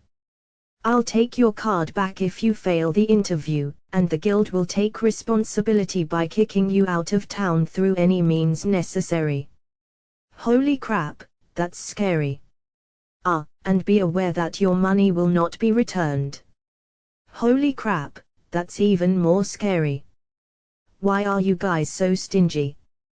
The interview has already started, by the way. Ah ha ha, I was only joking, my dear. Ruffians who fail the interview deserve a punishment as grave as that. I understand that completely and absolutely. I am glad to hear that. Phew, that was way too close. I don't even wanna think about how much of a pain in the butt it'd be if we got booted out of town. So, after giving half-assed answers to several questions, I passed the test. They were really simple questions, like where were you born, and stuff like that. I just said I don't know exactly where to avoid a direct lie. Niku just had to say that her memories were fuzzy so she wasn't sure. After that, we received an explanation about the guild. According to the receptionist, the highest rank in the guild was S, with the ranks below it ranging from A to G. Given our lack of adventuring experience, we were started off as G ranks. Ranking up relied on points gained from completing quests, as well as further interviews from the guild. Not to mention tests sometimes. Anyway, quests were posted on the bulletin board. We just had to find one marked for our rank and take it to the counter. We could also pay for one of the guild employees to read the quests out loud, but since Niku could read, that didn't matter to us. Also, the Adventurers Guild wouldn't help us at all if we committed any crimes. In fact, they might even put a bounty on our heads after they nullify our guild card. Alright. Thanks for the explanation. By the way, is there anything I should be cautious of while I'm here in town? It would likely be best if you avoid the slums by the southern gate. Slums, huh? Not surprised to hear there's slums around here. I'm guessing that's where the bandits bought their stuff. Slaves included. A cliché event where we met a new party member never happened. All those adventurers from before. Yeah, they had all either left or passed out, drunk. That saved us some trouble. Alright, let's see what kind of quests they have here. I was mainly interested in any quests about dungeons or our ordinary cave. Oh, here's one. Investigate the ordinary cave dungeon. Reward, 1 silver coin. Rank, F or above. 2 or more people required. Wait, F rank or above. Crap, we can't take this quest as G ranks. We need to boost our rank up. That might take some time. Oh, no. No. I'm already bored. This is a pain in the butt. I just want to sleep. Niku, are there any G rank quests here we could take? Preferably some easy ones. What about this one? The quest Niku found was as follows: clean a bathroom. Reward, 8 coppers. Rank, any. 1 or more people required. Yeah, makes sense. You'd think a beginner quest would be like herb collecting, but we don't know anything about herbs. But wait. Shouldn't purification take care of this? Curious, I asked the receptionist about it. This quest was sent to us because the mess was too intense for the client to clean himself with just purification. Are you interested? I'll need a second to think. How frigging dirty is that gonna be? I started to worry a little, but Niku hesitantly called out to me. Your purification will be enough, Master. It cleans me a lot more than a normal one. What? Really? Yours feels amazing, Master. It makes me feel all floaty. I know it can clean any mess. If it can't, I'll clean the bathroom myself. I'm good at cleaning. Ha! I had no idea my magic was especially strong or anything. I know visualization is important with magic. Maybe something's going on there. But either way, Niku can back me up if it doesn't work. Let's give it a shot. I would like to take this quest. Very well. The guild accepts your services. The client is the blacksmith located in the West Industrial District. Take care not to get lost. Here is the quest slip you should show to the client. Be certain to receive his signature after completing the job. Our services were accepted, so we immediately started the quest. We could check on either a real map or on the menu map, so there wasn't much chance of us getting lost. Under normal circumstances, other people couldn't see me using the menu without my permission, but I decided it would probably be best not to use it in public too much. I'd look suspicious if I started staring into space for too long. I told my wearable golem where to go, and after a bit it suddenly stopped. We had arrived. The combined powers of a map and my wearable golem were unstoppable. I decided to show the quest slip to the client and settle things as fast as possible. The client was a surly-looking, somewhat aged man who did in fact look like a craftsman. Excuse me, I'm from the Adventurers Guild. I'm here to clean your toilet. A slave owner, huh? You telling me that your slave's gonna clean for you? She looks pretty damn small, I'll take a look at it first. We took this quest together, after all. All right. It's over here. I peeked into the toilet and was immediately hit with the distinctive smells of fecal matter and urine. Not gonna lie. I nearly threw up. Throw up if you want, but clean your own puke up too. I hired you to clean, not to make it more dirty. Alright. Tell me when you're done. The client left without sticking around at all. Convenient. Wait. Isn't this smell bothering you, Niku? I'm used to it. Where the heck did you used to live? I shook my head and tried casting purification. Purification. Bubbles spread out and covered the entire bathroom. The filth covering the bathroom's walls, floors, and toilet got absorbed into the bubbles, which then disappeared. Left behind was a completely clean bathroom, smelling slightly of citrus and lavender. It was as if I had scrubbed the place clean myself. Well, I thought the toilet was just brown, but it's actually white porcelain. Not to mention, it looks just like the kind we have back at home. Weird. That was amazing, Master. Yep. That's how you do it. But man, we're already done. I wouldn't mind using this as an opportunity to get a little famous, but standing out too much would be bad for business. I'll just kill some time with a nap. All right. Niku, I want you to pretend to clean the bathroom for a bit. I'm going out to gather some info. If anybody drops by, say you're busy cleaning and they can't come in. Yeah. Keep doing that for about an hour. Does your golem watch have enough mana in it to last that long? Oh, and also, don't let anyone see you checking the watch. You understood? 1 hour, okay.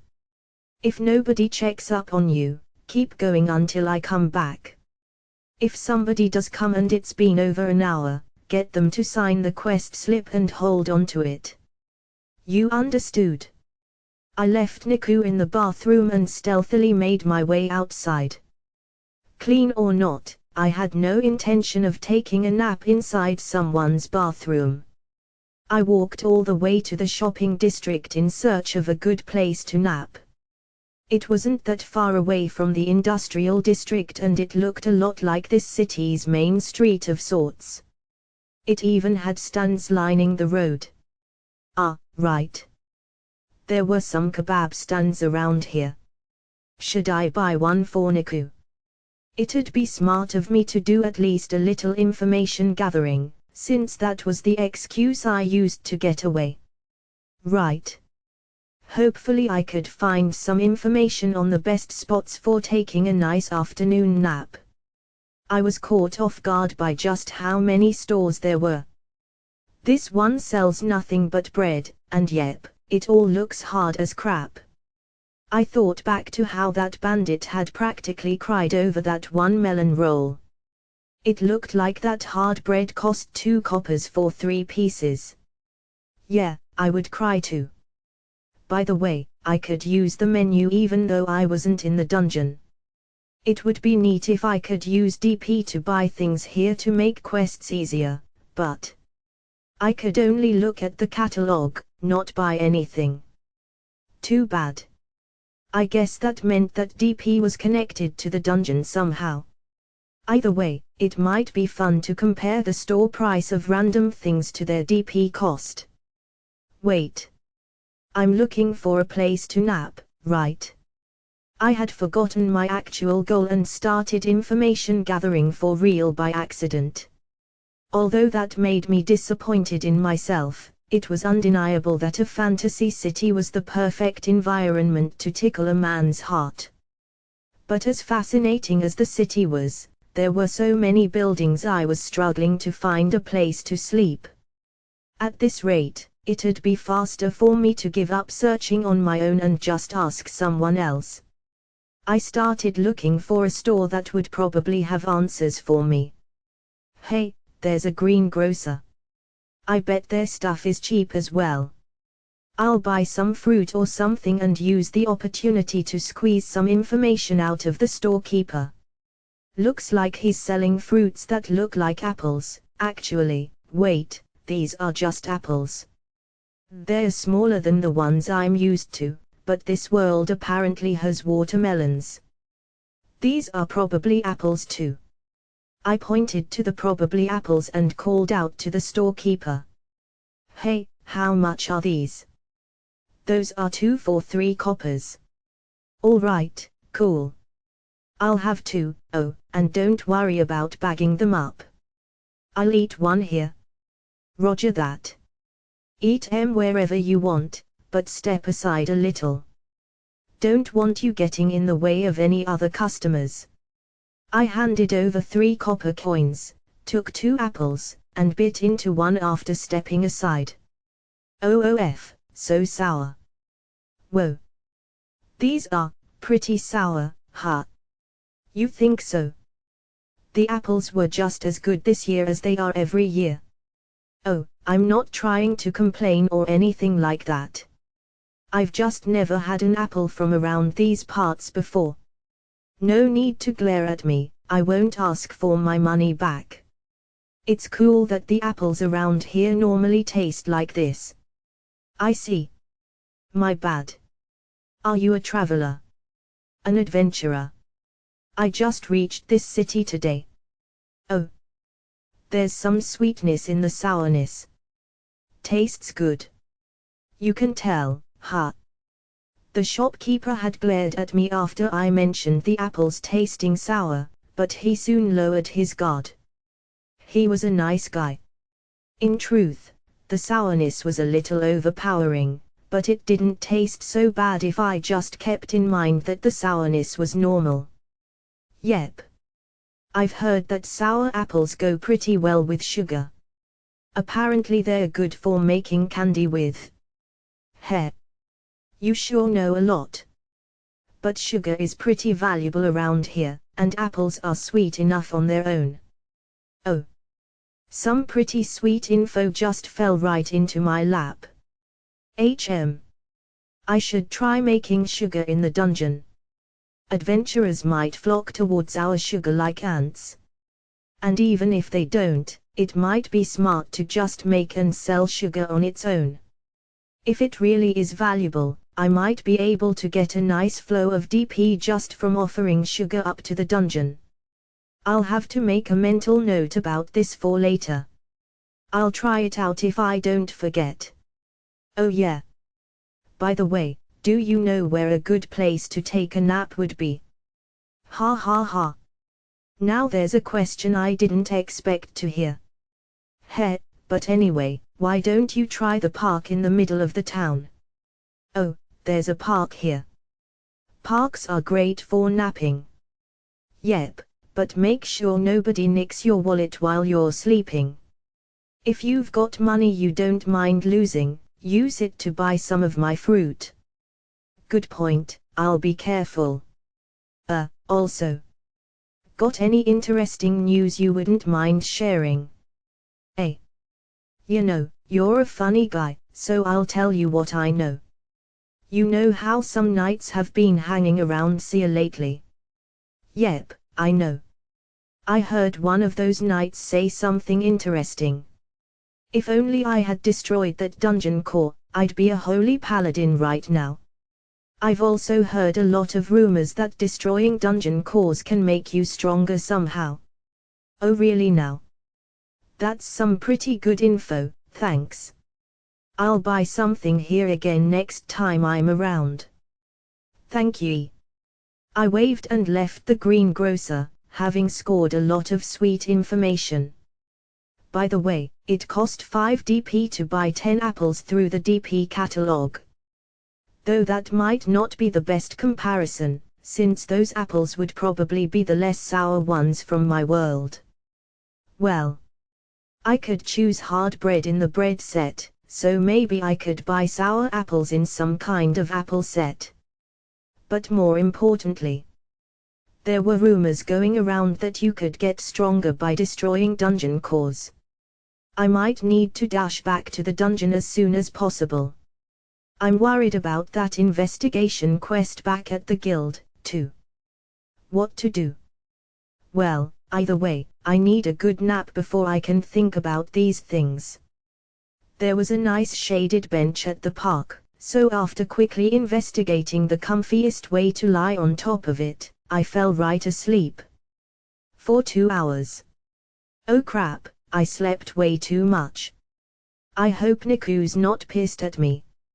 After making sure all my valuables were safe, I rushed back to the blacksmith where I had left Niku. Oh, wait, right. I said I was information gathering. Let's see what I learned today. The apples here are sour, sugar is valuable, the park here is perfect for naps, and that there's a rumor going around that you can get stronger by destroying dungeon cores. Perfect. That's enough information for my excuse to hold up. Thanks, Mr. Greengrocer. I owe you one. I arrived at the blacksmith, but since Niku wasn't waiting for me outside, I snuck into the bathroom. And there she was. How did it go, Master? Great. I learned lots of stuff. How about yourself? Someone came once while I was cleaning, so I turned them away. They came back later, but since an hour had passed, I told them I was done. They signed the slip. Here. Oh, right. I didn't tell her where to wait for me. Sorry. Yeah, sorry. You could have waited for me outside, you know. I am sorry. Are you going to punish me? Niku lowered her eyes sadly and fidgeted a little. Don't worry, it's my fault for not telling you. I won't punish you, okay. I rubbed Niku's head as gently as I could. Her soft hair felt really nice. Her dog ears were pretty soft, too. Niku was surprised at first, but she soon got embarrassed after I kept rubbing her head. Eventually, she got so emotional from my head rubbing that she clung to my right arm. What a cute little girl. Seriously. She's too cute. After thanking her as best I could, I left the bathroom with Niku. All done. The client called out to us almost immediately. Ha. Oh, yeah. I finished what I was doing. All right. Hey, girl. If this guy ever dies, come to me. I'll treat you well. Don't wanna. Niku immediately shot the guy down before I could even process what was up with the serious expression on his face. Why you're glaring at me, Mr. Client? Something must have happened between him and Niku while I was sleeping. Something that made him grow really attached to her. All right. But you never know what can happen to you when you're an adventurer. Just remember, I'm here for you. Let's go, master. All right. Niku was completely ignoring him. Seriously, what happened? But either way, the guy had a point. You can never know what'll happen in life. Especially for me. As a dungeon master, every day was a fight for survival. Hey, Niku. If something does happen to me, you might actually want to come here. You should remember his offer, just in case. Niku jolted after hearing me say that. Are you going to abandon me? She looked like a dog whose family had left it home alone as they went on vacation. Thankfully, she cheered up after I rustled her hair again and said I would never abandon her, no matter what. By the time we reached the Adventurers Guild, the sun had already started to set. Congratulations on completing the quest. Here is your payment of 8 coppers. The receptionist stacked 8 coppers on the counter. The fruits of our labor. Although it ended quickly, I had still worked for this money. I hope I can find a way to get money for free without doing anything. I just want to sleep in a safe, comfy place.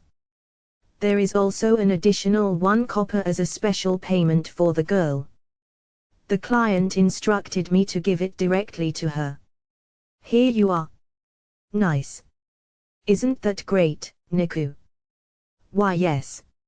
Niku reached out over the counter and took the copper coin. She was so short that the receptionist had to bend really far forward. Here, master. And then, right after taking the coin, Niku offered it up to me. I think she should hold on to that. Keep it, Niku. You can use it on whatever you want. Here. She kept holding the coin out to me. We were starting to hold up the line in front of the counter. Having no other choice, I decided to take the coin and spend it on a treat for her later. All right. Thanks. I took the coin and rubbed her head. She looked really happy. She was even wagging her dog tail. Hey, don't glare at me like that, lady. We'll get out of the way in just a second. But first, I'm planning to stay at an inn here tonight. Do you have any recommendations? You can get a bed at the slums for only 4 coppers, though I can't guarantee your safety. You can entrust that young girl to me while you sleep there if you wish. I will do it for free. Thanks, but I'll pass. Didn't you tell me to avoid the slums earlier? Though I guess that's the only place I could afford with earnings this week. I'll give her some more details. I'd like an inn where I can sleep really well for 40 coppers or less a night. Good food is a nice bonus. Any ideas? I believe you will like the Sleepy Songbird Inn. It normally costs 35 coppers a night to sleep there, and it comes with one meal. That sounded perfect, so after checking the map, we went straight there. An adventurer making 8 coppers a day normally wouldn't be able to stay there, but 35 coppers was nothing to a dungeon master like me. Though, to be honest, I was actually tight on cash at the moment. All I did today was register at the guild and do a single quest. I should try to earn more money tomorrow. If I'm gonna have to work, I want to at least be financially stable as a result. It took half a day of running full speed to get to town from the dungeon, so it wouldn't be easy to go back and forth between them every day. I would guess it'd take a full day of walking to make it if we didn't run. In other words, we'll have to stay at an inn at least once every time we come to town. I would really like to earn enough cash to pay for that. Soon enough, we reached the Sleepy Songbird Inn. It was a large, nice-looking inn made out of wood. Thank you for your recommendation, lovely receptionist. I opened the door and saw a lady who looked like an innkeeper sitting by a desk. Excuse me, I was recommended this inn by the Adventurers Guild. Do you have an open room, for about 35 coppers? Yes, we do. You're from the guild, then. Are you an adventurer? It is 35 copper for bread and board here, but, oh. That girl is a slave, I see. What will you do with her? It'll cost 5 more coppers for her to sleep in the barn. I'd like us to sleep in the same room if possible. Does that cost extra? No, it doesn't. How will you feed her? A meal for her would cost 2 coppers. That's fine. I'd like to stay the night here. Hell yeah, slaves don't cost any extra. Lucky us.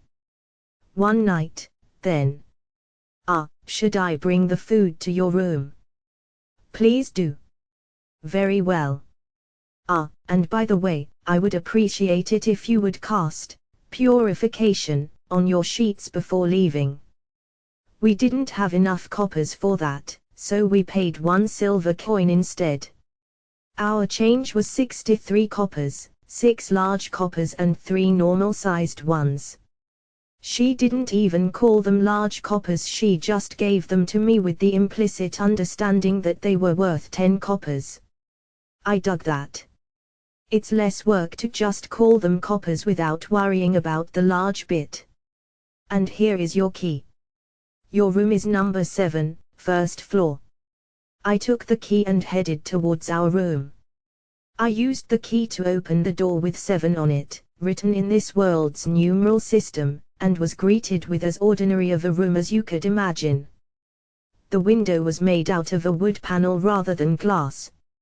I could slide it to the side to open it. Did this world even have glass?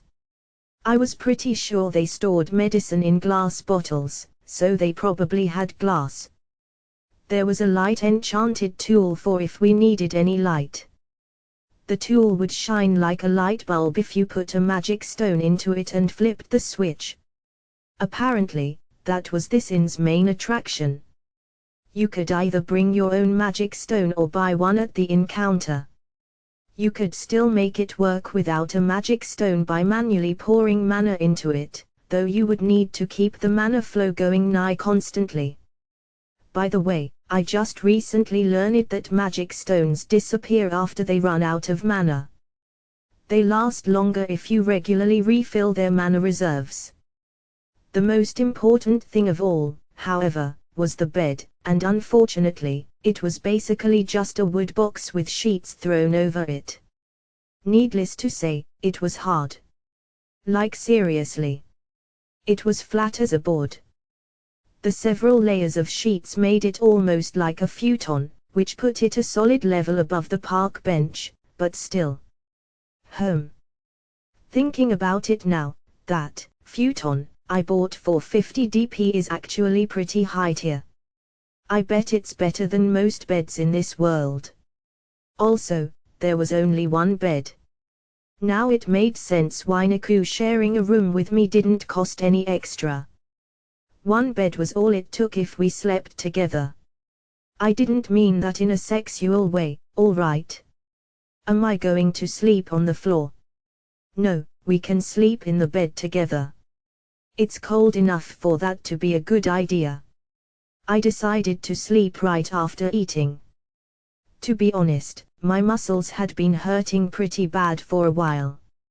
I might not even be able to move tomorrow without making my wearable golem do everything for me. I cast purification on Niku and me while thinking to myself and waiting for the food. Oh, right. I need to split the money we made today. I took out 5 coppers and handed them to Niku. That was half the profits, plus the extra coppers she had been given. I can't take this much. I didn't even do anything. You found the quest and told me I could take care of it with my purification, didn't you? That's more than enough. Don't worry about it. But those meat kebabs cost about 5 coppers, didn't they? I really want to eat a meat kebab with you, Niku. Oh okay, I'll take it. Naturally, I didn't actually intend to make her pay for her kebab. Maybe due to us talking about kebabs, I heard a stomach growl. Not mine. Niku's. Oh yeah. She hasn't eaten anything since we got here. Now I feel a little guilty for eating that apple earlier. The innkeeper soon brought us our food. My meal was 2 pieces of hard bread and a bowl of vegetable soup, whereas Niku only got the pieces of bread. Interesting. So that's the kind of thing slaves eat. I split my soup with Niku before using my half to force the hard bread down my throat. The vegetable soup itself was actually pretty good. Yep. It didn't have a strong flavor or anything, but I could taste the vegetables and it was nice. Day 29 we left the inn after morning came. My body felt stiff, but thankfully the muscle pain wasn't so bad. And this time, Niku managed to fulfill her role as my Dakimakura without peeing herself. Using the bathroom before bed is very important. Yep. Though naturally I had to stop her when she tried stripping off her clothes before getting into bed with me. That was going a bit too far.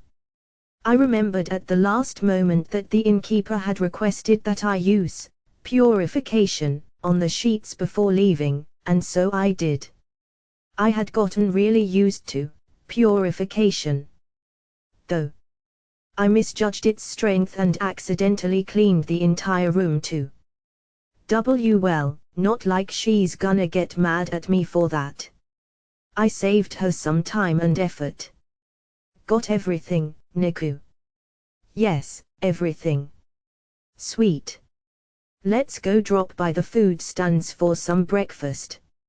Oh okay. I returned our key to the sleepy Songbird Inn's innkeeper and left. Sleeping there had been very fruitful. Now I knew more about inn fares and what kind of stuff people would expect for a certain price. I wonder if Rokuko's holding up all right at the dungeon all by herself. She's, probably fine. She managed on her own before I got here, after all. I'm kinda getting homesick for the dungeon's master room. Or more precisely, the futon there.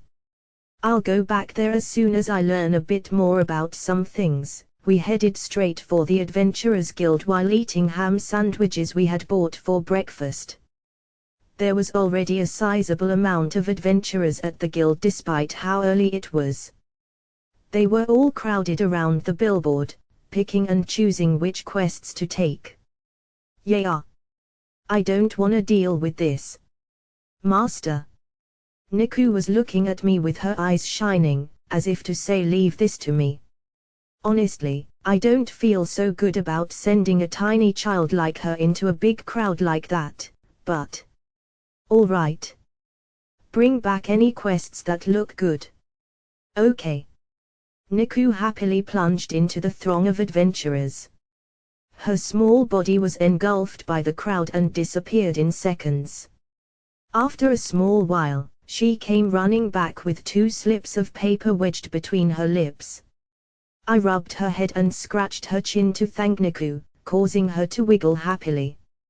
Yep, she's basically a puppy. Thank you so much. I took a look at the quests she brought back.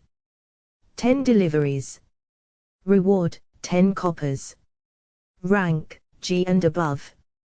1 or more people required and hunt rabbits. Reward, at most, 10 coppers per rabbit. Rank, G and above. 1 or more people required. Notes, minimum of 3 rabbits, maximum of 10. Must be hunted the day of. Right. I can use the map and my wearable golem to manage these deliveries, and hunting rabbits shouldn't be an issue. These are perfect. I took the slips and headed straight for the counter. Will delivery quests not be too much for you two?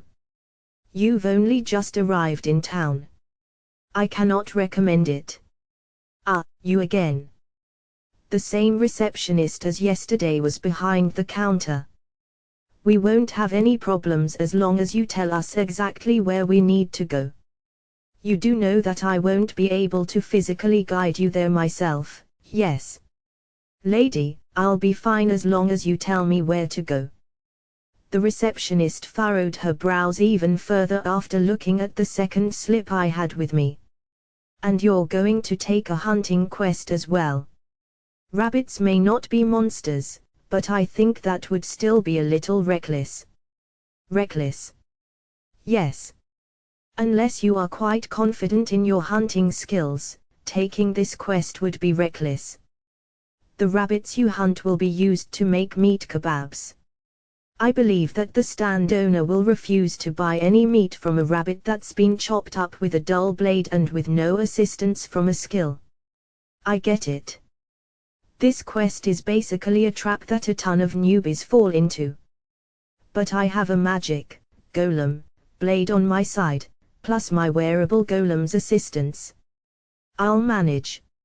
I believe I mentioned this when making your guild card, but failure to complete a request results in a fine and a punishment. Do you still wish to go through with this? Yep, absolutely. Sorry, I wasn't really listening when you talked about the fine and stuff. Either way, I held out my guild card so she could register my quest application. Application registered. Be careful. Oh, and regarding the delivery quest, please go behind the guild building. The staff member in charge of delivery quests will tell you more about the deliveries there. Thanks. The receptionist was kind of a prickly person at times, but she did her job and she always gave relevant, helpful advice. She's pretty good at her job. I'm glad she's always so upfront about things. All right. Let's go, Niku. Yes, master. I left the counter with Niku, heading around the back to get started with the delivery quest. Niku and I quickly finished the delivery quest by splitting the deliveries between us. Though I couldn't move well due to muscle pain, and by the time I finished 3 of the deliveries, Niku had already finished the other 7. Although she got a lot of help from the wearable golem navigating for her, it was obvious how skilled she was. The way her tail wagged proudly as I rubbed her head was cute and healed my soul. It only took us part of the morning to finish the deliveries. We still had plenty of time to go rabbit hunting. Wait, where can we even find rabbits? Crap. I have no idea. I decided to just go to the client and try asking him. The client was indeed running a kebab stand. The nice smell of fatty meats being cooked wafted through the air. Saliva built up within my mouth, forcing me to gulp loudly. You're the adventurers who took the rabbit quest. All right. Where's the meat? I don't see you two holding any. Oh, we were just about to go get it. Ha. Well, I'm gonna be using the meat next week, so take all the time you need today. I'll be cooking meat here until the evening. So, what do you need with me? Right after he said that, the cute sound of a stomach grumbling filled the air. Of course, it wasn't me. It was Niku. Oh yeah. We haven't had lunch yet. We'd like 2 kebabs, please. And I'd also appreciate it if you told us where we could hunt some rabbits. Coming right up. That'll be 5 coppers each, so yeah, 10 coppers total. As for the rabbits, you can find them outside of the town. You can find a lot of them out of the west gate, right up to the forest surrounding Sia Mountain, but not fully inside of it. Oh, and don't worry about dissecting them. I'll take care of that. Nice, thanks. We'll go get started. I took the kebabs and handed one to Niku. She tried to hand me her 5 coppers to pay, but I didn't take them. I spent this money to get information, so don't worry about it. Plus, it's a master's duty to feed his slaves. Let's eat. What should I do with these, then? Niku was looking at the 5 coppers in her hand, troubled. If you ever feel like you want something, you can use those to buy it. And if those 5 coppers aren't enough, you just gotta save up some more. Oh okay. Niku put the coppers into the small bag she was using as a makeshift purse. We then bit into our kebabs. Well, it's not bad. It's definitely not bad, but it kind of stinks a little, and it doesn't taste as good as a hamburger, which makes it less satisfying than it could have been. Or at least, that's what Niku was probably thinking, judging from the expression on her face. I showed my guild quest slip to the guard at the gate and got outside without needing to pay anything. We found one rabbit on our way to the forest. It was bouncing around the grassy plains much like you would expect a rabbit to do. Honestly, it was super cute. White fur, red eyes, tiny. Yeah, it was cute. Cute and fluffy. A cute ball of fluff frolicking amidst the grass. But moments later, Niku had decapitated it with a single slice. Her golem blade, knife, easily sliced through its neck thanks to its vibration capabilities. It was pretty gruesome. Here's the meat. Thanks. Good job. I'm proud of you. This kid's got no mercy. I picked up the rabbit's corpse by the feet as blood pumped out of its neck and held it upside down for a bit. Once most of its blood had drained, I threw it into a leather bag we had brought. I threw in the head too because why not? If Niku weren't here, my heart might have shattered and left me unable to complete the quest on my own. Somehow, killing rabbits made me feel more guilty than watching adventurers die in my dungeon. Though, I ended up killing a rabbit after that myself. The meat I ate every day always came from an animal somebody had killed. The burden of murder rested on my shoulders as well. Which meant that I had no excuse for not killing any rabbits here, unless I wanted to be a hypocrite. Thanks to my golem blade and wearable golem, I managed to bag a rabbit. Some of its blood got on me, but all it took was a single purification to get it off me. Wait. Come to think of it, Niku didn't even get a single drop of blood on her. I'm impressed. She's earned my respect. Eventually, we bagged the 10 rabbits and took them back to the client. Who killed how many? I got 2 and Niku got 8, what about it? Niku decapitated the rabbits as soon as she saw them, I can't compete with that. I asked her to let me help out, so she caught one and held it down for me with both hands so I could kill it instead of her. I managed to get one without her help, but I relied pretty heavily on my wearable golem helping out. Maybe Niku can take care of all the adventuring for me. We handed over the rabbit-filled bag. The client grinned after seeing what was inside. Well, well. Looks can be deceiving, huh? Didn't expect you to be this skilled with a blade. Sorry, the girl did basically everything, not me.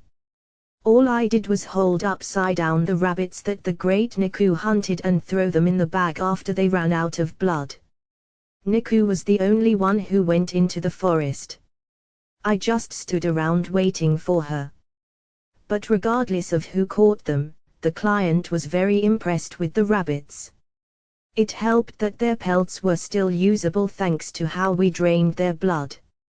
All the rabbits, except one, earned the maximum payment of 10 coppers, resulting in a net gain of 97 coppers, though as a bonus for how solid they were overall, he paid us a whole silver coin instead.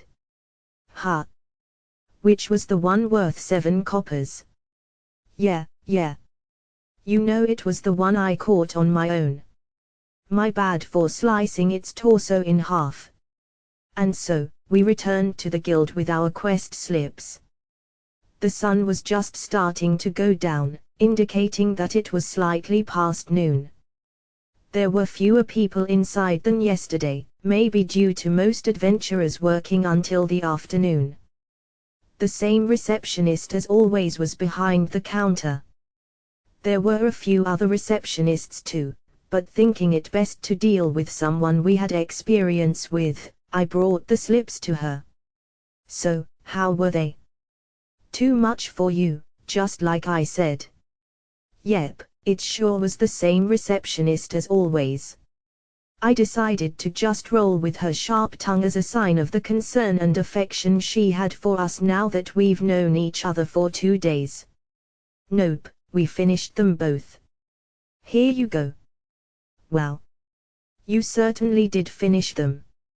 And you received high praise for your performance on both. The receptionist was looking at the slips with surprise. Heh, and 90% of that praise is for my little girl here. Hell yeah. In that case, congratulations. You can now rank up. Do you wish to rank up? What? Rank up. In other words, we'd be leaving G rank and going up to F rank. There are 2 requirements for ranking up to F rank: complete 10 or more quests, and have one of those quests be a hunting or extermination quest. Additionally, if a quest is completed with high praise for the client, it counts as 2 quests. And furthermore, this rabbit hunting quest has 3 as a minimum number of rabbits, so it counts as 1 quest per 3 rabbits. In conclusion, you completed 5 quests with high praise, and thus fulfilled the requirements for ranking up. Do you wish to rank up? Yes. Then please give me your guild card. Please sit down and wait for a moment. After Niku and I handed our guild cards to her, the receptionist disappeared into the deepest room in the guild. I hope ranking up in 2 days isn't something that's gonna make people notice us. I said yes without thinking too much about it, but I may have just made a big mistake. Actually, wait. We need to be F rank to accept the quest about investigating the ordinary cave, so it all works out. I can ask all the questions I want about the ordinary cave, without looking suspicious if I can take that quest. After we sat and waited for a little bit, the receptionist came back. Mr. Kima. The guildmaster wishes to speak to you. Please follow me. Wait, what? I have to meet with the guildmaster. I don't wanna stand out or anything, and I definitely don't want the guildmaster to find out anything about me, but I can't turn them down. Guess I've gotta go. Niku and I followed the receptionist to the guildmaster's room. The door was large, impressive, and had a golden plate in the middle with guildmaster written on it. The receptionist knocked on it, and soon a gravelly voice greeted her. "Come on in. Please excuse me." We followed the receptionist in and saw a muscular old dude sitting behind a desk. He had the dark-tanned skin of an adventurer, a white beard that conveyed his wealth of experience, and sharp eyes reminiscent of a large predator's. "My name's Gino. I'm the guildmaster here. Celia's told me all about you too." "I guess the receptionist's name is Celia." "That's the first time I've heard it." The guildmaster looked closely at Niku and spoke in a deliberate tone. "Girl, what do you think about this guy?"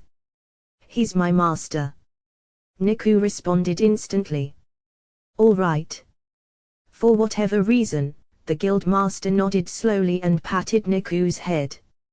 In contrast to his dignified appearance from before, he was now smiling like a friendly old man. After a bit, he turned to look at the receptionist. "They seem good to me. Hey, Celia. Go ahead and rank 'em up." "Yes, sir." "Understood." We were chased out of the guildmaster's room right after that, as if he had nothing else to say to us. What was the deal with that? And was there any point in me going with her? "Please." Niku and I went back to the lobby. After a moment of waiting, the receptionist brought us our guild cards. "You now have F-rank guild cards. Please look them over." We took the cards from her and saw that they indeed had F-rank written on them. Her duty done, the receptionist returned behind the counter. "And now we can investigate the ordinary cave." I immediately started hunting for the Investigate the Ordinary Cave quest. "Wait. What? I can't find it. Am I just missing it?" I looked to Niku, but she just shook her head. "It's not here, yep. Which means someone took it, I guess." "Oh crap, what do I do?" "When did it get taken?" "This morning. At noon. Maybe last night. If they just took it, we could catch up to them on the road there. We might end up fighting, though. Would we be able to win that fight?" "Master." I glanced at Niku. Speaking of which, does Niku really understand that I'm a dungeon master? Like, does she get what that implies? I don't think I've ever talked to her about it. But, okay. I need to calm down. Rokuko can handle herself. She'll do what I told her to for sure. If what I know about this world is right, that'll be enough. The only problem is, what if what I know and what the guild knows is different? I need to find that out right away, which means now's not the time to be sleeping. Ha!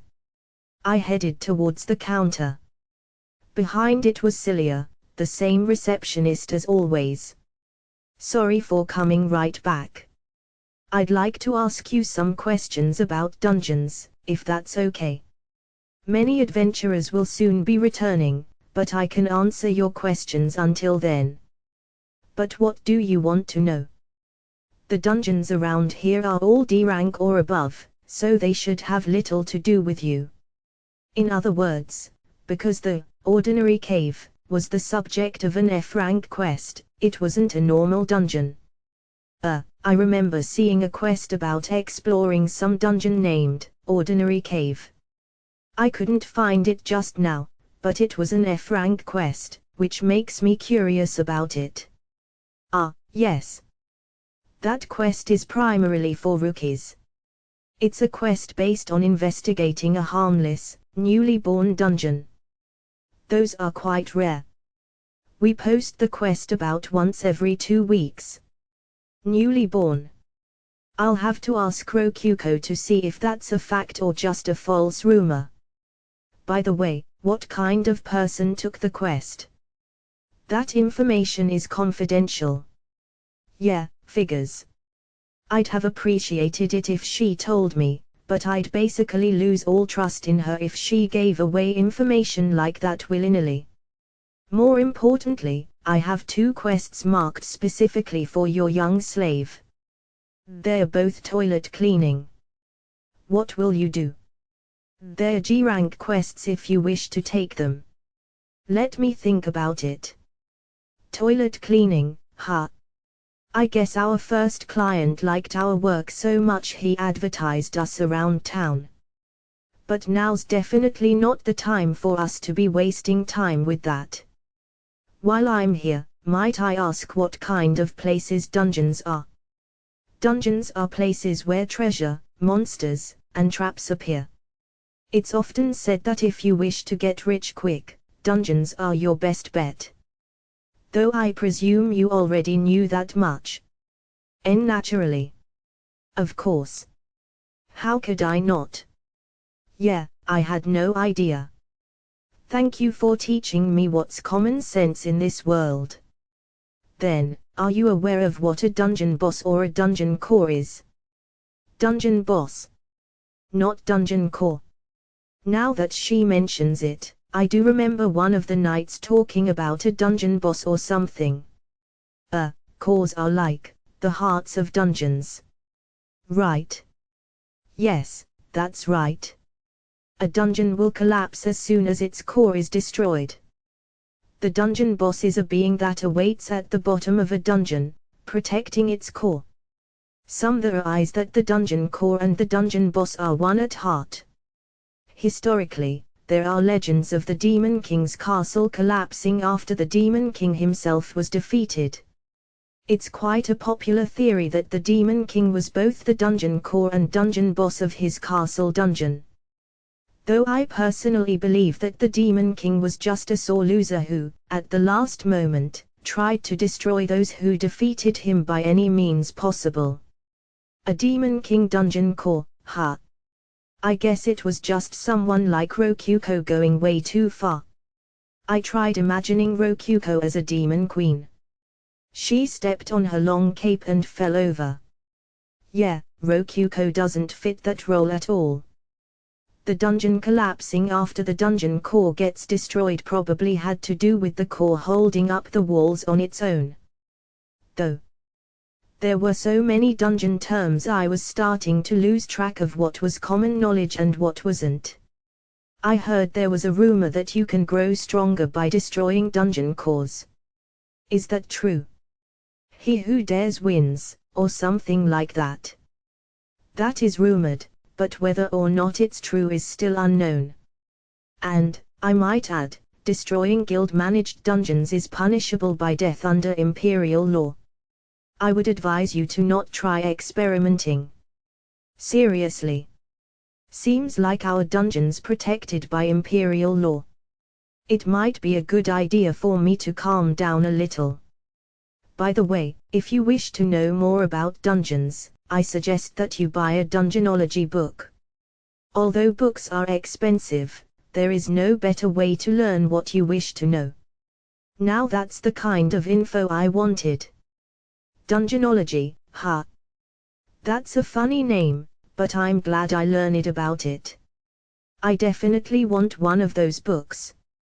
Though, even a copy of Intro to Dungeonology will cost you a full gold piece. That's pretty expensive. You think so? All books are that expensive, in my experience. Really? Well, I don't have any gold pieces right now. And if a single copper is about 100 yen, doesn't that make one gold coin about 1 million yen? Books are frigging expensive. Maybe I'll be able to afford it if I go back to the dungeon and buy a lot of expensive looking things with DP. Sweet, one more reason to go back to the dungeon. The receptionist glanced behind me. I followed her gaze and saw that several adventurers had just returned. Will that be all for today? People are returning now. Yeah, sorry. Thanks for the help. Do not mention it. Giving advice to adventurers is part of my job. Now, if you'll excuse me. The receptionist turned and started helping out someone else. It'd be rude of me to keep bothering her, so I took Niku and left the counter. Either way, I doubted the ordinary cave's core was in any danger of being destroyed. Though there was a decent chance some dungeonology scholars or whatever would investigate it due to how rapidly it increased in size. Either way, DP-wise, it'd be cheaper for us to stay here since we didn't need to buy food or anything. One path available to me was to become an adventurer and use Seer City as my base of operation. But to put it simply, I couldn't live without my futon. I could squeeze in a nap on the park bench or on the blanket-covered boxes in the sleepy Songbird Inn, but I sure didn't enjoy it very much. I had gotten more than enough information. It'd be a solid idea to go back to the ordinary cave temporarily and come back with valuable stuff. I really wanted to get my hands on that dungeonology book. Though it might be a while before I can get my hands on enough for 1 gold coin's worth of stuff. Wait a second. Can I maybe buy that book with DP? I checked the DP catalog and yep, there it was. Maybe it's showing up now because someone told me about it. Let's see here. Intro to Dungeonology, 100 DP. Wait, what? 100 DP. The heck is with that? I can buy a book worth 1 gold piece, worth 1 million yen, for 100 DP. I'm pretty sure 5 copper coins costs 5 DP. What in the world is going on here? Either way, it looked like it would be a good idea to go back to the dungeon and buy Intro to Dungeonology. Niku, we're going back to the dungeon. Yes, Master. Niku nodded. It was already evening. If we didn't hurry, the gate might close on us. I took Niku and rushed for the west gate. Once we reached it, we saw the gatekeeper that guided us to the guild standing guard. Oh. And what brings you two here this late? It's about time for me to shut the gate. We have some business near the mountain. If nothing happens, we should be back in about 2 days. Shouldn't you have more baggage? You don't seem very prepared for a trip like that. Oh crap, he's right. We're barely carrying anything. I figured we wouldn't need much since our base is at the mountain, but normal adventurers won't have anything like that. But I'd feel pretty silly packing up hardcore every time I go back to the dungeon. It shouldn't be a long trip, and if worse comes to worst we can live off the land for a bit. It'll be easier for us to move without a lot of baggage weighing us down. All right. Makes sense to me. I thought my excuse had been pretty flimsy, but the guard accepted it without any problems. Adventurers being good survivalists was probably just common sense. Maybe I should start leaving from the south gate. I was advised to avoid the slums, but I can just say I'm buying an inn in the slums to save money. Nobody will doubt that. I can avoid lying by just rephrasing that as I'm sleeping outside the city or something vague like that. So, what's your business by the mountain anyway? Got a quest to gather some herbs? Nope, no quest. I'll pay the gate fee. All right. Just so you know. The mountain can be dangerous at night. Be nice and careful, why here? Absolutely. Thank you. I paid the gate guard 2 coppers after showing him my guild card and then left the city without any problems. Now. Time to get back as soon as possible. I ordered my wearable golem to run as fast as possible the moment the gatekeeper was out of sight. Rokuko's perspective, the dungeon is quiet and nothing's going on. I can't sense anyone coming anywhere near me. I'm so bored, I mumble to myself. Bored. That's right. I'm bored. I've spent so much time with Kima and his dog girl slave lately that I feel kinda lonely now that they're gone. Weird. I've spent my whole life by myself, but I've never felt this lonely before. I summoned Kima when bandits conquered my dungeon and he got rid of them for me. He picked up a random slave girl, and then started making weird golems. My life's changed a lot ever since Kima became my dungeon master. Thinking about it, my dungeon's a lot bigger than it used to be. Plus, I have way more DP than I ever had before. I bite into my melon bread. Even this treat is something I owe to him. And, aha! It tastes delicious. It's delicious, but it's missing something. Something important. I try to figure out what's missing, and quickly realize what it is. Kima. Kima's missing. Melon bread tastes so much better when Kima's around. Even when he's sleeping, his presence changes so much. I wonder if Kima's coming back soon. He's been gone for a while. He said he'd come right back, but it's been over a whole day since he left. I wonder if something happened. NGGGH. I can tell he's still alive since we're connected as dungeon and master, but that's all I know. I plop down onto Kima's futon and roll around. Ah! Sniff, sniff. It smells like Kima. Oh well. I don't dislike that. I dig deeper into the futon and realize it actually is pretty comfortable. Now I understand why Kima wants to stay inside of it all the time. I stretch a little in the futon and decide to go to sleep. As a dungeon core, I don't need sleep or anything, but I've been wondering how sleep feels for a while now. Kima always looks really happy when he's sleeping. I'm the only one here right now, but it won't matter if I take a nap. It's not like anyone's coming here anyway. But speak of the devil.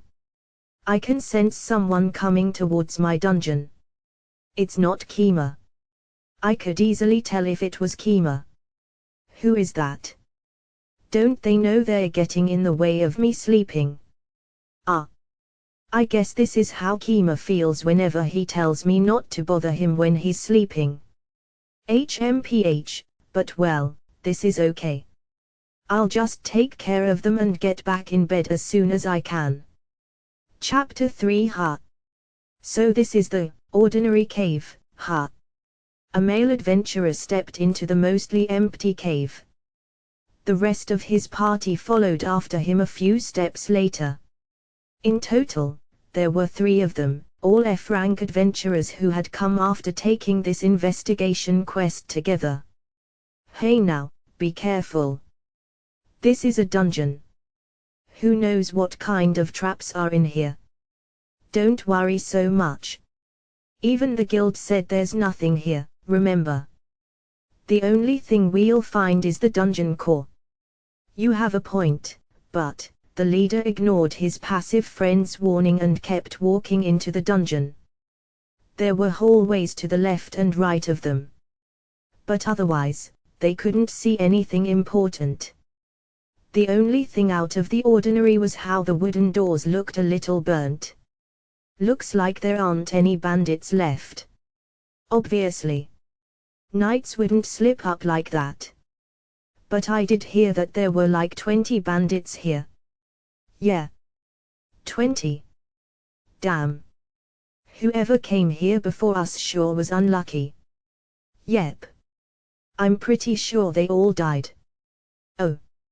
Looks like this is a dead end. Wanna try the other hallway? Yeah, seems like there's still some more rooms. Let's try it. The adventurers advanced deeper into the dungeon without any issues. That was to be expected. There were no traps or monsters in this dungeon. Excluding the 5 or so goblins that would come out of the dungeon core, that is. The quest the adventurers were on was an easy job where they got a whole silver coin for just reporting how many goblins came out of the core. It was, more or less, a goblin extermination quest. But even an F-rank adventurer could easily take down 5 goblins on their own. A party of 3 could handle 10 goblins no sweat. And so, they finally reached the deepest room in the dungeon. 5 goblins immediately sprang out of core, but they posed no threat to the adventurers who knew that they would be coming. 2, 3 swings of a sword and they were gone. How were there fewer swings than goblins? Simple. They killed multiple goblins per swing. 1, 2, 3, and 5. All right. Quest complete. What's up? One of the adventurers was staring at the dungeon core. Hey. I've got an idea. Yeah. Let's try breaking this dungeon core. What the hell are you talking about, man? The guild ordered us not to do that. But think about it. I've heard destroying a dungeon core nets you enough power that a knight could become a holy paladin just like that. If we destroy it, we'd probably become strong enough to end up as A-rank adventurers. A-rank, the adventurers swallowed hard. A-rank.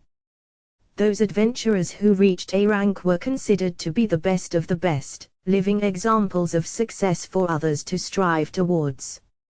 Many people became adventurers in search of wealth, but most ended up as F-rank or E-rank adventurers at best. It was fairly common for adventurers to take up second jobs. Only once an adventurer reached D-rank would he be able to live off adventuring on its own. C-rank adventurers were veterans. B-rank adventurers were strong enough to earn the respect of all those veterans, and it became common to earn a whole gold piece minimum per quest. An A-rank adventurer would be so successful as to be famous around the world. And on top of all those ranks was the inhuman S-rank. It was said that a single S-rank adventurer could change the fate of the world, but naturally, that wasn't relevant to these 3 adventurers.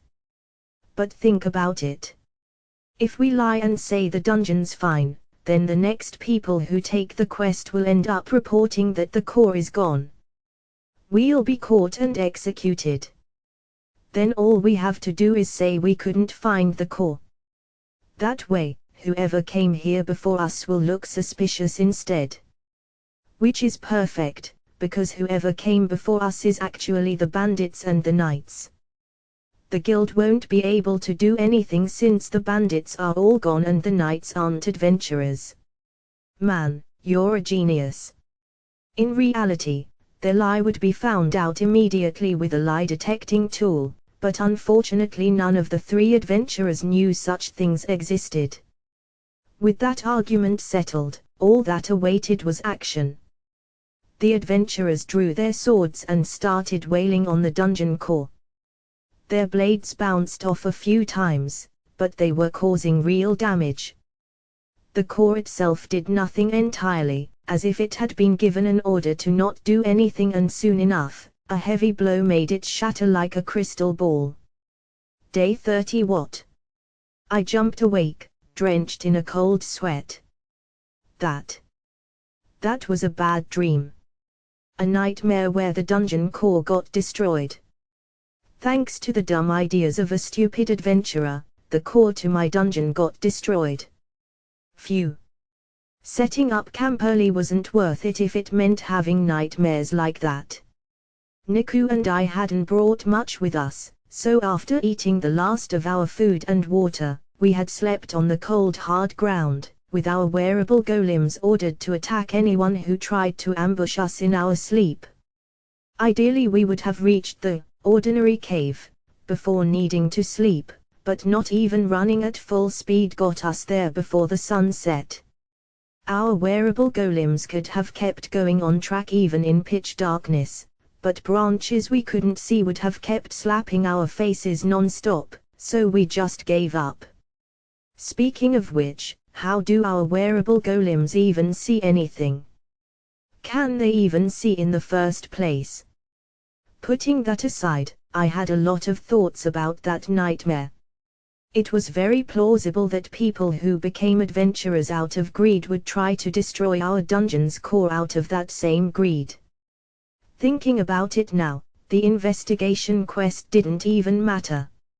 At any point, someone could visit the ordinary cave on their own time and destroy the core before vanishing to another town. It would be nigh impossible to catch them. Yep. In other words, Rokuko has just been lucky up until now. There was no guarantee whatsoever that a random passerby wouldn't sneak into the ordinary cave and destroy its core at any moment.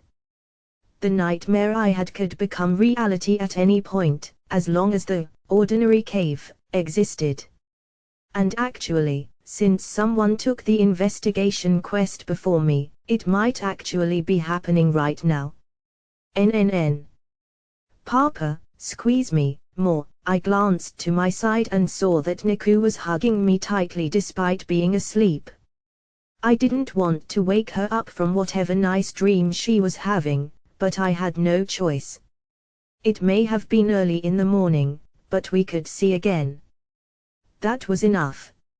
I cast purification on my sweaty body, woke up Niku, and resumed our dash to the ordinary cave. NGH. My muscles hurt so frigging much. It was already close to noon when we reached the ordinary cave. It took longer than expected, but we had finally gotten home. Though, the first thing we saw after exiting the forest and looking towards the cave was something neither of us ever expected. There was Rokuko, sitting on a white chair next to a white table, gracefully drinking tea. She was even in the form I first saw her in, rather than her DP-saving form. And in front of her was a lady I've never seen before, looking gently at Rokuko with her long white hair trailing behind her back. She radiated a classy aura that likely reflected some kind of noble status. Beside her stood a blonde guy. Wait, no. Beside her stood a cross-dressing blonde girl wearing the black clothes of a butler while holding an umbrella over the first girl. And then, phew. What happened after that? Rokuko gracefully tilted her cup to drink the tea. The refined lady used that opportunity to talk to her, smiling gently. Basically, the entrance to our cave had turned into the royal garden of a palace. What the heck is Rokuko doing? Who is that girl? Why are they drinking tea like nothing's wrong at all? I froze in place, and soon enough made eye contact with the broadly smiling Rokuko. Oh, Kima. Welcome back. That didn't take long at all. What are you doing? Can't you tell? I'm having a tea party like the refined lady I am. Rokuko, not in her lowly form, puffed out her sizable chest with pride. That's not what I meant. I want to know why you're doing that. Number 89 came over to spend time with me. Oh wow, number 89, huh? Wait. Number 89. She's a dungeon core. I looked more closely at the white-haired girl sitting next to her. She looked like much more of a refined lady than Rokuko. Well, hello there. May I call you Kima? The lady elegantly waved her hand. To be honest, she was exactly my type. Like, exactly, holy shit. But for some reason, a chill ran down my spine. I was just talking to number 89 about what happened recently. I told her about you too, Kima. All right, Rokuko. Seem here for a second. Please excuse us. I pulled Rokuko away and started whispering to her. How much have you told her? I just got to the part where the bandits were all about to die. Oh, and I gave her a melon roll, too. She really loved it. Rokuko let out a girlish squeal of happiness, clearly pleased that her older sister enjoyed her gift. So I thumped her on the side of the head. Ow! Why'd you do that? Rokuko barked at me like an angry dog. Heh, scratch that. Big tits or not, she's still more like an angry puppy. Listen up. Stop telling her things she doesn't need to know. She might be our enemy. And no matter what, don't tell her anything about my golems. NGH, okay. But number 89 definitely isn't our enemy. Who taught you the absolutely incredible battle strategy of summoning nothing but goblins? Number 89. Who told you to use DP only to summon monsters without ever expanding your dungeon past one room? Number 89. So, are you really sure she definitely isn't our enemy? But, NGH, alright. So, basically, here's how it is. Dungeon core number 89 wasn't letting Rokuko grow as a dungeon. While, simultaneously, her own dungeon was shooting up through the rankings. There was some connection there, and it was very possible that she'd be getting in our way from now on. Rather, she would probably eliminate us the second she could if we ever get in her way. Number 695. Will your secret discussion be over soon? I would like to join you too. Oh okay.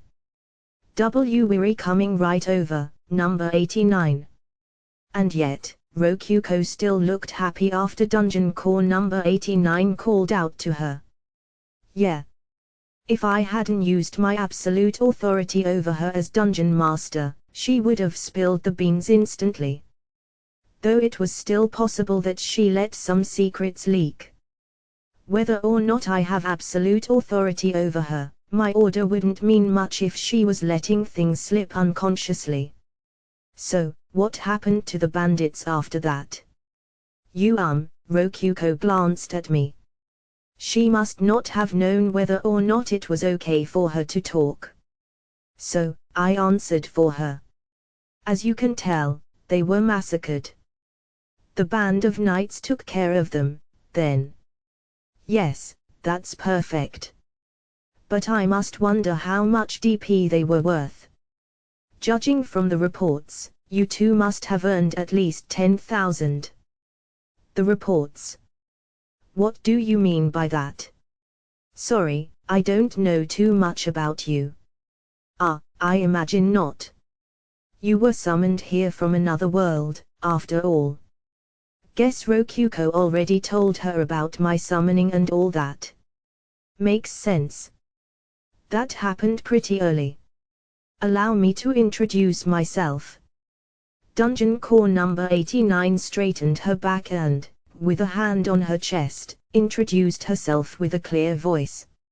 I am Dungeon core number 89. A prior master of mine called me Haku. I know that humans prefer such names over numerical designations, so please feel free to call me Haku as well. I manage the Ivory Labyrinth, located within the Lavrio Empire's capital city. Dungeon core number 695 is my little sister, as you know. It is a pleasure to meet you. Dungeon core number 89 smiled gracefully at me. Haku's a lot shorter than dungeon core whatever, so I'll roll with that. I responded to Haku's greeting in turn, taking care to speak with enough gravity and weight that she wouldn't look down on me. Indeed, it is nice to meet you as well. My name is Kima Majuda. Please call me Kima. I have been working as the dungeon master of your little sister's dungeon, the Ordinary Cave. I pray that we can work well together. Oh my, you are quite the polite one. I am impressed. Hearing Haku say that made Rokuko panic a little. Should I introduce myself too? I am Dungeon Core number 695, and... we both know who you are, so... Oh, right. We gotta get ready. Some adventurers are coming. My. Are you perhaps worried about that because of this? Haku took the ordinary cave investigation quest slip out from her cleavage. That's why was she keeping it there? I mean, why does she have that? Haku quickly answered my question. Despite my true identity, I am also an A-rank adventurer, a position I exploited to get my hands on this. The knights from my country gave their report on the ordinary cave, and I couldn't help but come see things for myself. I thought you needed at least 2 people to take that quest. In what world would 2 F ranks be superior to a single A rank? But either way, Chloe, my succubus friend here, is also an A rank adventurer. We took the quest together as a pair. Chloe bowed after being introduced. That butler outfit wasn't just for show. So she is a cross-dressing beauty, huh? I guess not all monsters are mindless beasts. But isn't that chest a little sad for a succubus? I'd be way more convinced if someone told me Haku was a succubus.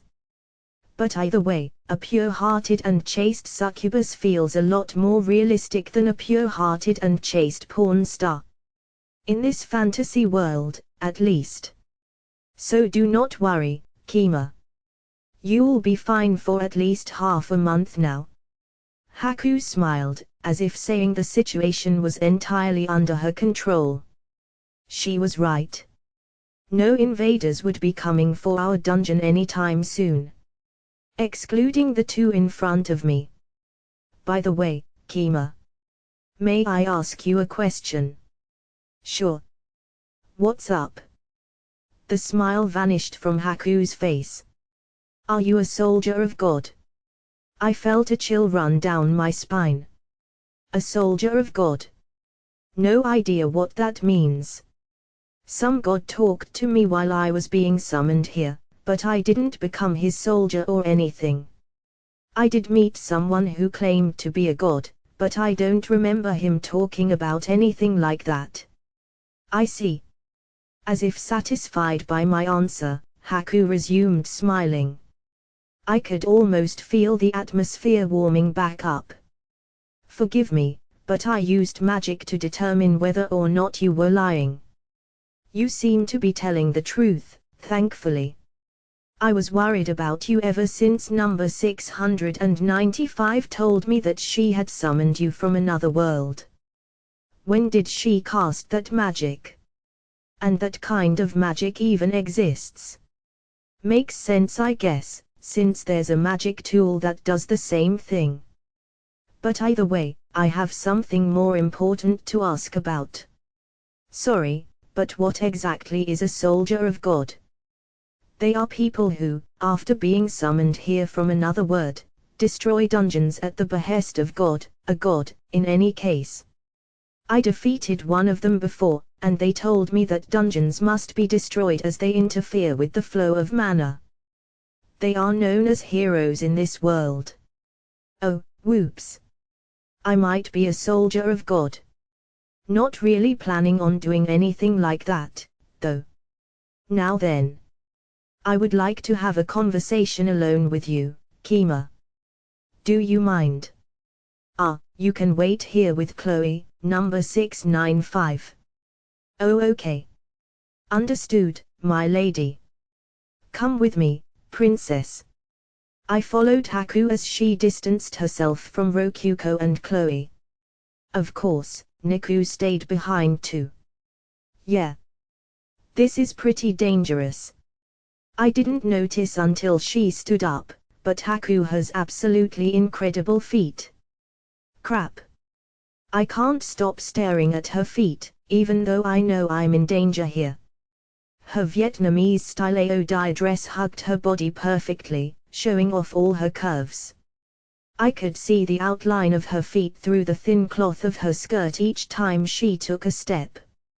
I want to look under her skirt. I want to take off her shoes and get a good look at her bare feet. Now then, Haku turned to look at me after we had walked a fair distance. The fact that she looked beautiful just turning around really helped me understand why Rokuko looked up to her so much. And then, without missing a beat, she said, "Would you please relinquish your position as dungeon master? I'm afraid I can't do that. The beds in this world suck way too much. They're like, unforgivably bad. I couldn't live with them.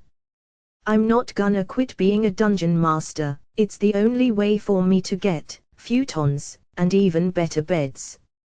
Sincerely though, what have you been doing to my cute little number 695? How dare you defile her as you have? If you won't quit being a dungeon master, then please at least relinquish your absolute authority over her and then kill yourself immediately.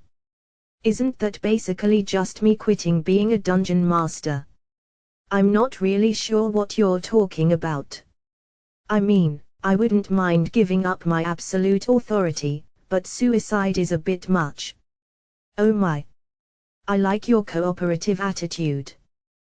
But will you truly give up your authority? I mean, yeah. I think the absolute authority system is pretty messed up in the first place, so I was thinking about getting rid of it somehow.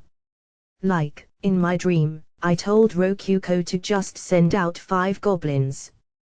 Don't do anything else, and that ended up killing her. She couldn't do anything to protect herself even in the face of death. I'd like to help Rokuko become independent enough to at least be able to defend herself. I imagine you've already ordered number 695 to do lewd things with you, yes. And then you ordered her to forget all those inconvenient memories. NGH. You're just doing whatever you want with her.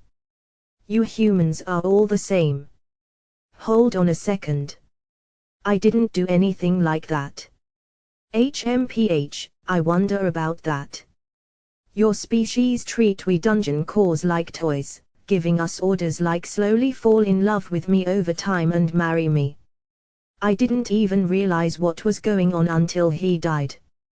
I can't trust you humans at all. I thought I taught that to number 695, but she still.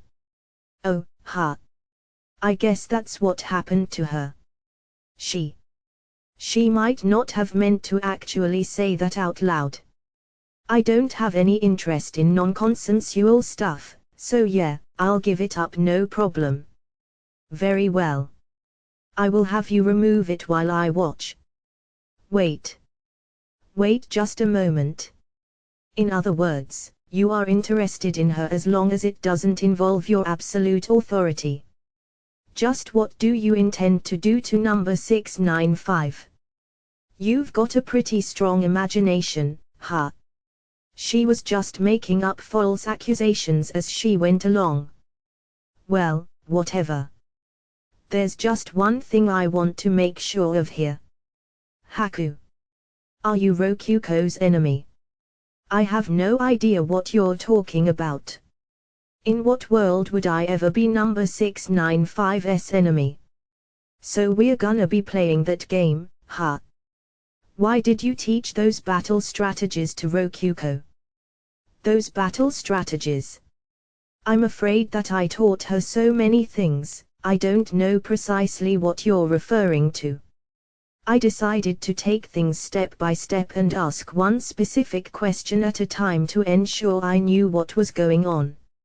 Okay, first of all, why did you teach her to summon goblins specifically? Goblins are the most efficient monster for a dungeon as small as hers to summon. Even if she were to summon a strong monster, she wouldn't be able to maintain it for long. Smaller monsters don't require much food, either. Makes sense. Goblins are pretty efficient. Why did you teach her to summon monsters all at once using as much DP as possible? There is undeniable strength in numbers. A strong foe can be beaten by many weak allies. Additionally, there is not a single dungeon core alive who would prioritize DP over survival in a dangerous situation. That's true. There's no point in saving your resources for later if there won't be a later. Why did you teach her that building rooms was a waste of DP and that monsters should be prioritized? Rooms can't defeat invaders, can they? Victory can only be obtained by summoning monsters to defeat invaders. She's right.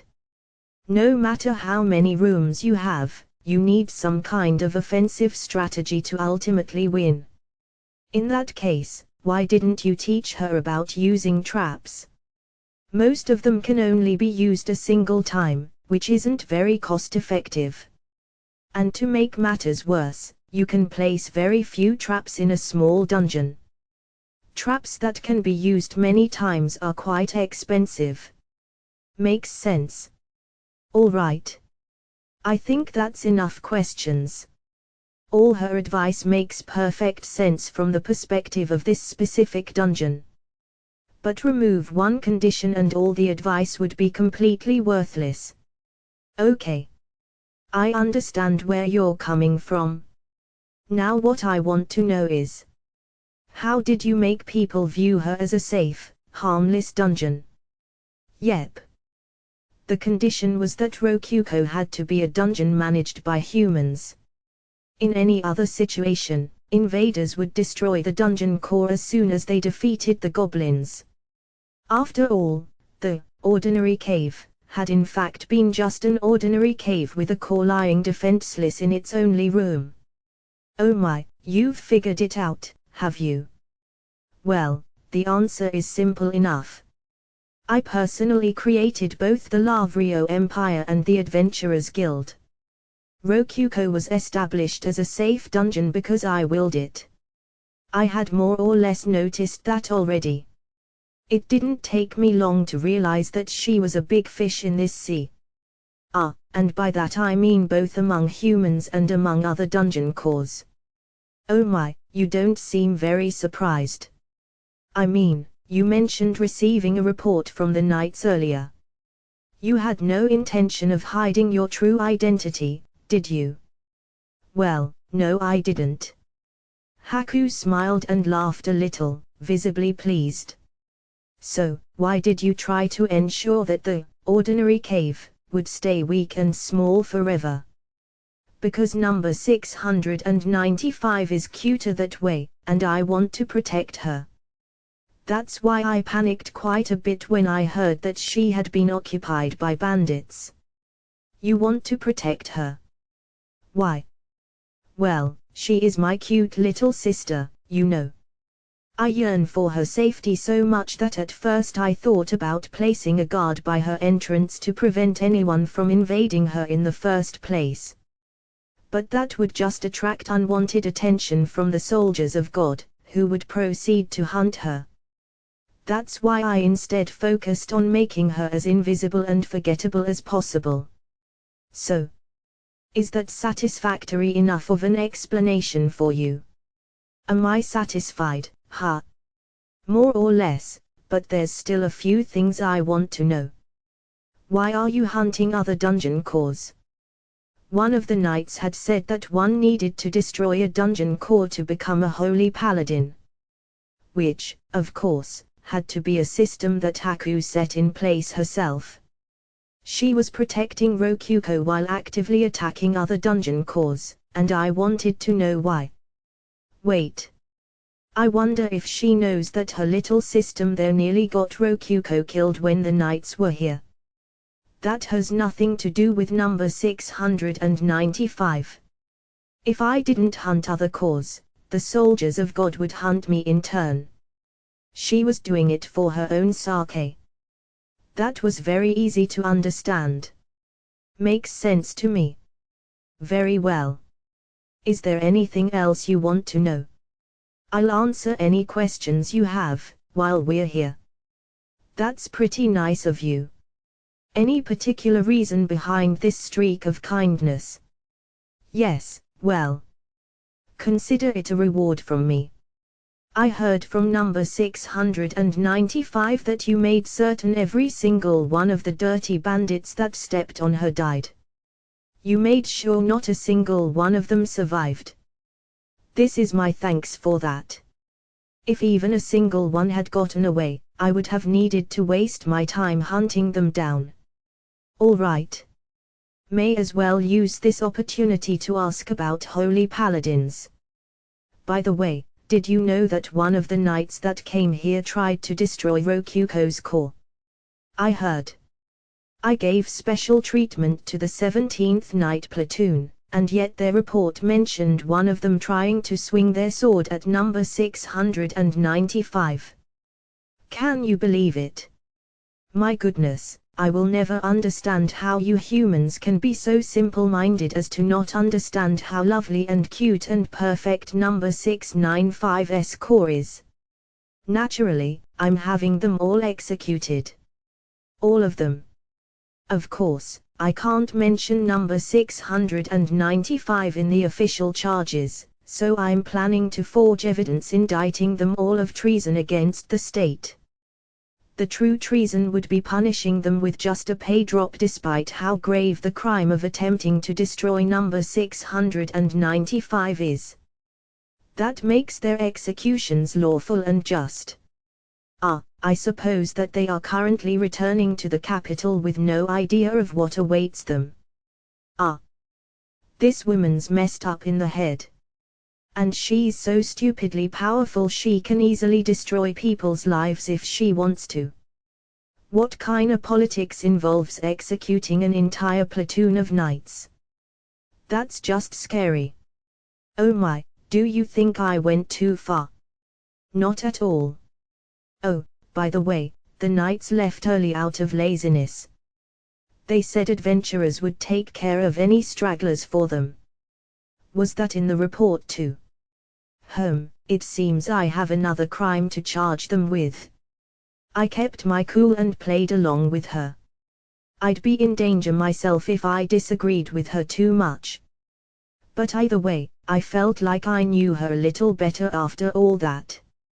I was pretty confident she wouldn't end up becoming Rokuko's enemy. Everything she did was for Rokuko's sake, after all. We should be safe as long as Rokuko doesn't try to hurt Haku for whatever reason. By the way, I heard them mention something about becoming a holy paladin. Holy paladin? That's just some title I made up. There's no real point to destroying dungeon cores unless you're a soldier of God. They earn God's favor by contributing to the restoration of the mana flow. Yeah, that sounds like what he asked me to do. I'll keep quiet about that. Don't kill me please. I'm not planning on destroying any dungeon cores. Okay. You don't seem to be a useless man who just sleeps all day, so it might be wise for me to recognize you as number 695's dungeon master for now.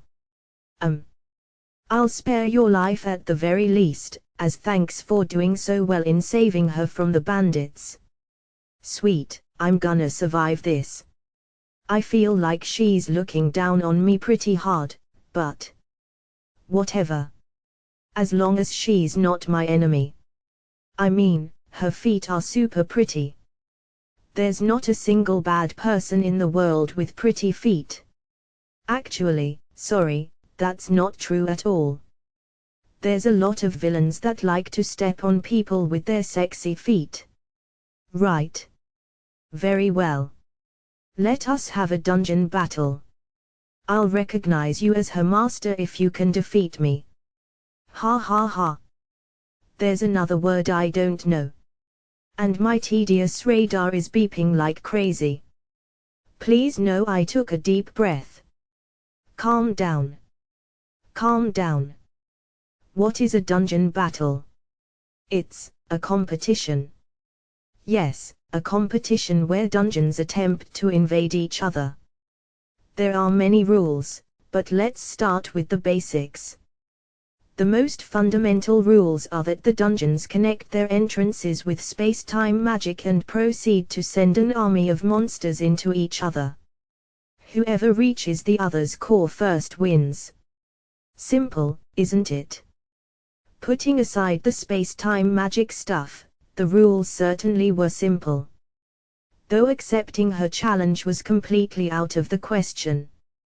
How could the ordinary cave, a safe and beginner-friendly dungeon perfect for up-and-coming adventurers?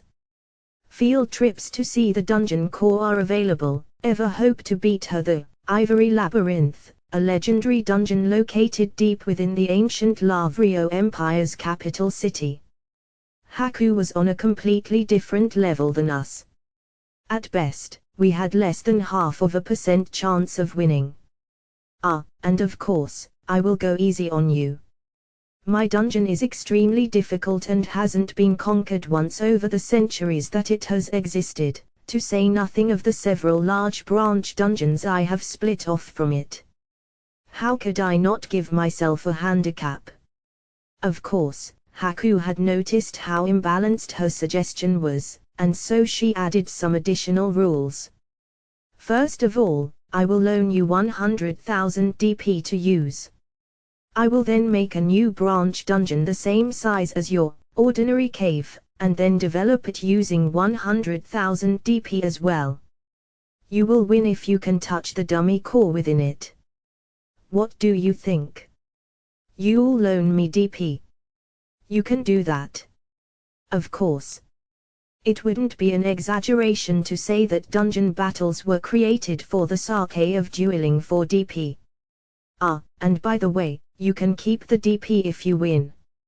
I'll even reward your victory with an extra 100,000. These conditions seem pretty biased in our favor. I couldn't give number 695 this much DP under most other circumstances, could I? She would go crazy with it. That reasoning made sense to me. But there was more to her than met the eye. She was definitely planning something. If I couldn't figure out what that was, I'd be done for, and I still hadn't heard what would happen if I lost. And if you win, Haku. Phew. I'll have you repay the DP I lent you, with your body. And I don't mean that in a sexual way. You'll just have to work in my dungeon as an adventurer. I'll set you free once you've earned 100,000 DP and offered it up to me.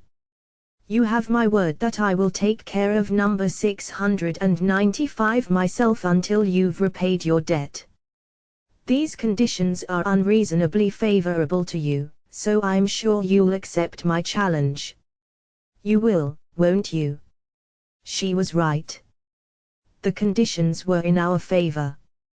We'd get 100,000 DP right off the bat and we could use it to grow our dungeon in any way that we pleased.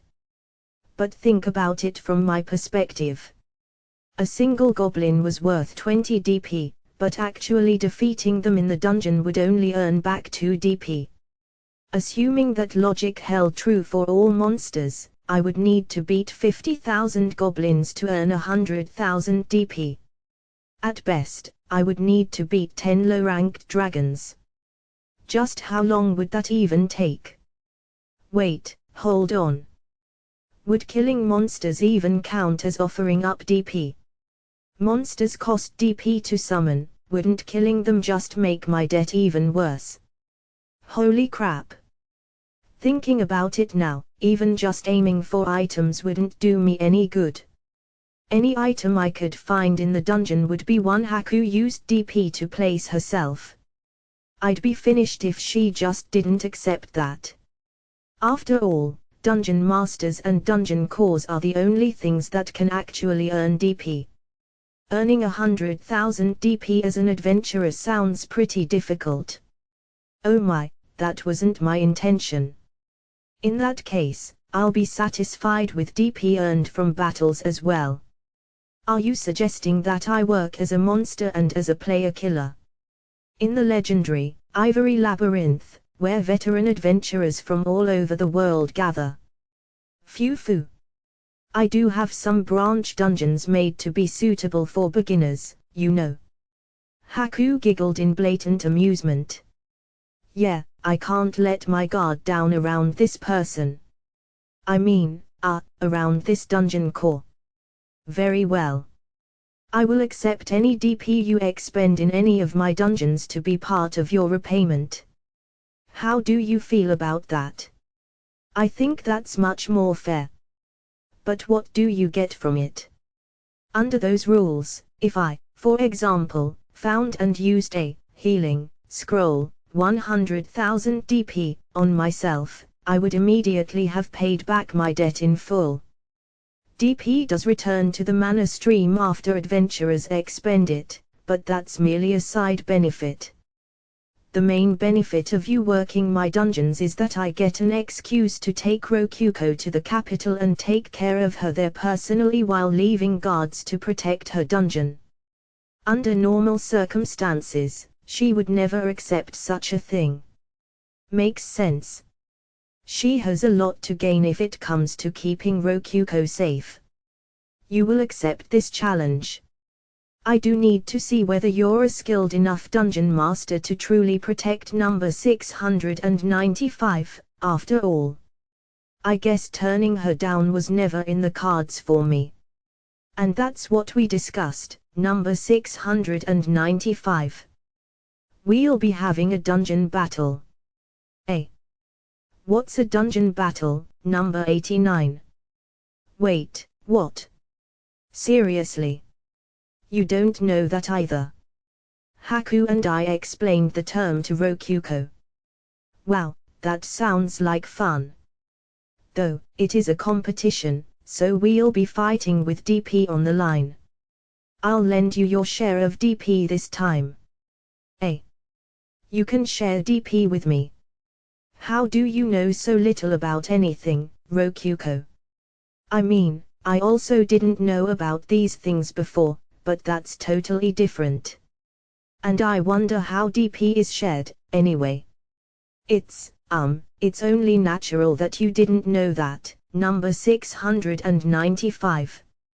You never had the opportunity to learn.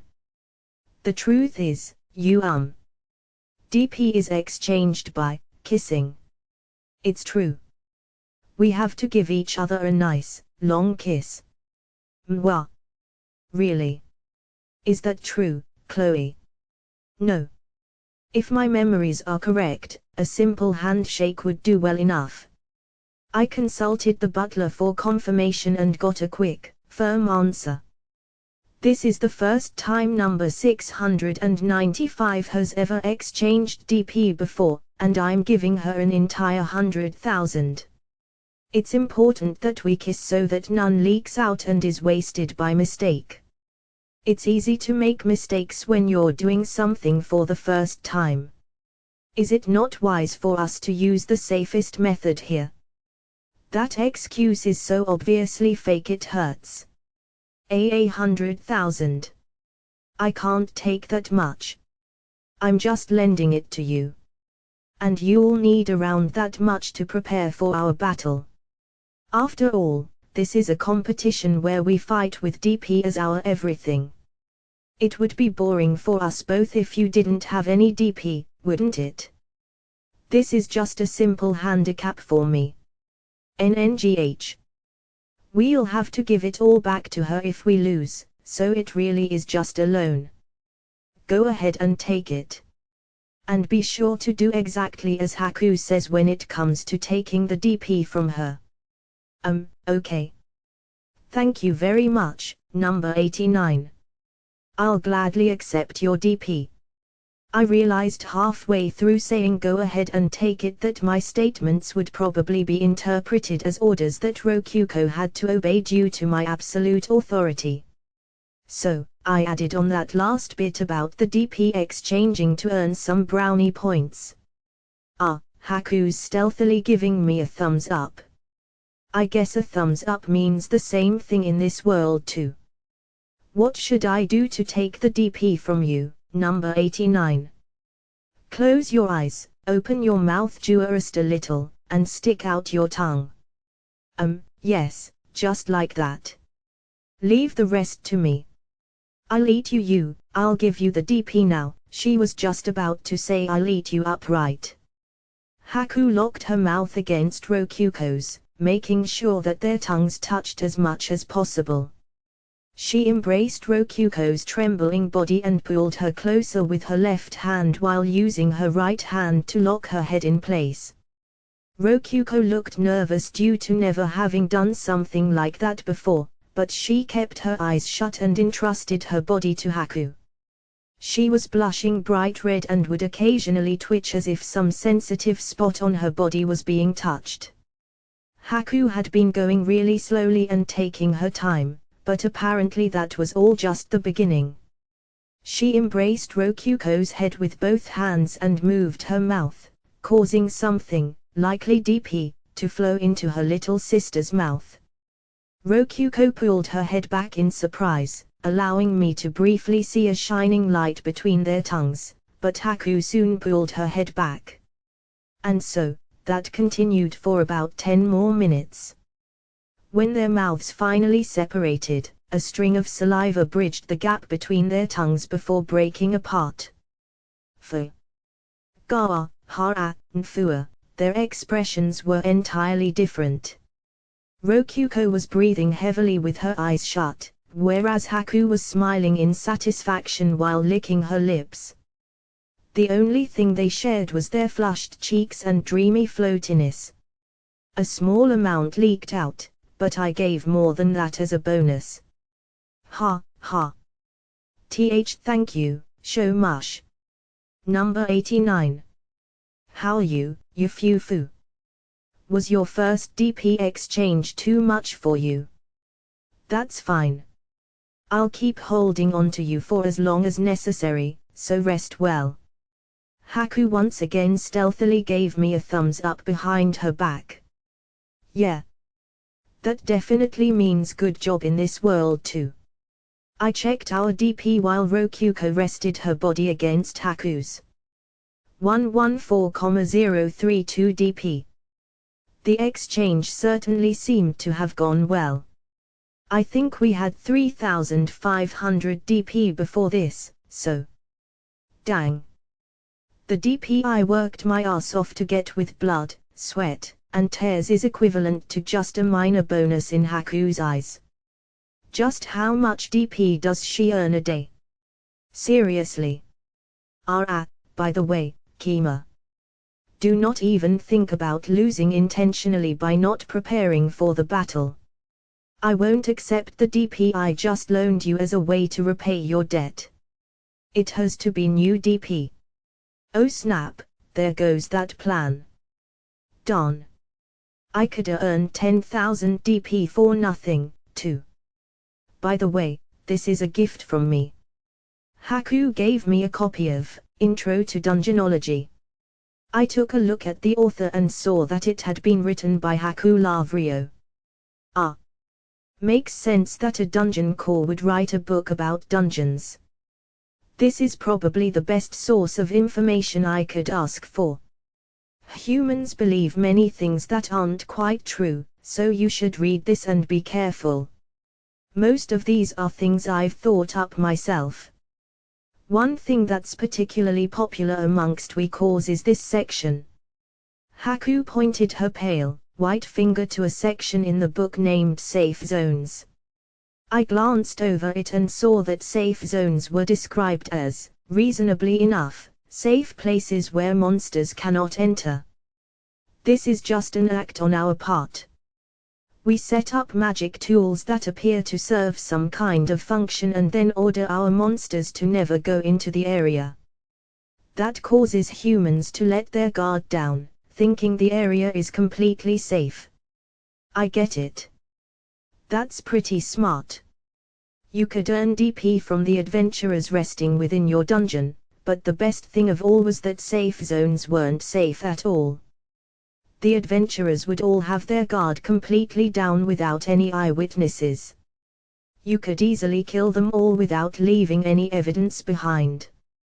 Of course, since nobody would know that the adventurers had gone into the safe zone, everyone would just think they died normally in the dungeon. In a world as lacking in sources of information as this one, a book written by someone famous from the imperial capital would be about as reliable as you could get. Haku's basically manipulating them like the mass media manipulated people back on Earth. If you Sumatims order a monster to enter the safe zone, the adventurers all start panicking about a new species of monster. Isn't it funny that all it takes for humans to be tricked is a change in fur color? Sometimes I dress up as a fortune teller and tell them which species can go into the safe zones. They always practically cry in happiness while thanking me. Isn't that just comical? Well, making a problem and then selling the solution to that problem. Haku sure is something. But tricking people into thinking safe zones existed was convenient for me. Humans being ignorant of how dungeons worked was nothing but a positive for me. I gladly accepted the book. By the way, LNAudioBooks above the intro level apparently focused on more specific information. For example, books about how to conquer certain famous dungeons. Though those weren't as common. You have a lot to learn and much to prepare, so we can begin the battle in 3 days. Do your best, okay? Do you have enough time to go back to the capital? I walked here since my adventurer identity is weakened to match what humans would expect from me, but I do know, teleport. Oh, and by the way, teleport, scrolls cost 50 million DP. The only problem is that actually using the spell takes up so much mana there normally needs to be a team of magicians working together to make it work. It's not really something humans can use on their own. I thought we were going to connect our dungeons using space-time magic. That is actually a natural ability of dungeons, much like the menu. I dedicated several of my scientists to research it, but all they could figure out was that it was done through some form of space-time magic. All their research only resulted in us learning something that was obvious from the start. Isn't that odd? In my opinion, space-time magic is odd enough on its own, but okay. Well then, see you in 3 days. I'm looking forward to our battle. In the depth of my mind are memories of distant lands once traveled, forming a mental path from here to there. Fly through space, fly through time. There becomes here and here becomes there. Fuse, conjoin, connect. Teleport. Haku chanted in a sing-song voice, causing both her and Chloe to float up, before a bright flash of intense light exploded around them. When the light faded, they had left nothing behind but a soft wind that brushed against our cheeks. Rokuko remained in a daze for some time after Haku left, but she came back to normal eventually.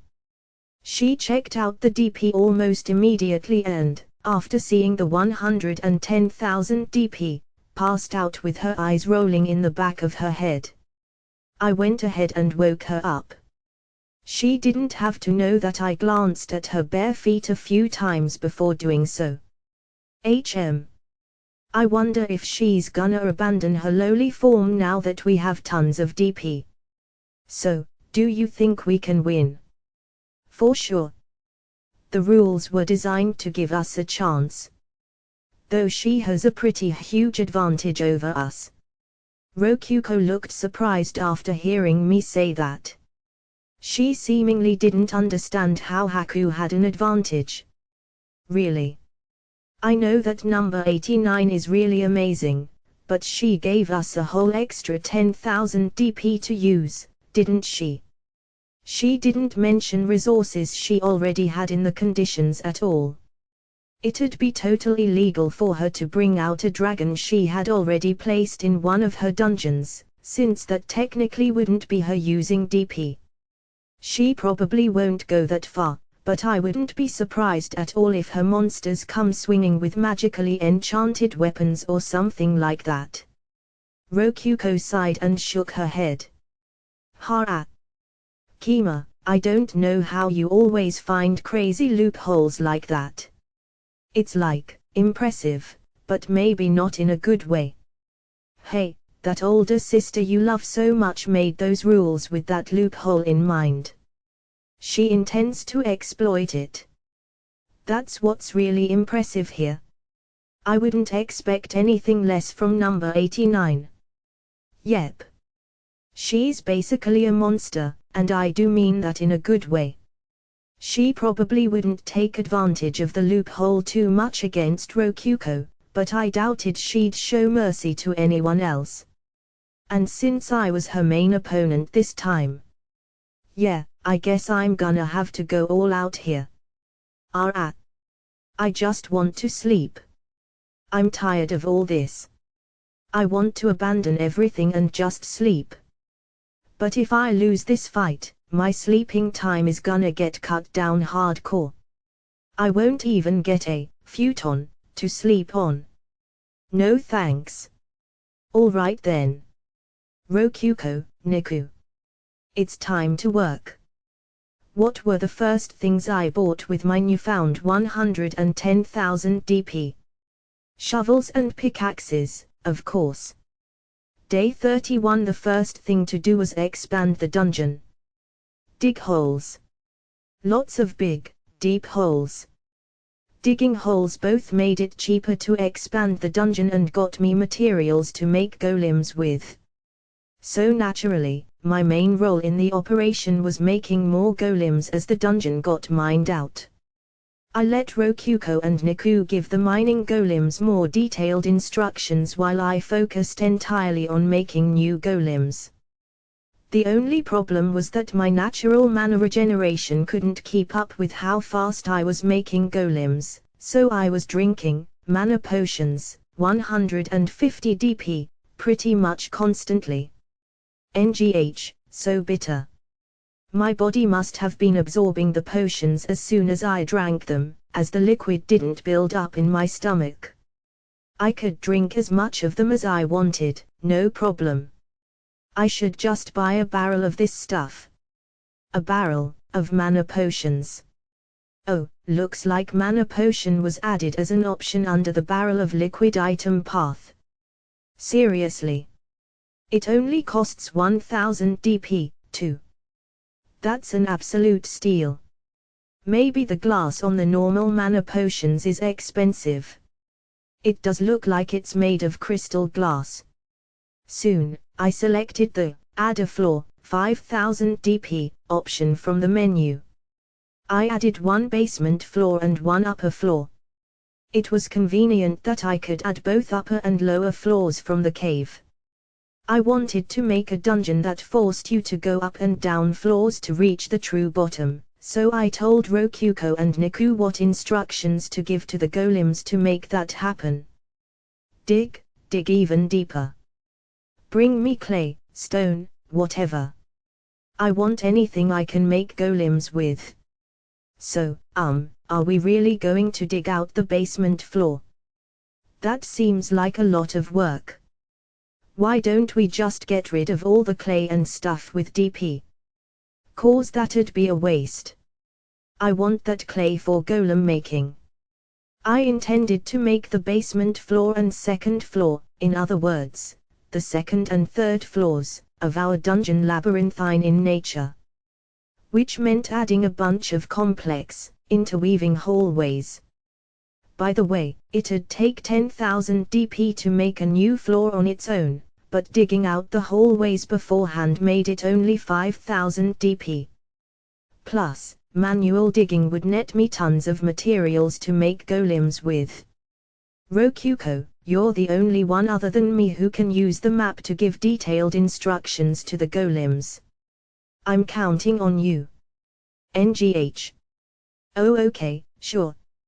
Oh wait, did I use my absolute authority just now by accident? Rokuko. Only consider my orders to have absolute authority if I end them with "and that's an order" or something to that effect. You can use your own judgment for anything else. And just so you know, I'm planning on giving up my absolute authority after this dungeon battle is over. I had decided to get rid of my absolute authority after the battle was over, since I needed it now to make sure she didn't mess up my more detailed instructions. Oh, okay.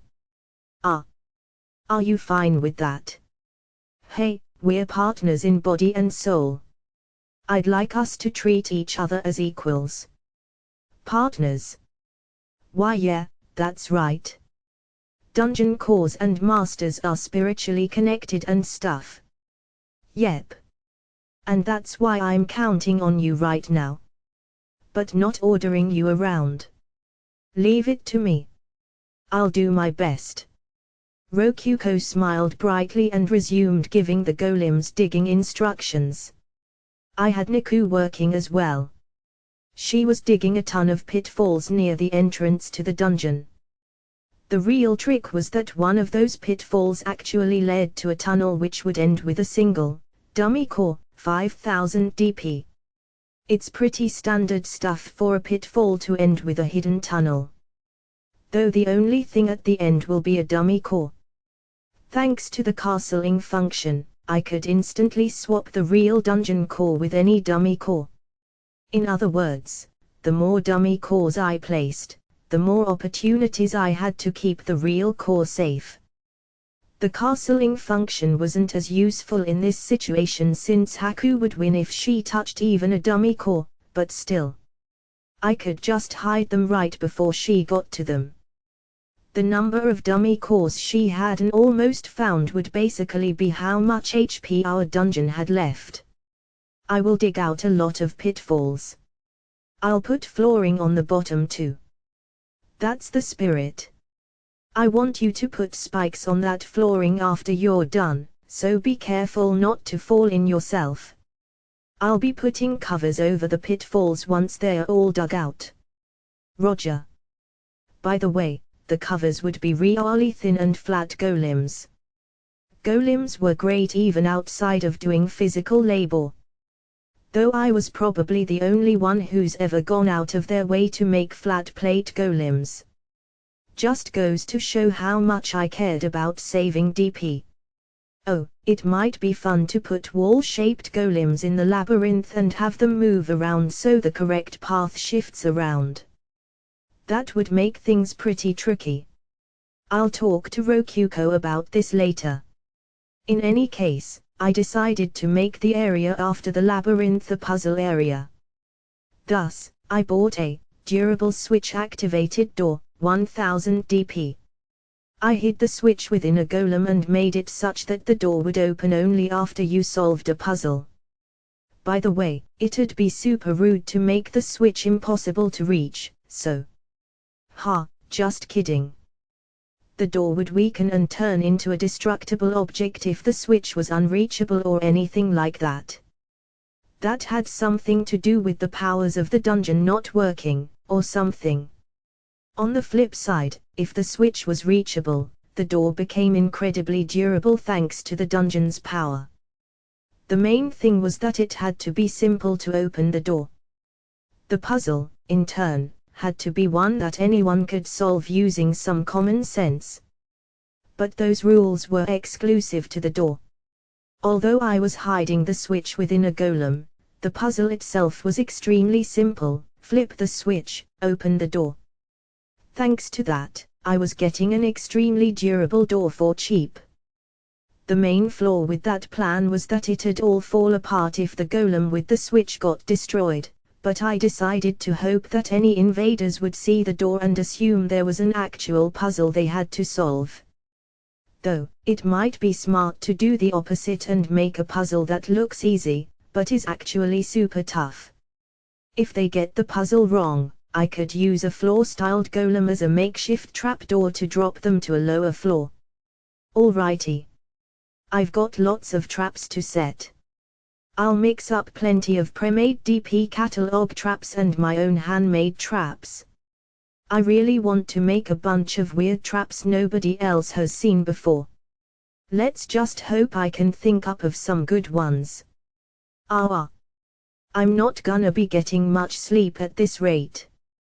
The second this battle's over, I'm gonna jump in bed and sleep for days. Day 33, and so, 3 days had passed since the dungeon battle had been declared. It was time for war. Phew, we finished just in time. There are actually a few things we didn't do in time. This is why I said we should have just used DP to take care of everything. We needed that DP to summon monsters, though. You know that. My preparations had been very inclusive. We were ready both defensively and offensively. The focus of our strategy would just be racing straight towards the enemy's dungeon core. Phew. We had used a ton of DP. Despite all my efforts to cut down on costs, we had still ended up using close to 80,000 DP. But not a single one of those points had been wasted. I'm getting nostalgic for when I cared a lot about saving up like 200 DP. Wait a second, Kima. What's with that pillow? Ha! This one. It's a heavenly pillow, 10,000 DP. What about it? Yep. 1/8th of the DP we had spent was on this baby. Hey, it wasn't a waste of DP or anything.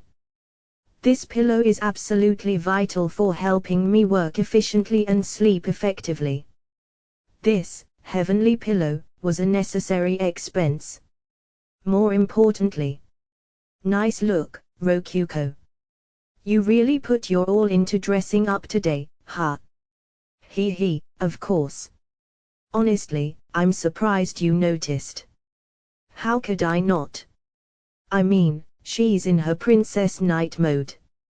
And, just so you know, Rokuko, you're not gonna be fighting. I really hope that sword on your hip is just for show. But really, that's no fair. I want something too, Kima. We still have a lot of DP left, don't we? I mean, I left that DP as an emergency stock in case something happens. What, do you want me to summon 10,000 DP worth of goblins for you? Why goblins? I don't like them that much. Alright. If we win this, I'll let you have 10,000 DP to do whatever you want with. You can use it on gacha, goblins, a dragon, goblins, or even goblins. Seriously, why goblins? Either way, our dungeon had been completely revamped. No longer was it just an ordinary cave, with nothing but rocks and dirt inside of it. Our little cave had turned into a real, admirable dungeon. I can't think of a new name for it, though. Whatever. Someone will name it something eventually. Hey, Niku. You did some good work too. Thank you, I rubbed Niku's head as she leaned heavily against me. Despite her exhaustion, I saw her dog tail wagging energetically. In some ways, I felt that we had all worked a bit too hard for this. I myself had worked so hard that I couldn't even remember how many golems I had made over the past 3 days. It was at least 200. I even made standard old clay golems. Yep. Rokuko, that rude little girl, even said you can make normal ones too, after seeing what I was doing. I mean, come on.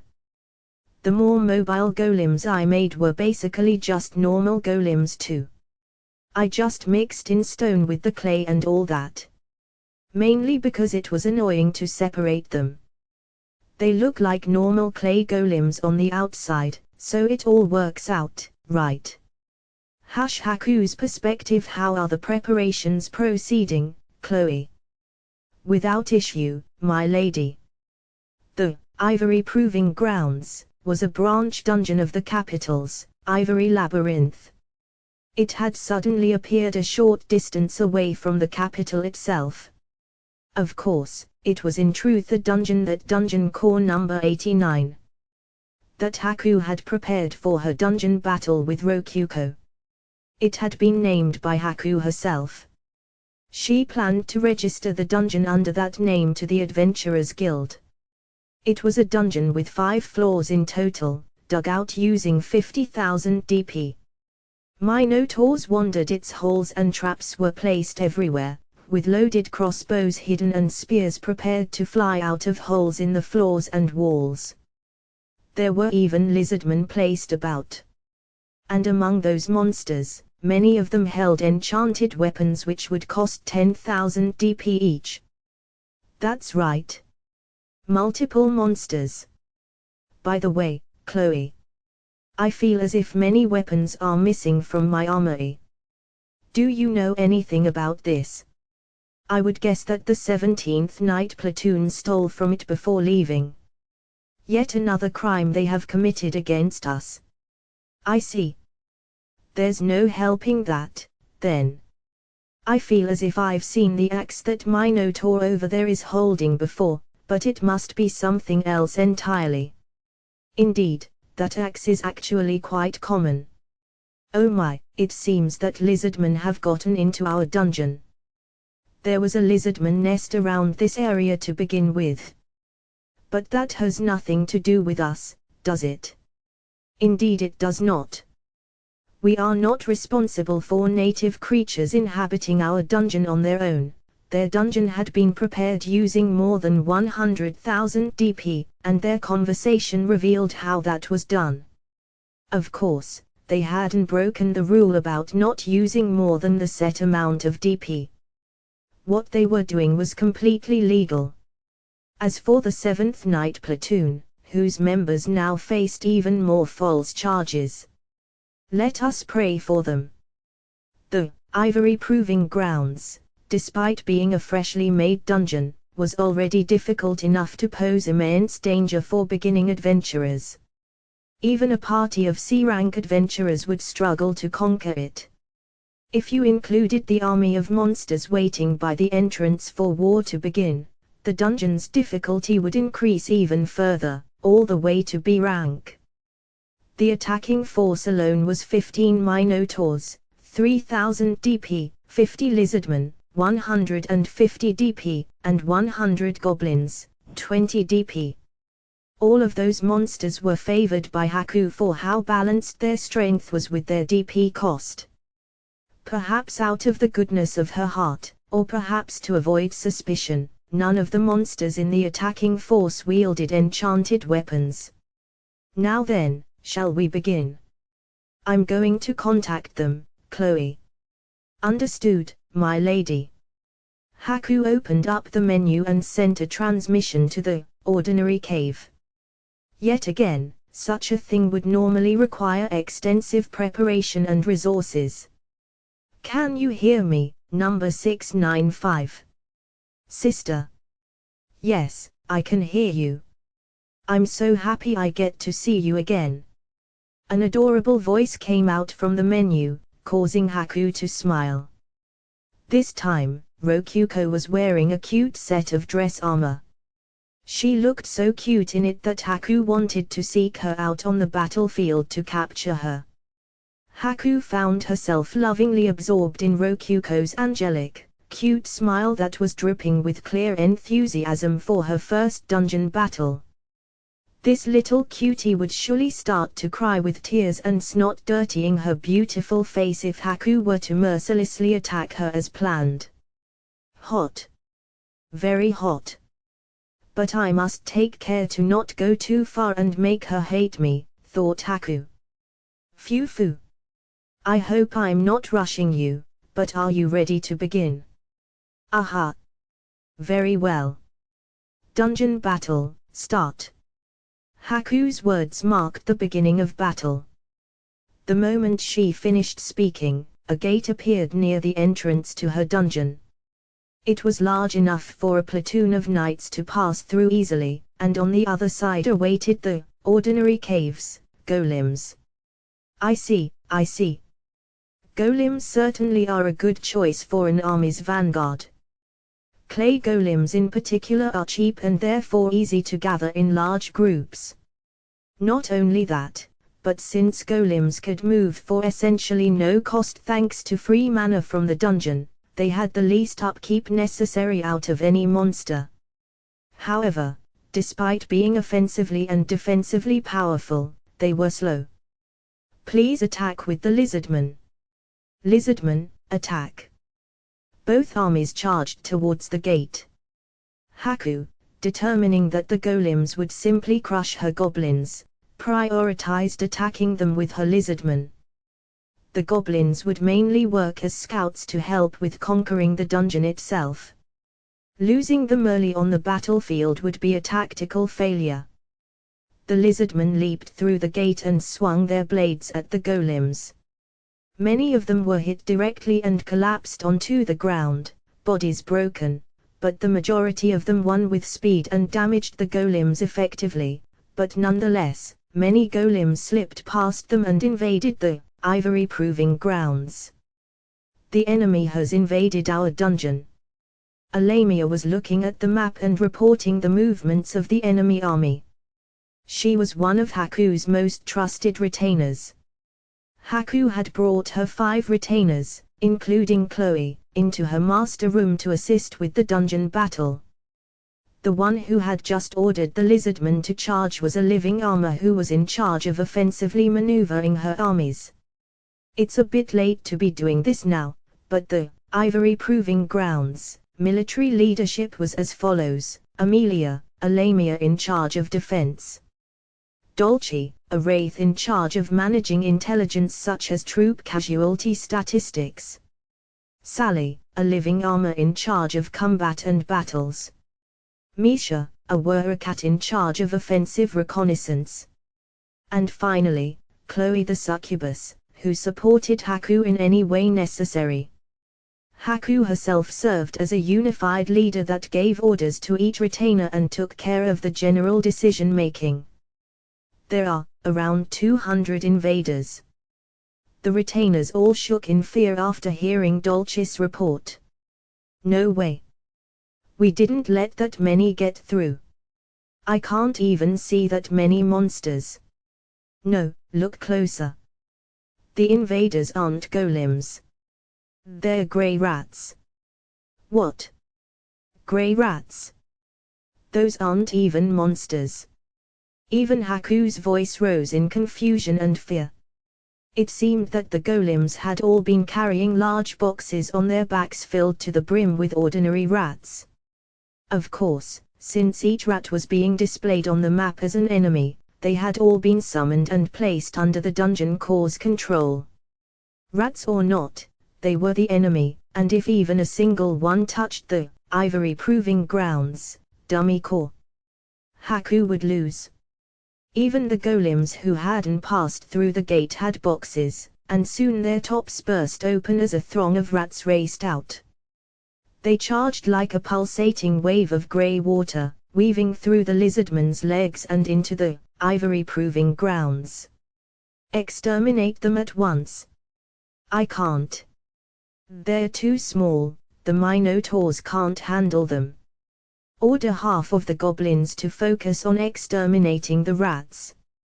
We're in danger here. They've conquered the first floor. The enemy is now invading the second floor. I count, around 500 invaders. What about the traps? They aren't working, the rats are just too small. Even if an arrow lands, it's like throwing a fireball into a lake. Contact all lizardmen in the dungeon. Tell them to exterminate the rats. Exterminate the rats. The retainers had immediately fallen into a loud panic. Haku, on the other hand, soon regained her calm. He certainly has a good head on his shoulders, doesn't he? I had no idea grey rats were so suitable for an advance force, indeed. It may only be a matter of time until our dungeon is completely conquered. Forgive me, the first floor of our dungeon was conquered in a matter of moments. I don't blame you, Chloe. None of us expected a strategy like this. I might have to take some notes and use rats in another battle myself. When caught off guard like this, they are exceptionally difficult to counter. But I have an idea. Amelia, place several flamethrower traps along the hallways of the 3rd floor. That should buy us some time. Thank you very much. Traps could still be placed on any floors without invaders on them. Flamethrowers were fairly expensive, but they were the best thing for killing rats. Either way, though, Haku wasn't worried. The rats certainly were effective as scouts for conquering the dungeon, but they couldn't succeed on their own. Reason being, she had placed a boss room before the core room. The rats needed to beat the boss of her dungeon, a red Minotaur, in order to reach the core, and that wasn't likely to happen. It seems we've finished off the golems. Proceeding to invade their dungeon. By all means. We must find number 695 before they reach our core, after all. Kima's perspective. Oh wow, look at them go. I murmured to myself in awe as I watched the map steadily getting filled out before my eyes. The map's filling out like, super fast. That means our armies are conquering the dungeon like crazy, right? We're beating Haku. You bet. But just cause we're winning now doesn't mean the battle's over. Naturally, you don't just get a map of the enemy's dungeon at the start of a dungeon battle. That makes total sense. It's a little hard to get lost in a labyrinth you have a comprehensive map for. And the dungeon core would be on it, too. A finished map would make a dungeon battle ridiculously boring. That said, those being invaded can still look at their map and see where all the enemies are. Master, the golem, vanguard, has been completely destroyed. All 50 of them are gone. All right. Just as planned. By the way, that golem vanguard had been composed almost entirely of clay golems I made with Create Golem. Only a few of them at the front had actually been summoned, which saved us a lot of DP. I had made the others out of the clay we got from expanding the dungeon. Talk about recycling. Aren't I eco-friendly? But the most important thing was how much DP it saved, for sure. I put magic stones into them just in case Haku got suspicious, but even so, those only cost 1/10 of what golems did. I could even reuse the destroyed golems' bodies by absorbing them back into the dungeon, assuming they died within it. Same went for the magic stones. The rat surprise attack, a ton of traps including the pitfalls Niku dug out, and finally, the complex 2nd and 3rd floor labyrinths that Rokuko built. I wonder how Haku's gonna hold up. I observed the battlefield while rubbing Niku's head. Haku's perspective. There are pitfalls right at the start. Order the goblins to go first. We'll find the pitfalls by seeing where they fall. Back at the Ivory Proving Grounds camp, the retainer handling offensive reconnaissance was hurriedly dealing with the traps before her. Right from the start, she had to deal with pitfalls. Several of their troops were swallowed up by them in an instant. Normally, she would just launch bodies at the pitfalls until they were filled up with corpses, but they were invading an enemy dungeon. The monsters just got absorbed the moment they died. That wasn't a major problem, though. She could just avoid the pitfalls after determining where they were located. Okay, I've marked all the pitfalls down. Invasion start. Wait, a Minotaur just fell. NGH, the spears at the bottom killed him instantly. But why? I just saw a goblin walk right there and he was fine. Unfortunately, the ordinary cave even had pitfalls that ignored goblins and only activated for Minotaurs and lizardmen. pitfalls that choose specific targets. I'm certain those cost a lot of DP. He must be trying to finish the battle right at the beginning. Another Minotaur, gone. We only have 11 left. And we're down to 30 lizardmen, too. Come on, Misha. Do your job right. I'm telling you, the goblins walked all over those places. Another Minotaur fell. Their numbers were dwindling. Somewhere, a pitfall's covering collapsed after a lizardman and 2 goblins all stepped on it at once. Haku didn't let that slip her by. I see now. I believe the pitfall covers are collapsing based on weight. That's why the goblins haven't been falling. Yes. That explains what's happening, and such a covering could be mass-produced for little DP. That man certainly is clever. There should be empty air beneath the pitfall covers. It will take some time, but please advance slowly while hitting the floor and listening for any changes. Understood? Goblins, do it. My goodness. Clever indeed. I can't think of a better way to buy time than this. But now that we know how it works, we have nothing to fear. The goblins advanced through the dungeon, hitting the floor and sometimes breaking the pitfall covers. We've conquered the enemy dungeon's first floor. We have an unfortunate amount of wounded due to surprise attacks on the way here. Many of our goblins died on the way. I was quite impressed with the trap that launches a sword through a door after you try to open it. I'll have to think about using that trap myself. Now, how are things on our dungeon's side? The enemy troops have reached the 3rd floor and our flamethrowers are holding many of the rats back. The flamethrower traps were indeed just flamethrowers that spat out fire. This time, Haku had chosen flamethrowers that turned on and off in a set pattern. If she set them to fire constantly, they would soon jam up and become completely useless. Having them pause temporarily on a regular basis was necessary.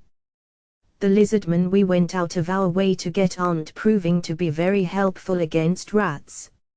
How are we doing offensively?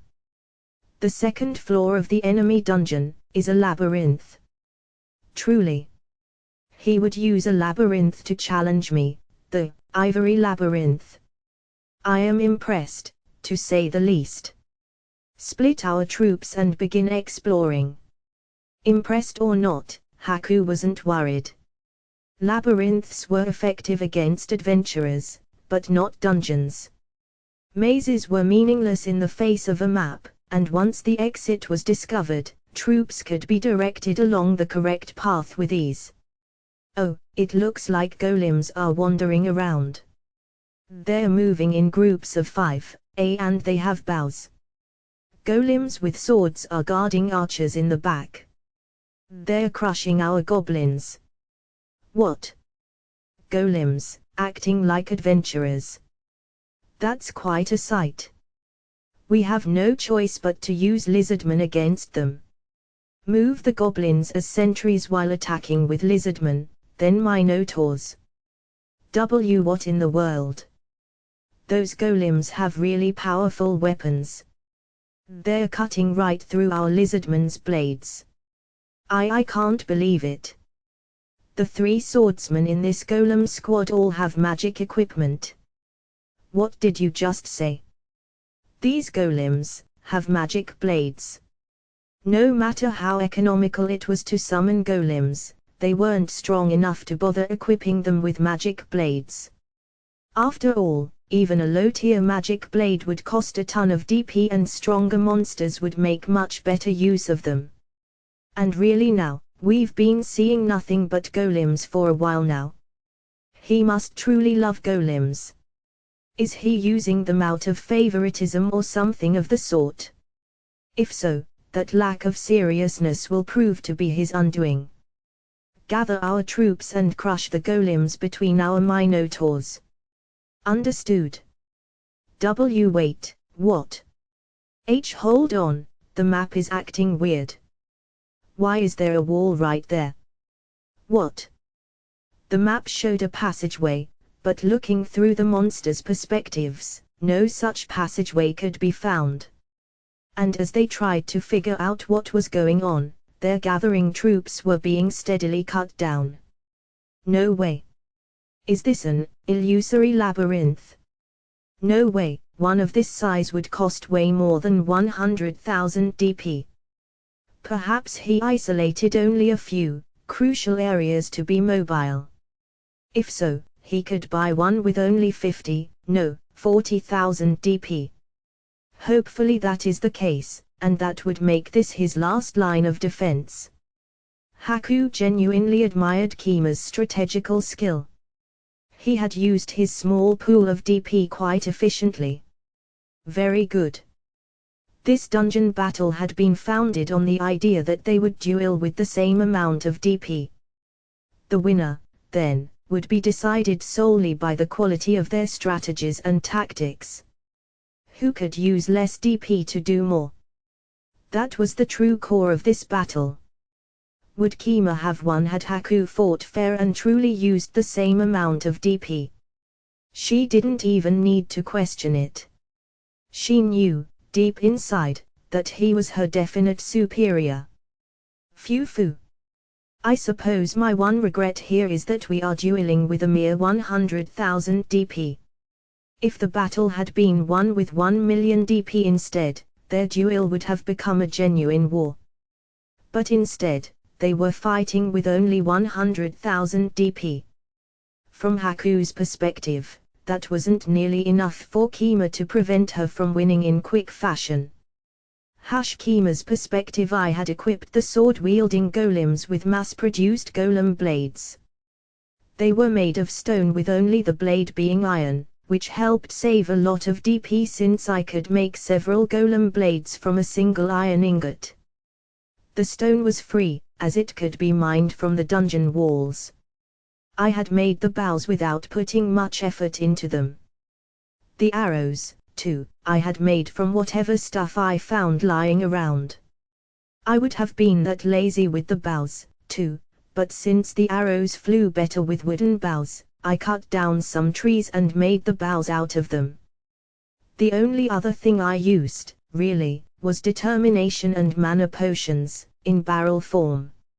Since their weapons were golems too, this party of golems would normally be displayed on the map as an actual army of golems, but thankfully I could designate them as golems and equipment, which saved me some map space.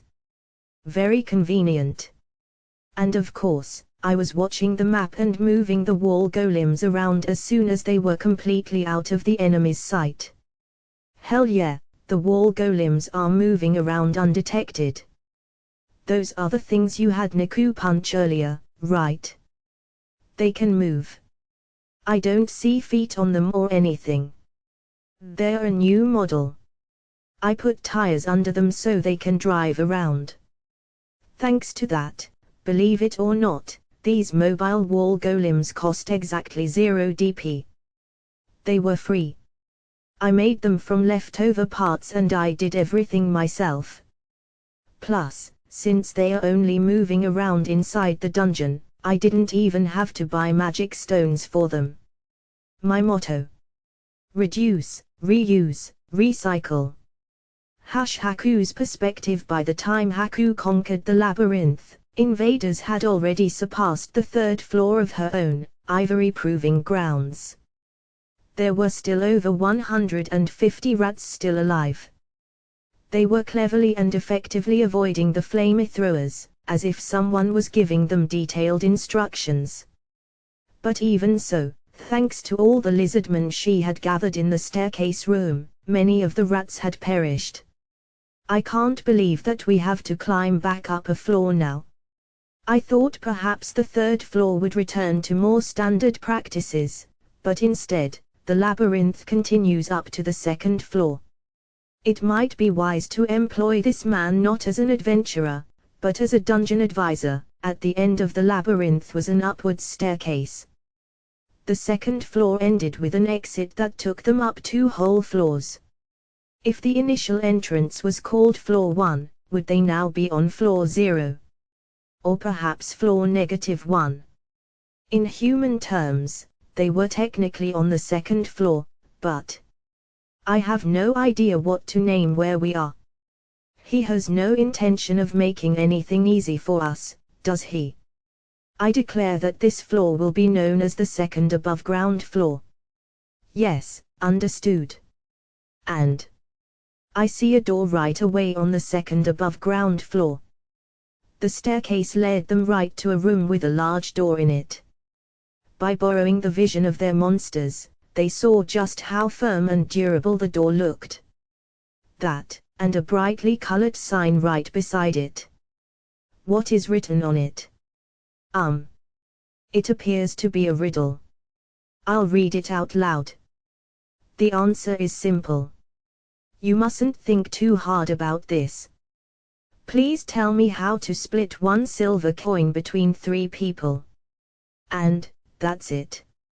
How to split 1 silver coin between 3 people.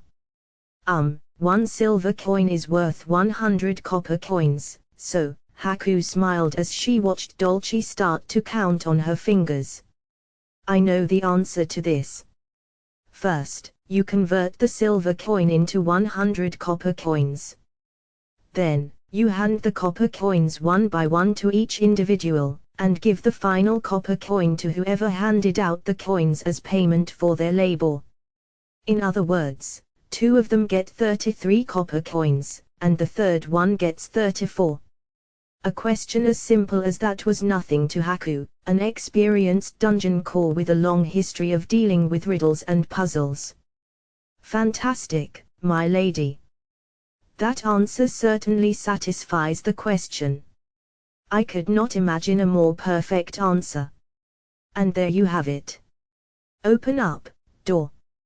A riddle of this level would never be able to stop Our Lady, Dungeon Core number 89. The floor beneath their monsters collapsed. What? But how? An uncomfortable atmosphere filled the ivory proving grounds core room. The entire floor of the puzzle room was a pitfall, and it led to the entrance floor. But why? My answer should have been perfect. Let's just calm down. I mean, look, our entire army wasn't in the room, so we're still safe. We can solve this really soon.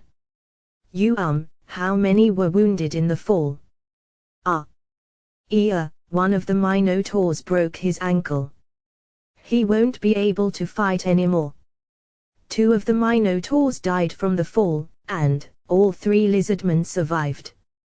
But every goblin that fell died. To list off the survivors, we have 6 Minotaurs, 12 lizardmen, minus the 3 that fell, and 8 goblins left. Haku squeezed her fists tightly and choked out her next order. Use the 3 surviving lizardmen to carry away the wounded Minotaur. NGH. I cannot believe I failed after being so confident in my answer. This is humiliating. I'll rip apart the wounded Minotaur and mount his corpse on my wall so I never forget this shame. My lady, let's try answering the riddle again, using only a single goblin. We can move our entire army again if we answer it correctly. But that would be shameful in its cowardice. You do realize that number 695 is watching us, don't you? I think we should prioritize winning here. They've conquered the 4th floor. The rats are moving like trained soldiers, we can't stop them. My lady. Chloe was silently begging Haku to realize that there was simply no time. And Haku, experienced as she was, made her decision. Very well. We will boldly, use goblins here. Kima's perspective, whoever found the silver coin gets the extra copper coin. Poof, whoosh, crash.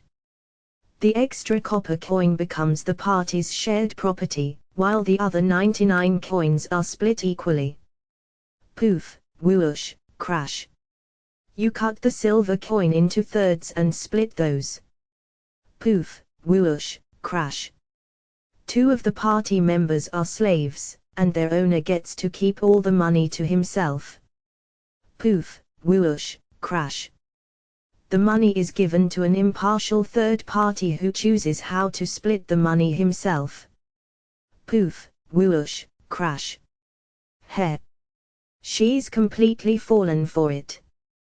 Though, as expected, she started sending out only a single goblin after getting the riddle wrong once. It might be fun to block off the door if there's not enough weight on the room's floor. Hey, Kima. Isn't this riddle the one that I... Yep. This is the one you solved in 3 seconds, Rokuko. You're incredible. I'm sincerely impressed. You didn't even read the entire riddle before answering. Well, that's because it told me the answer at the start. I can't believe number 89 is struggling so much with it. This kind of riddle is harder the smarter you are. Once you get stuck, it's really hard to realize what's going on. And I mean, wow, your older sister really is smart. I'm actually really impressed with all the wild answers she's thinking up on the spot. I watched Haku's troops out of the corner of my eye while guiding the rats through her dungeon. They were a lot easier to control now that so many of them had died. I might even be able to win this without using my secret weapon, ha. Haku's perspective. Poof, whoosh, crash. Due to a wrong answer, another goblin fell down the pitfall. Gawa. My lady. Haku had completely fallen into the puzzle's trap. No matter how hard or long she thought, every answer was wrong. Wrong, wrong, wrong. NGH, how fearsome. I didn't expect such a psychological attack during a dungeon battle like this, my lady. Is this truly a Gate of Wisdom? A Gate of Wisdom is a special dungeon trap that tests the wisdom of invading adventurers. It was an incredibly sturdy door, but anyone could pass through it if they solved its riddle. Haku had challenged the riddle on the plaque, assuming that the door before her was in fact a Gate of Wisdom. What? Do you have any evidence that it is not, Chloe? Indeed. First of all, I question the veracity of any puzzle that one with a mind as strong as yours could not solve, my lady. And secondly, I must also question whether Kima would have enough DP to purchase a Gate of Wisdom, considering how expensive the traps before this one have been. Ah. Indeed. Haku herself had said, I doubt there will be any significant traps beyond this point after overcoming the labyrinth. A Gate of Wisdom would, at the very least, cost 30,000 DP. The simpler the riddle, the more sturdy it would be, and the harder the riddle, the more fragile it would be.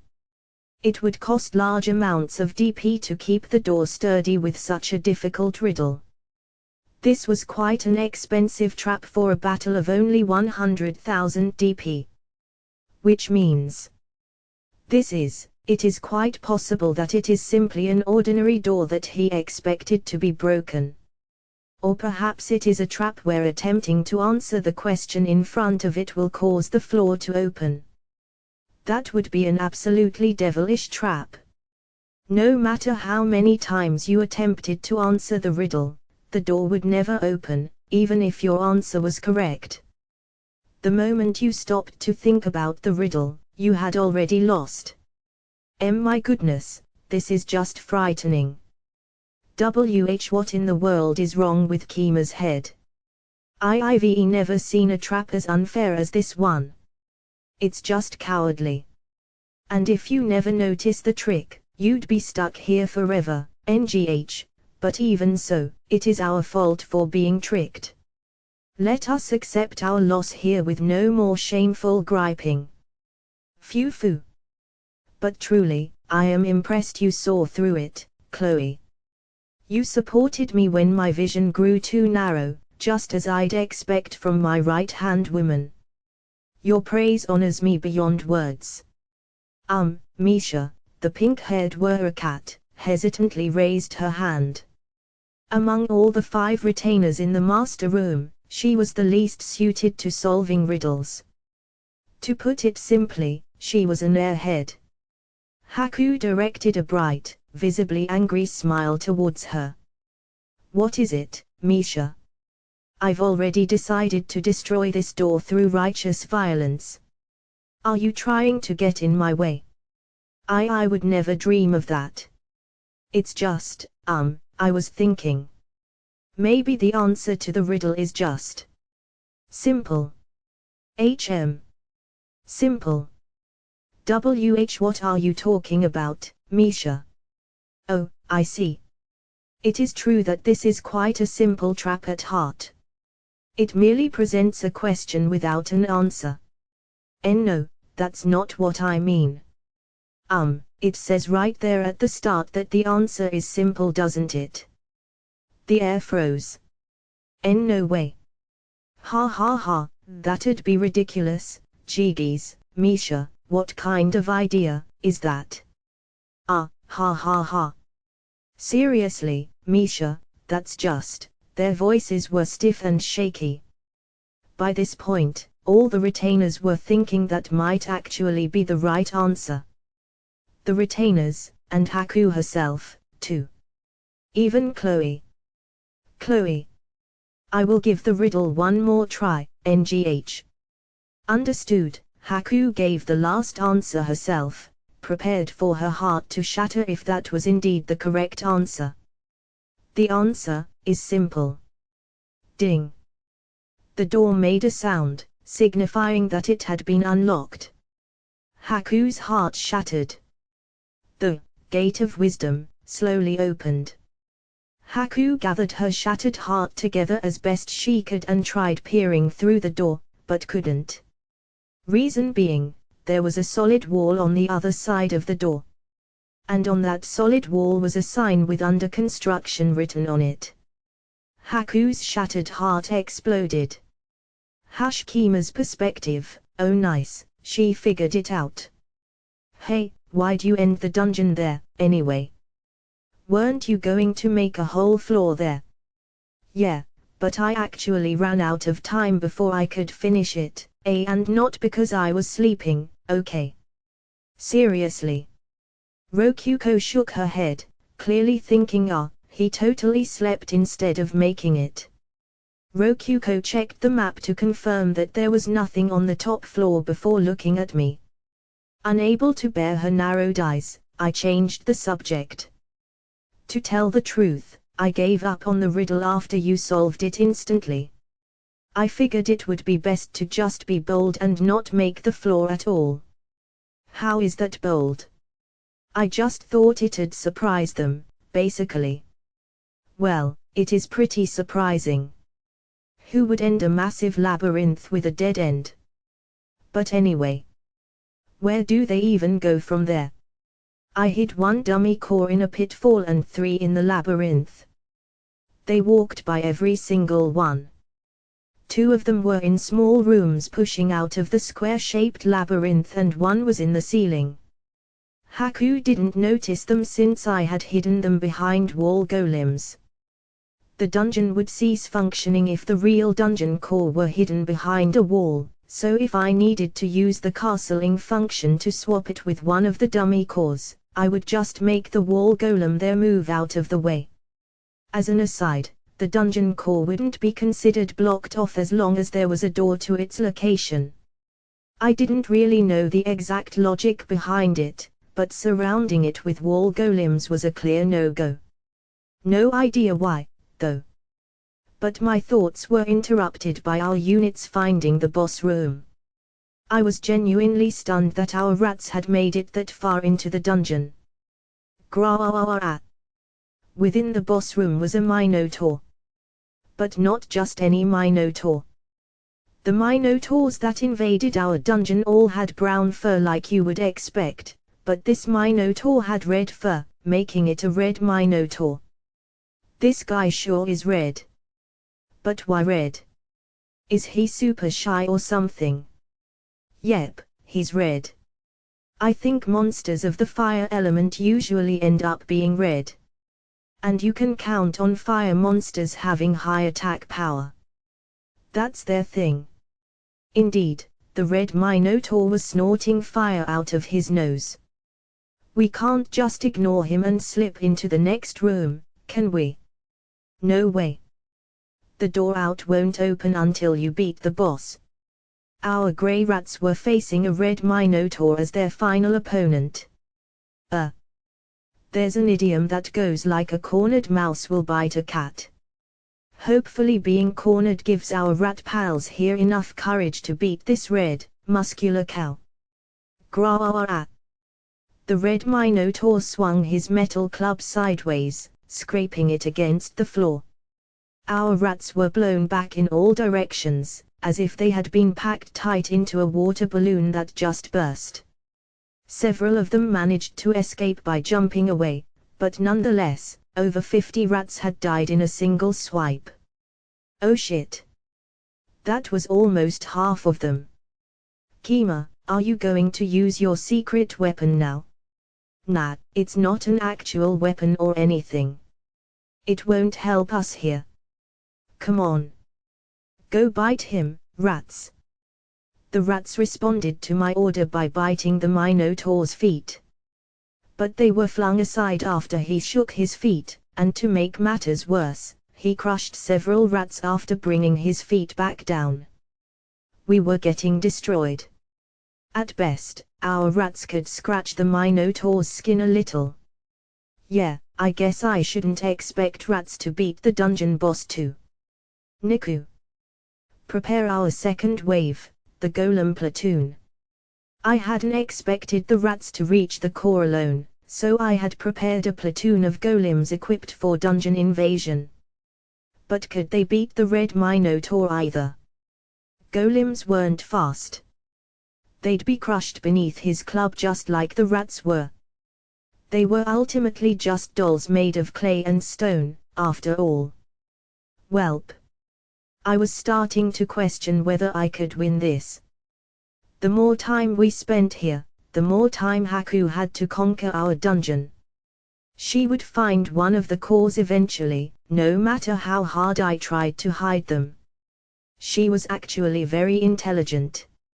I had led her into a trap by exploiting her intelligence, but once she calmed down, it wouldn't be long before she found the secret path in the pitfalls or noticed the golem walls hiding the dummy cores. The red Minotaur spat out fire, burning 10 more rats alive. There were 38 rats still alive, not even 10% of the original invasion force. I ordered them to circle the red Minotaur to at least avoid the survivors being wiped out with a single swing of his club. The only thing I can do here is watch as they all die, huh? Welp. Guess I should use the last of our DP to buy some nice tools that'll be useful while I'm working in Haku's dungeon. Oh, this magic blade looks pretty nice. I guess the story of Kima the adventurer begins here. Wait, Kima.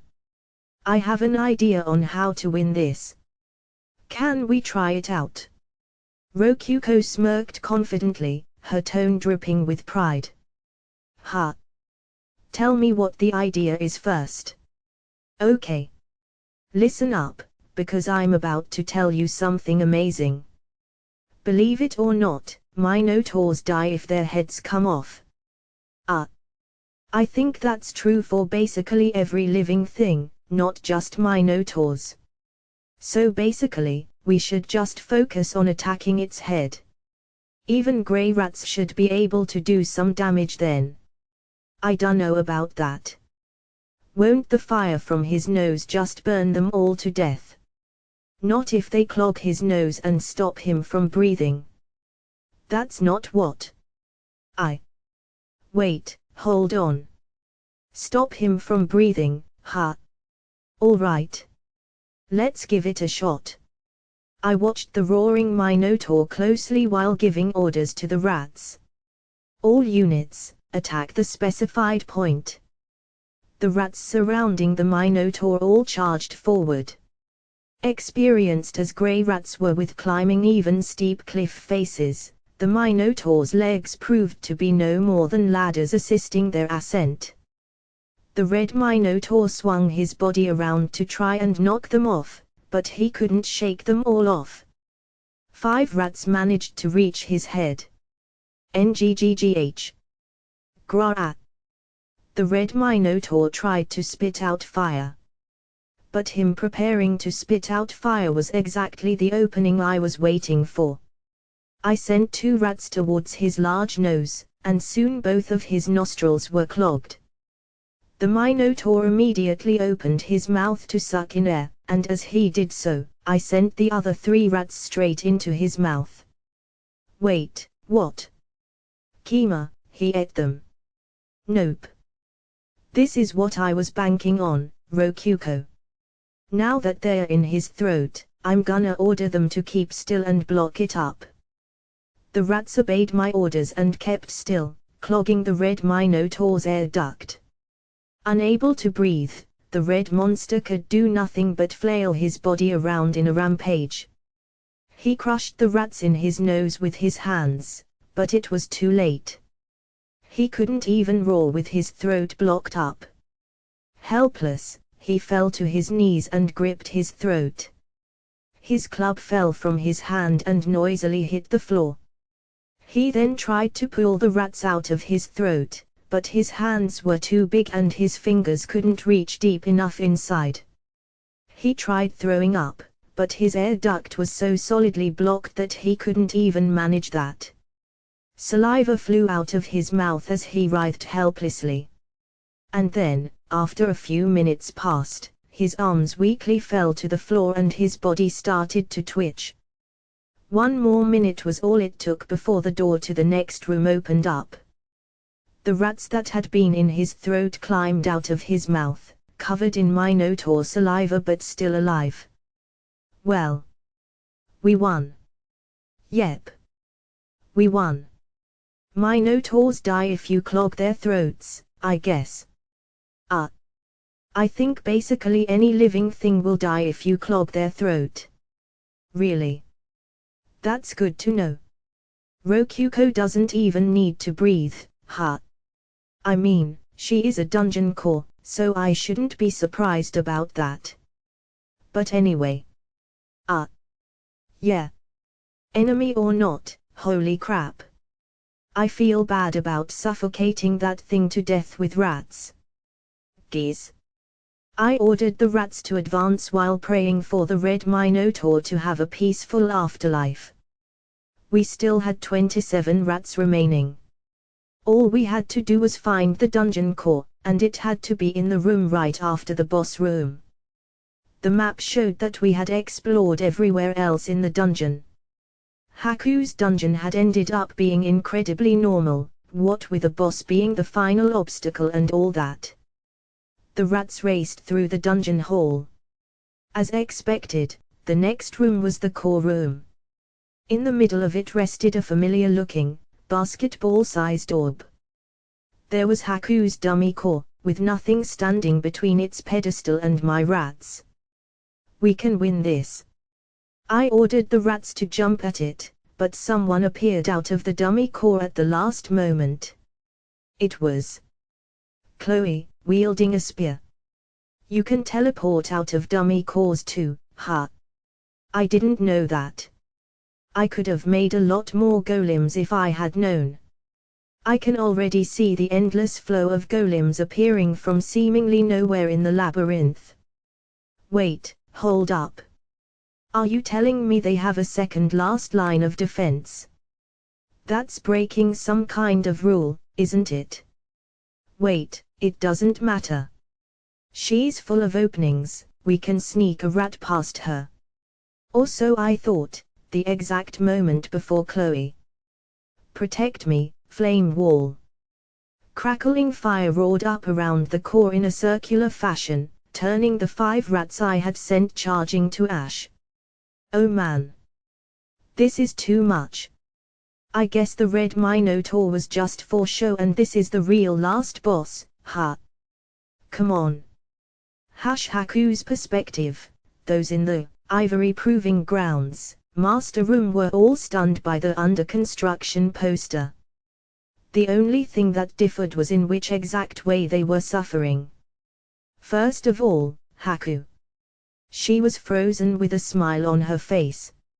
Misha, the only one who figured out the correct answer to the riddle, was green with anxiety and had I said something I really shouldn't have, written all over her face.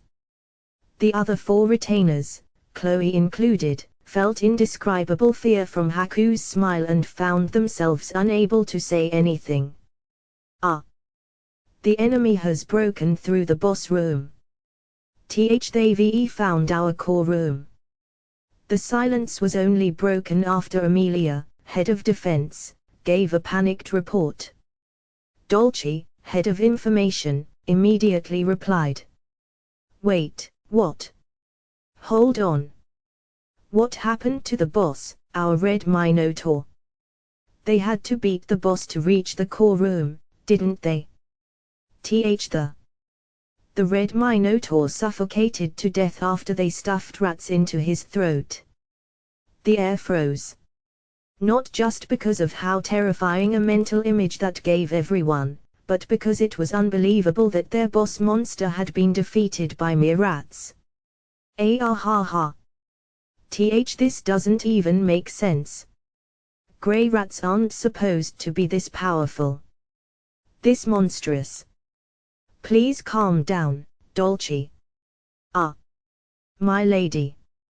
We haven't lost yet. Order the attacking force to continue their search.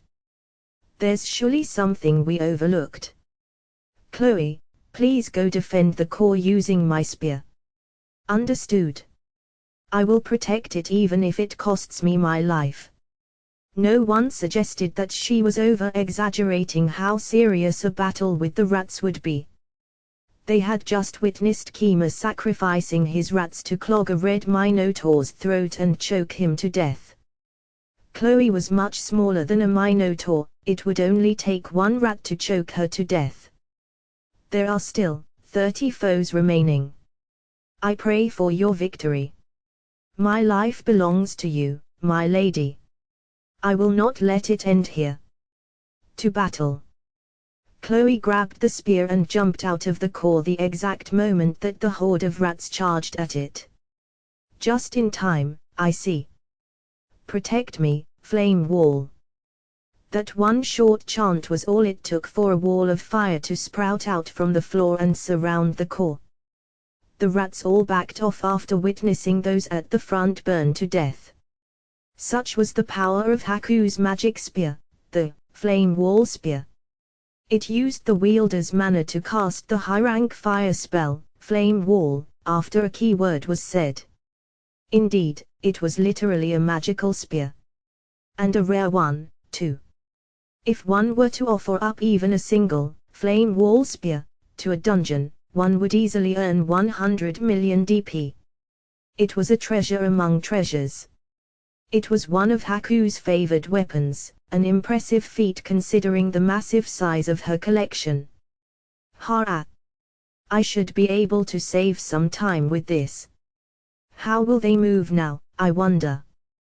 Chloe began thinking to herself. At most, she expected the rats to bundle together and try charging through the wall of flames. She took a good look at the enemy and saw that the rats were indeed bundling together. Very well. I shall counter their charge. If I ready myself, there's nothing I can't handle, Chloe. No, look behind you. The enemy is behind you. There's 5 of them. What? She turned around, but didn't see anything. She looked for the enemy but could find nothing. There was nothing behind her. But she said there were 5 of them. The flames swayed in the air, as if reflecting Chloe's panic. What in the world? Ah! Chloe! They touched the core. What? But how? She didn't understand anything. The strength drained from her body and the flame wall dissipated. Chloe had failed to fulfill her promise with her lord. That reality hit her with a harsh sense of loss and emptiness, but she kept the spear gripped firmly within her hand. She didn't know what had happened, and she felt a need to figure it out. The flames faded slowly, and she noticed that something was resting on top of the dimly glowing dummy core. What is that? There she saw something that looked like a transparent, square bug. It was unlike anything she had seen before. Kima's perspective. I'm so glad I prepared that secret weapon. The wall of flame that, flame wall, produced was impressive, but not perfect. It sprouted from the floor and went up a good distance, but it didn't reach the ceiling. Oh, so that's what those weird things were for. I knew you could do it, Master. Hey, don't call them weird. They're called drones in my word, and they're like tiny helicopters. Okay, yeah. They look weird in this world. I had originally intended for the drones to help the rats reach locations they couldn't on their own while exploring the dungeon. Making them transparent was just a side thing. I just happened to have a bunch of empty mana potions lying around, so I tried making the drone out of the clear glass bottles and things went surprisingly well. The result? My ultimate secret weapon, the stealth drone capsule. I had made them with only a single material, and thanks to them being golems, they didn't even need a power source. Even skeleton frame drones in modern Japan still needed to have visible power sources and communication devices on them. Magic sure is amazing. And miraculously enough, I made them just large enough for rats to fit inside of them. Though it was such a tight squeeze that I had to break the drones to get the rats out. I felt kind of bad about that, but we won thanks to it. Hopefully the rats forgave me. Long story short, we didn't have to actually beat Chloe like we did the Red Minotaur. And thanks to the drones being clear, they were very hard to see, especially in the middle of a bunch of roaring flames. It was a bit difficult to pilot the drones while they were buffeted by hot wind, but I managed to land one of them on the core. Things would have gotten real bad real fast if I had missed it. Either way, I successfully made the touchdown. We had won. Epilogue: you defeated me. Following the battle, Haku visited our ordinary cave once again. Chloe was of course with her, wearing the same butler outfit as always. I may have lost, but that was a battle with much for me to learn from. Never would I have thought that grey rats had so much potential within them. Both as scouts and as warriors, I had known the rats would serve as excellent scouts, but I honestly hadn't expected at all that they would beat the boss on their own. By the way, I sent the surviving rats into the forest and ordered them to survive for as long as possible. I might end up using them again sometime. I'm sure they'll grow in numbers if I leave them alone for a bit. I truly did not anticipate being unable to find even a single one of your dummy cores. Where did you end up hiding your dungeon core? Would you be kind enough to tell me? Sure, if you pay me an extra 50,000 DP. Oh my, that little. Very well. Please tell me. I won't be able to sleep at this rate. Whoops. I said that as a joke, but she's actually planning to pay me. Guess I have to tell her now. I'll keep where I hid the dummy cores a secret for now, though. But I had actually hidden the real dungeon core in such a silly place that I was worried Haku would get mad at me. Fearing the worst, I answered her. Well, to tell the truth, our dungeon actually wraps around the outside of the mountain. There's a small room about 1 kilometer away from here. I put the core in there. I pointed in the direction of the goblin room from forever ago. My initial plan involved Haku noticing that immediately and going straight towards it, but in the end, I never had to move our dungeon core even a single time. And as expected, Haku was stunned to hear that. But she didn't seem mad at all. Rather, she just seemed to be sincerely impressed. It's true. Now that I'm paying attention to it, I can sense the manner in that direction. I can't believe that you extended your dungeon not only to the field outside of the cave's entrance, but that far around the mountain as well. I didn't notice that at all. In other words, you put the dungeon core in a single room connected directly to the outside. What a bold move. My lady, I am quite surprised as well. I knew number 89's strategies were right. I don't know how you came to that conclusion, Rokuko, but you're definitely wrong. There's a big difference between using a hidden room off to the side and having your whole dungeon just be a single room. Come on. Ha! Your labyrinth was impressive as well, filled with tricks even I've never seen before. Even your pitfalls were cleverly inventive. Though I do wish to note a flaw in placing weight-based pitfalls on your first floor. I used Minotaurs as my primary offensive might this time, but I also have armies based on weightless wraiths. I believe it would have been better to place those pitfalls on the second floor and with plans to adjust them according to which troops I sent out. Weight-based pitfalls. Oh, those broken covers I made. Those were just an accident. I accidentally doubled the thickness of the golem covering a few times due to lack of sleep. The fact they wouldn't break under goblins but would under minotaurs was basically just lucky. I'll keep quiet about that, though, since she went out of her way to give me advice. And it would have been fine for me even if those pitfalls never activated. She just never would have found the secret path in one of them. And also, NGH. Was that riddle you used with the Gate of Wisdom from your world? Yep. Honestly, I had a tough time getting that gate thing ready. Not a lot of my riddles worked with it. You know other riddles like that?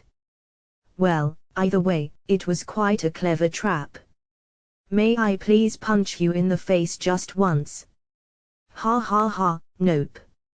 She still looked pretty frustrated about getting tricked by that riddle. I decided not to tell her that Rokuko had solved it in 3 seconds. I'm interested in those riddles you didn't use.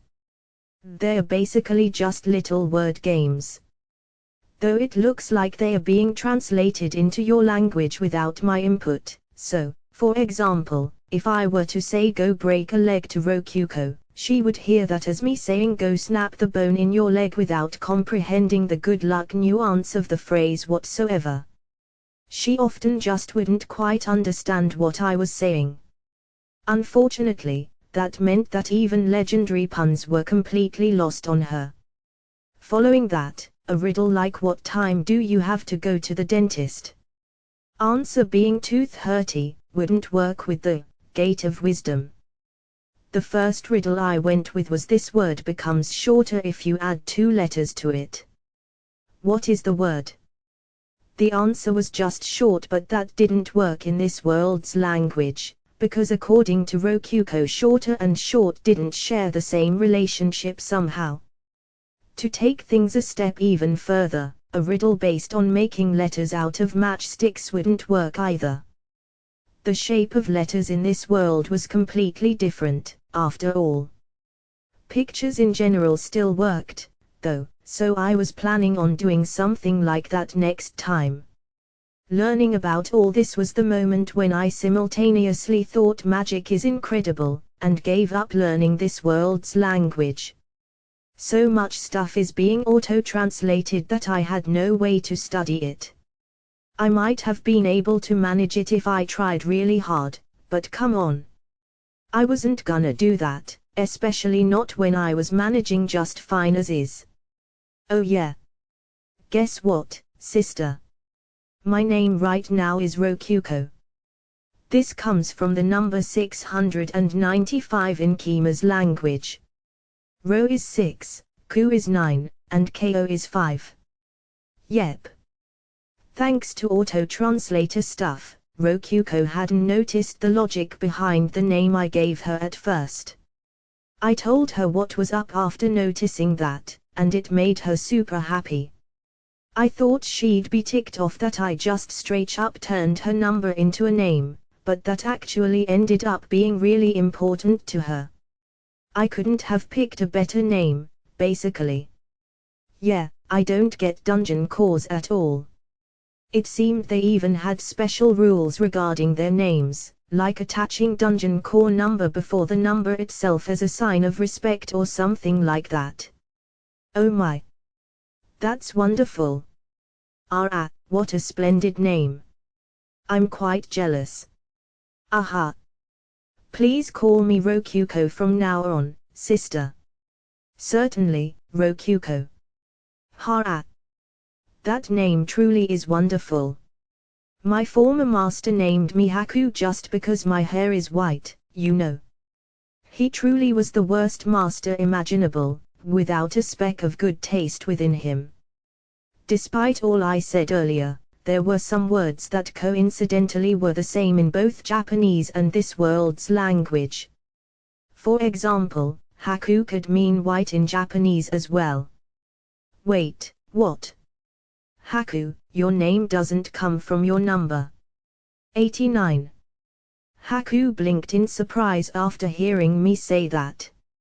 How would Haku come from 89? Wait. Is that how it works in your world's language? There's a lot of different ways to interpret it, but yeah. Haku can mean both white and 89 in my language. Haku closed her eyes briefly and put a hand on her head. It looked like that revelation was giving her a lot to think about. After a minute or two, she opened her mouth again. Rokyuko. Would you please call me Haku from now on as well? That way, both of our names will come from the numbers of another world. Okay, Haku. She still seemed to be a little conflicted, but Haku nonetheless rubbed Rokyuko's head while smiling a somewhat pained smile. It seems we've gone quite off subject. There is still much I'd like to discuss with you, but I am unfortunately a fairly busy individual. I built an entire dungeon for this, which I now need to take care of. And although I am concerned about that last trick you pulled, it would be exceptionally boorish of me to pry that far into another dungeon's secrets, wouldn't it? That last trick.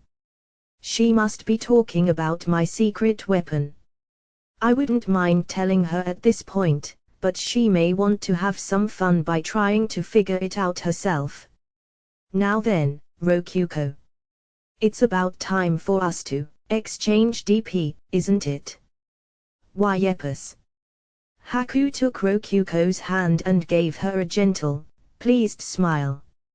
She paid us 150,000 DP in total. Despite talking about how busy she was, she really took her time with the mouth-to-mouth DP exchange. I'm glad you're enjoying yourself, Haku.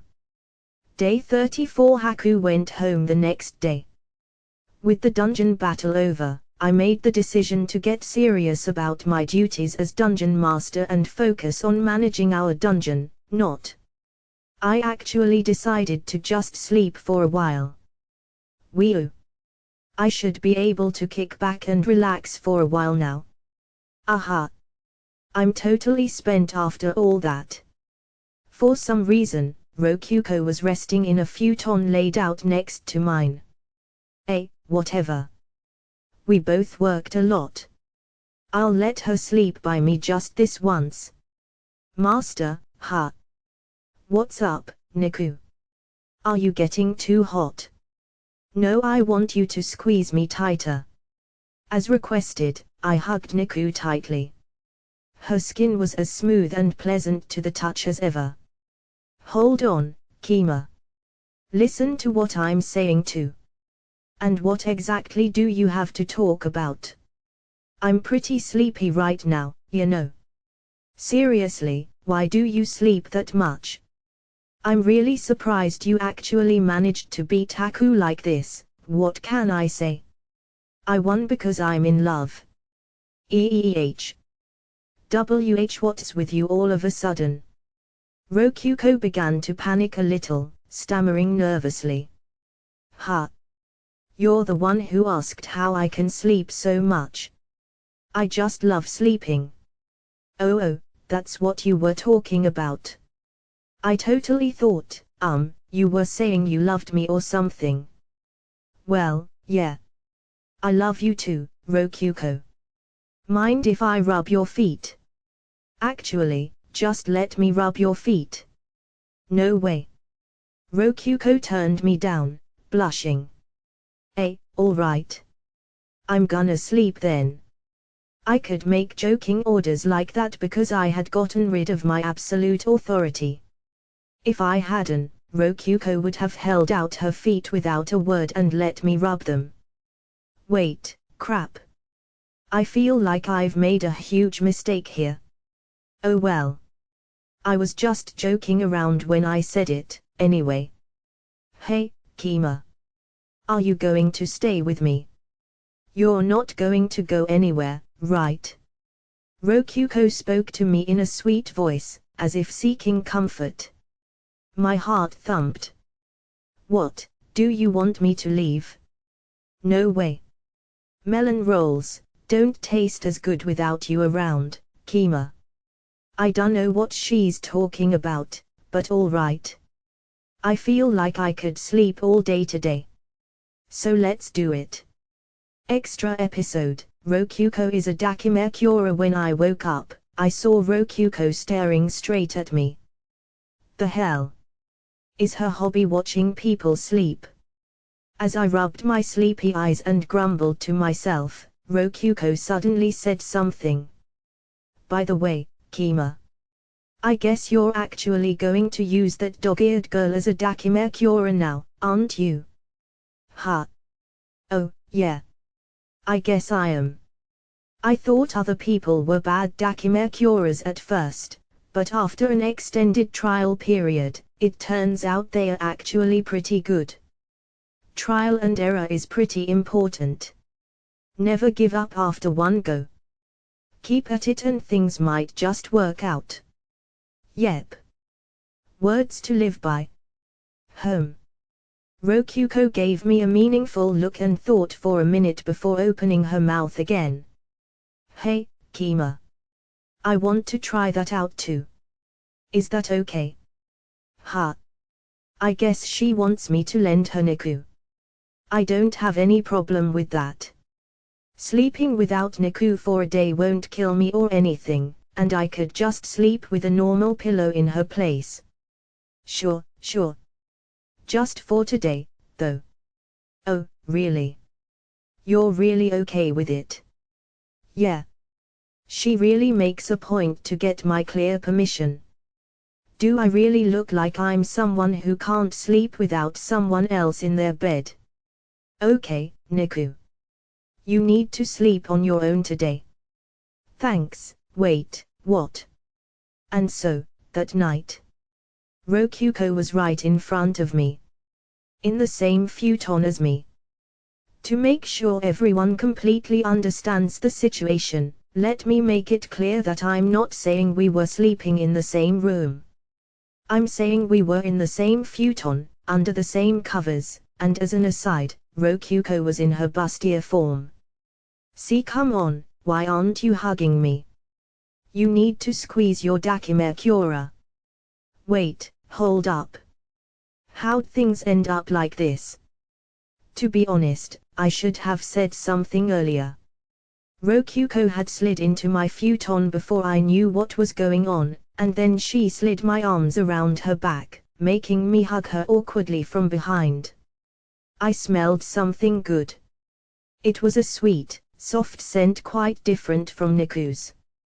Didn't you hear me when I said I wanted to try being a Dakimakura too? Honestly, I thought you meant you wanted to try using Niku as a Dakimakura. What, am I not a good enough Dakimakura for you? You are, but I mean, well, her hair tickled me less than Niku's due to it being so long, at least. That didn't make things any less embarrassing, though. I usually never got this close to Rokyuko. You and I are partners in body and soul in the first place. Doesn't it just make sense for us to sleep together like this? Maybe. Either way, Rokyuko felt a lot different from Niku. Not only because she was bigger, but because she had a sort of fluffy softness that Niku's pup-esque body lacked. Wait. Hold on. Don't turn around to look at me, Rokyuko. I'll be too embarrassed to sleep if you're staring at me like that. Come on, your face is so close, holy crap, it's so close. Your breath is literally hitting me. Sensing my slight panic, Rokyuko HMPHD in satisfaction. No. Your breath tickles so much. HHMPH. Your face is bright red, Kima. Why's that, I wonder? Are you that happy to have me as your Dakimakura? See Simon, your face is way more red. Indeed. After Rokyuko turned around, I realized that her cheeks were bright red. That's not true. Rokyuko immediately turned back around. Whoa now, cool it with the sudden movements. Don't blame me if my hands end up touching you in weird ways. It's not my fault my fingers are pushing into your soft body. This is all on you. What? I'll have you know I can sleep facing whichever direction I want. Like, at least use your small form for this. You're causing some, problems here. Know what I mean? At this rate I'm gonna have to leave the futon. Come on. Hey, Kima. My hips are feeling kind of cold. Would you mind pushing yours against mine to warm me up? I decline. Well, you don't have to if you don't want to. If I pushed my crotch against her hips right now, some serious crap would go down. I mean, I'm a guy. I can't help what's going on down there right now. Well, okay. Rokyuko pushed her back against my chest a little. Calm down, me. This is Rokyuko we're dealing with. Actually, wait. Why would that be a problem? I mean, Rokyuko does have some pretty feet. Wait, no. No. Sleep is a time of holiness. I mustn't allow my heart to be swayed like this. I closed my eyes and focused my mind on anything but Rokyuko. As I did so, I felt sleepiness slowly come to me. All right, time for me to sleep. Hold on. I shut my eyes even tighter. At first I thought I'd never be able to sleep like this, but that turned out not to be the case. I fell asleep pretty fast, all things considered. Rokyuko's perspective Kima's face is right in front of mine. I was really surprised when he took my offer to be his Dakimakura seriously. At first I really did plan on just using Niku, but after he said okay, I decided to push my luck and try being his Dakimakura myself. And then he really did fall asleep while hugging me from behind, as if I were his pillow. Though, he's pulling his hips away from mine for some reason. I was really looking forward to this, though. Are you actually sleeping? I poke his cheeks. Blee. He lets out a groan, which surprises me. But that's all he did. I guess he is asleep. It looks like Kima really did go to sleep for real. His peaceful breathing makes me feel conflicted, like I'm relieved and a little sad at the same time. Well, okay. This isn't nearly as big of a deal as I thought it would be. Okay, it actually is. I'm really surprised Kima could sleep in this situation. Geez. At least get so nervous that you can't sleep. Or start breathing so heavily it's obvious what's going on in your head. I'm your partner, but I'm the only one feeling that way. This isn't fair. I turn my back to Kima, making sure to not wake him up. If I keep staring at him like that, my core's just going to explode. Geez. After calming down a little, I put my hand on Kima's and wrap my fingers around his. NMM. This is making me smile for some reason. Geez, what the heck am I doing? In the end, I didn't sleep at all. I stayed awake and just faked being asleep after Kima started to wake up. Seriously. What the heck am I doing? Afterward, hello to those who don't know me, and hello to those who read the web novel version of this story. I'm Supana Onikage, a guy about to gleefully play a ukulele to express his joy over his web novel being officially printed for the first time. I won't actually play one, though. Okay. Let's talk about this novel. A lot of people truly helped me along the path of turning my web novel into a printed novel. I have infinite gratitude for Youta-san, the illustrator. He went to great lengths to ensure that Niku's ears were drawn exactly as I envisioned them. I'm thankful for the designer who made the book cover, and I'm thankful for the editor who pointed out a lot of typos and such in the story. This is a novel that only exists due to the combined efforts of many people, and I give them my sincere thanks. And of course, I need to thank the person who's holding the book in their hands right now and reading this afterward. Thank you very much. Novels aren't really novels until people read them, after all. Which means that you, the reader, are the final part that completed this novel. To those of you who were attracted by Yuta-san's art and just wanted to skim the afterword before starting, I would be very grateful if you read the story. But now I'm afraid I need to begin my apologies. I only get 2 pages for this afterword, and I didn't want to just turn the whole thing into a bunch of apologies, so here we are. First of all, let's talk about the big changes between the printed novel and the web novel. If you're familiar with the web novel, you're probably feeling pretty weird about how the main heroine was handled here. Indeed. The novelization process demanded a big change from one character in particular, Rokuko. Her main form is no longer the lowly form. She defaults to her more mature form. This has to do with adult circumstances. The editor asked me to make the main heroine a girl about as old as the protagonist. Was that really the right thing to do? Thinking about my existing fans, I spent 8 entire hours doing nothing but thinking about this problem. While sleeping, like this novel's protagonist. The main heroine's appearance is very important. And heroines as old as the protagonist are more popular among readers. Attracting new readers through the cover art is vital, and the size of the heroine's chest makes all the difference there. It all comes down to boobs, ha. People prefer main heroines with big boobs, ha. Nothing I can do about that. People just love them, it's the way of the world right now.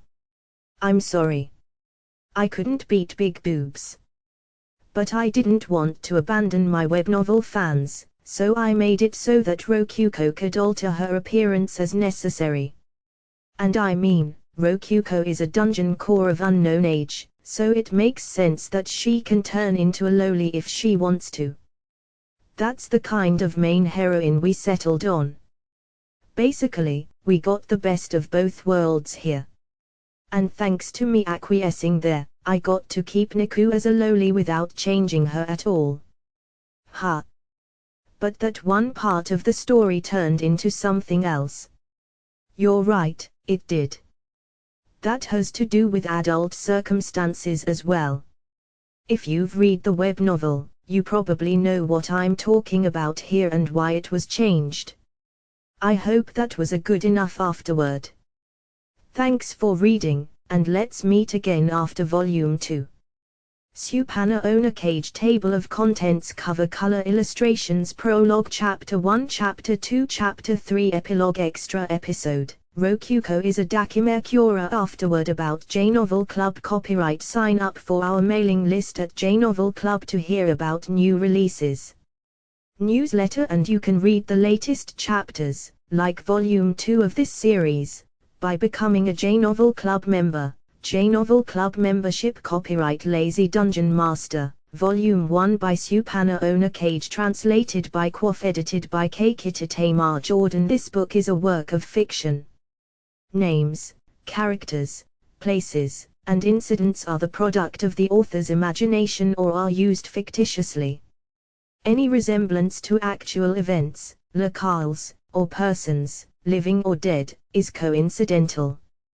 Copyright symbol 2016 Supana Onikage. Illustrations by Youta. Cover illustration by Youta. All rights reserved. Original Japanese edition published in 2016 by Overlap, Incorporated. This English edition is published by arrangement with Overlap, Inc., Tokyo. English translation. Copyright symbol 2018 J-Novel Club LLC. All rights reserved. In accordance with the U.S. Copyright Act of 1976, the scanning, uploading, and electronic sharing of any part of this book without the permission of the publisher is unlawful piracy and theft of the author's intellectual property. J-Novel Club LLC. jnovel.club. The publisher is not responsible for websites, or their content, that are not owned by the publisher. Ebook Edition 1.0, August 2018.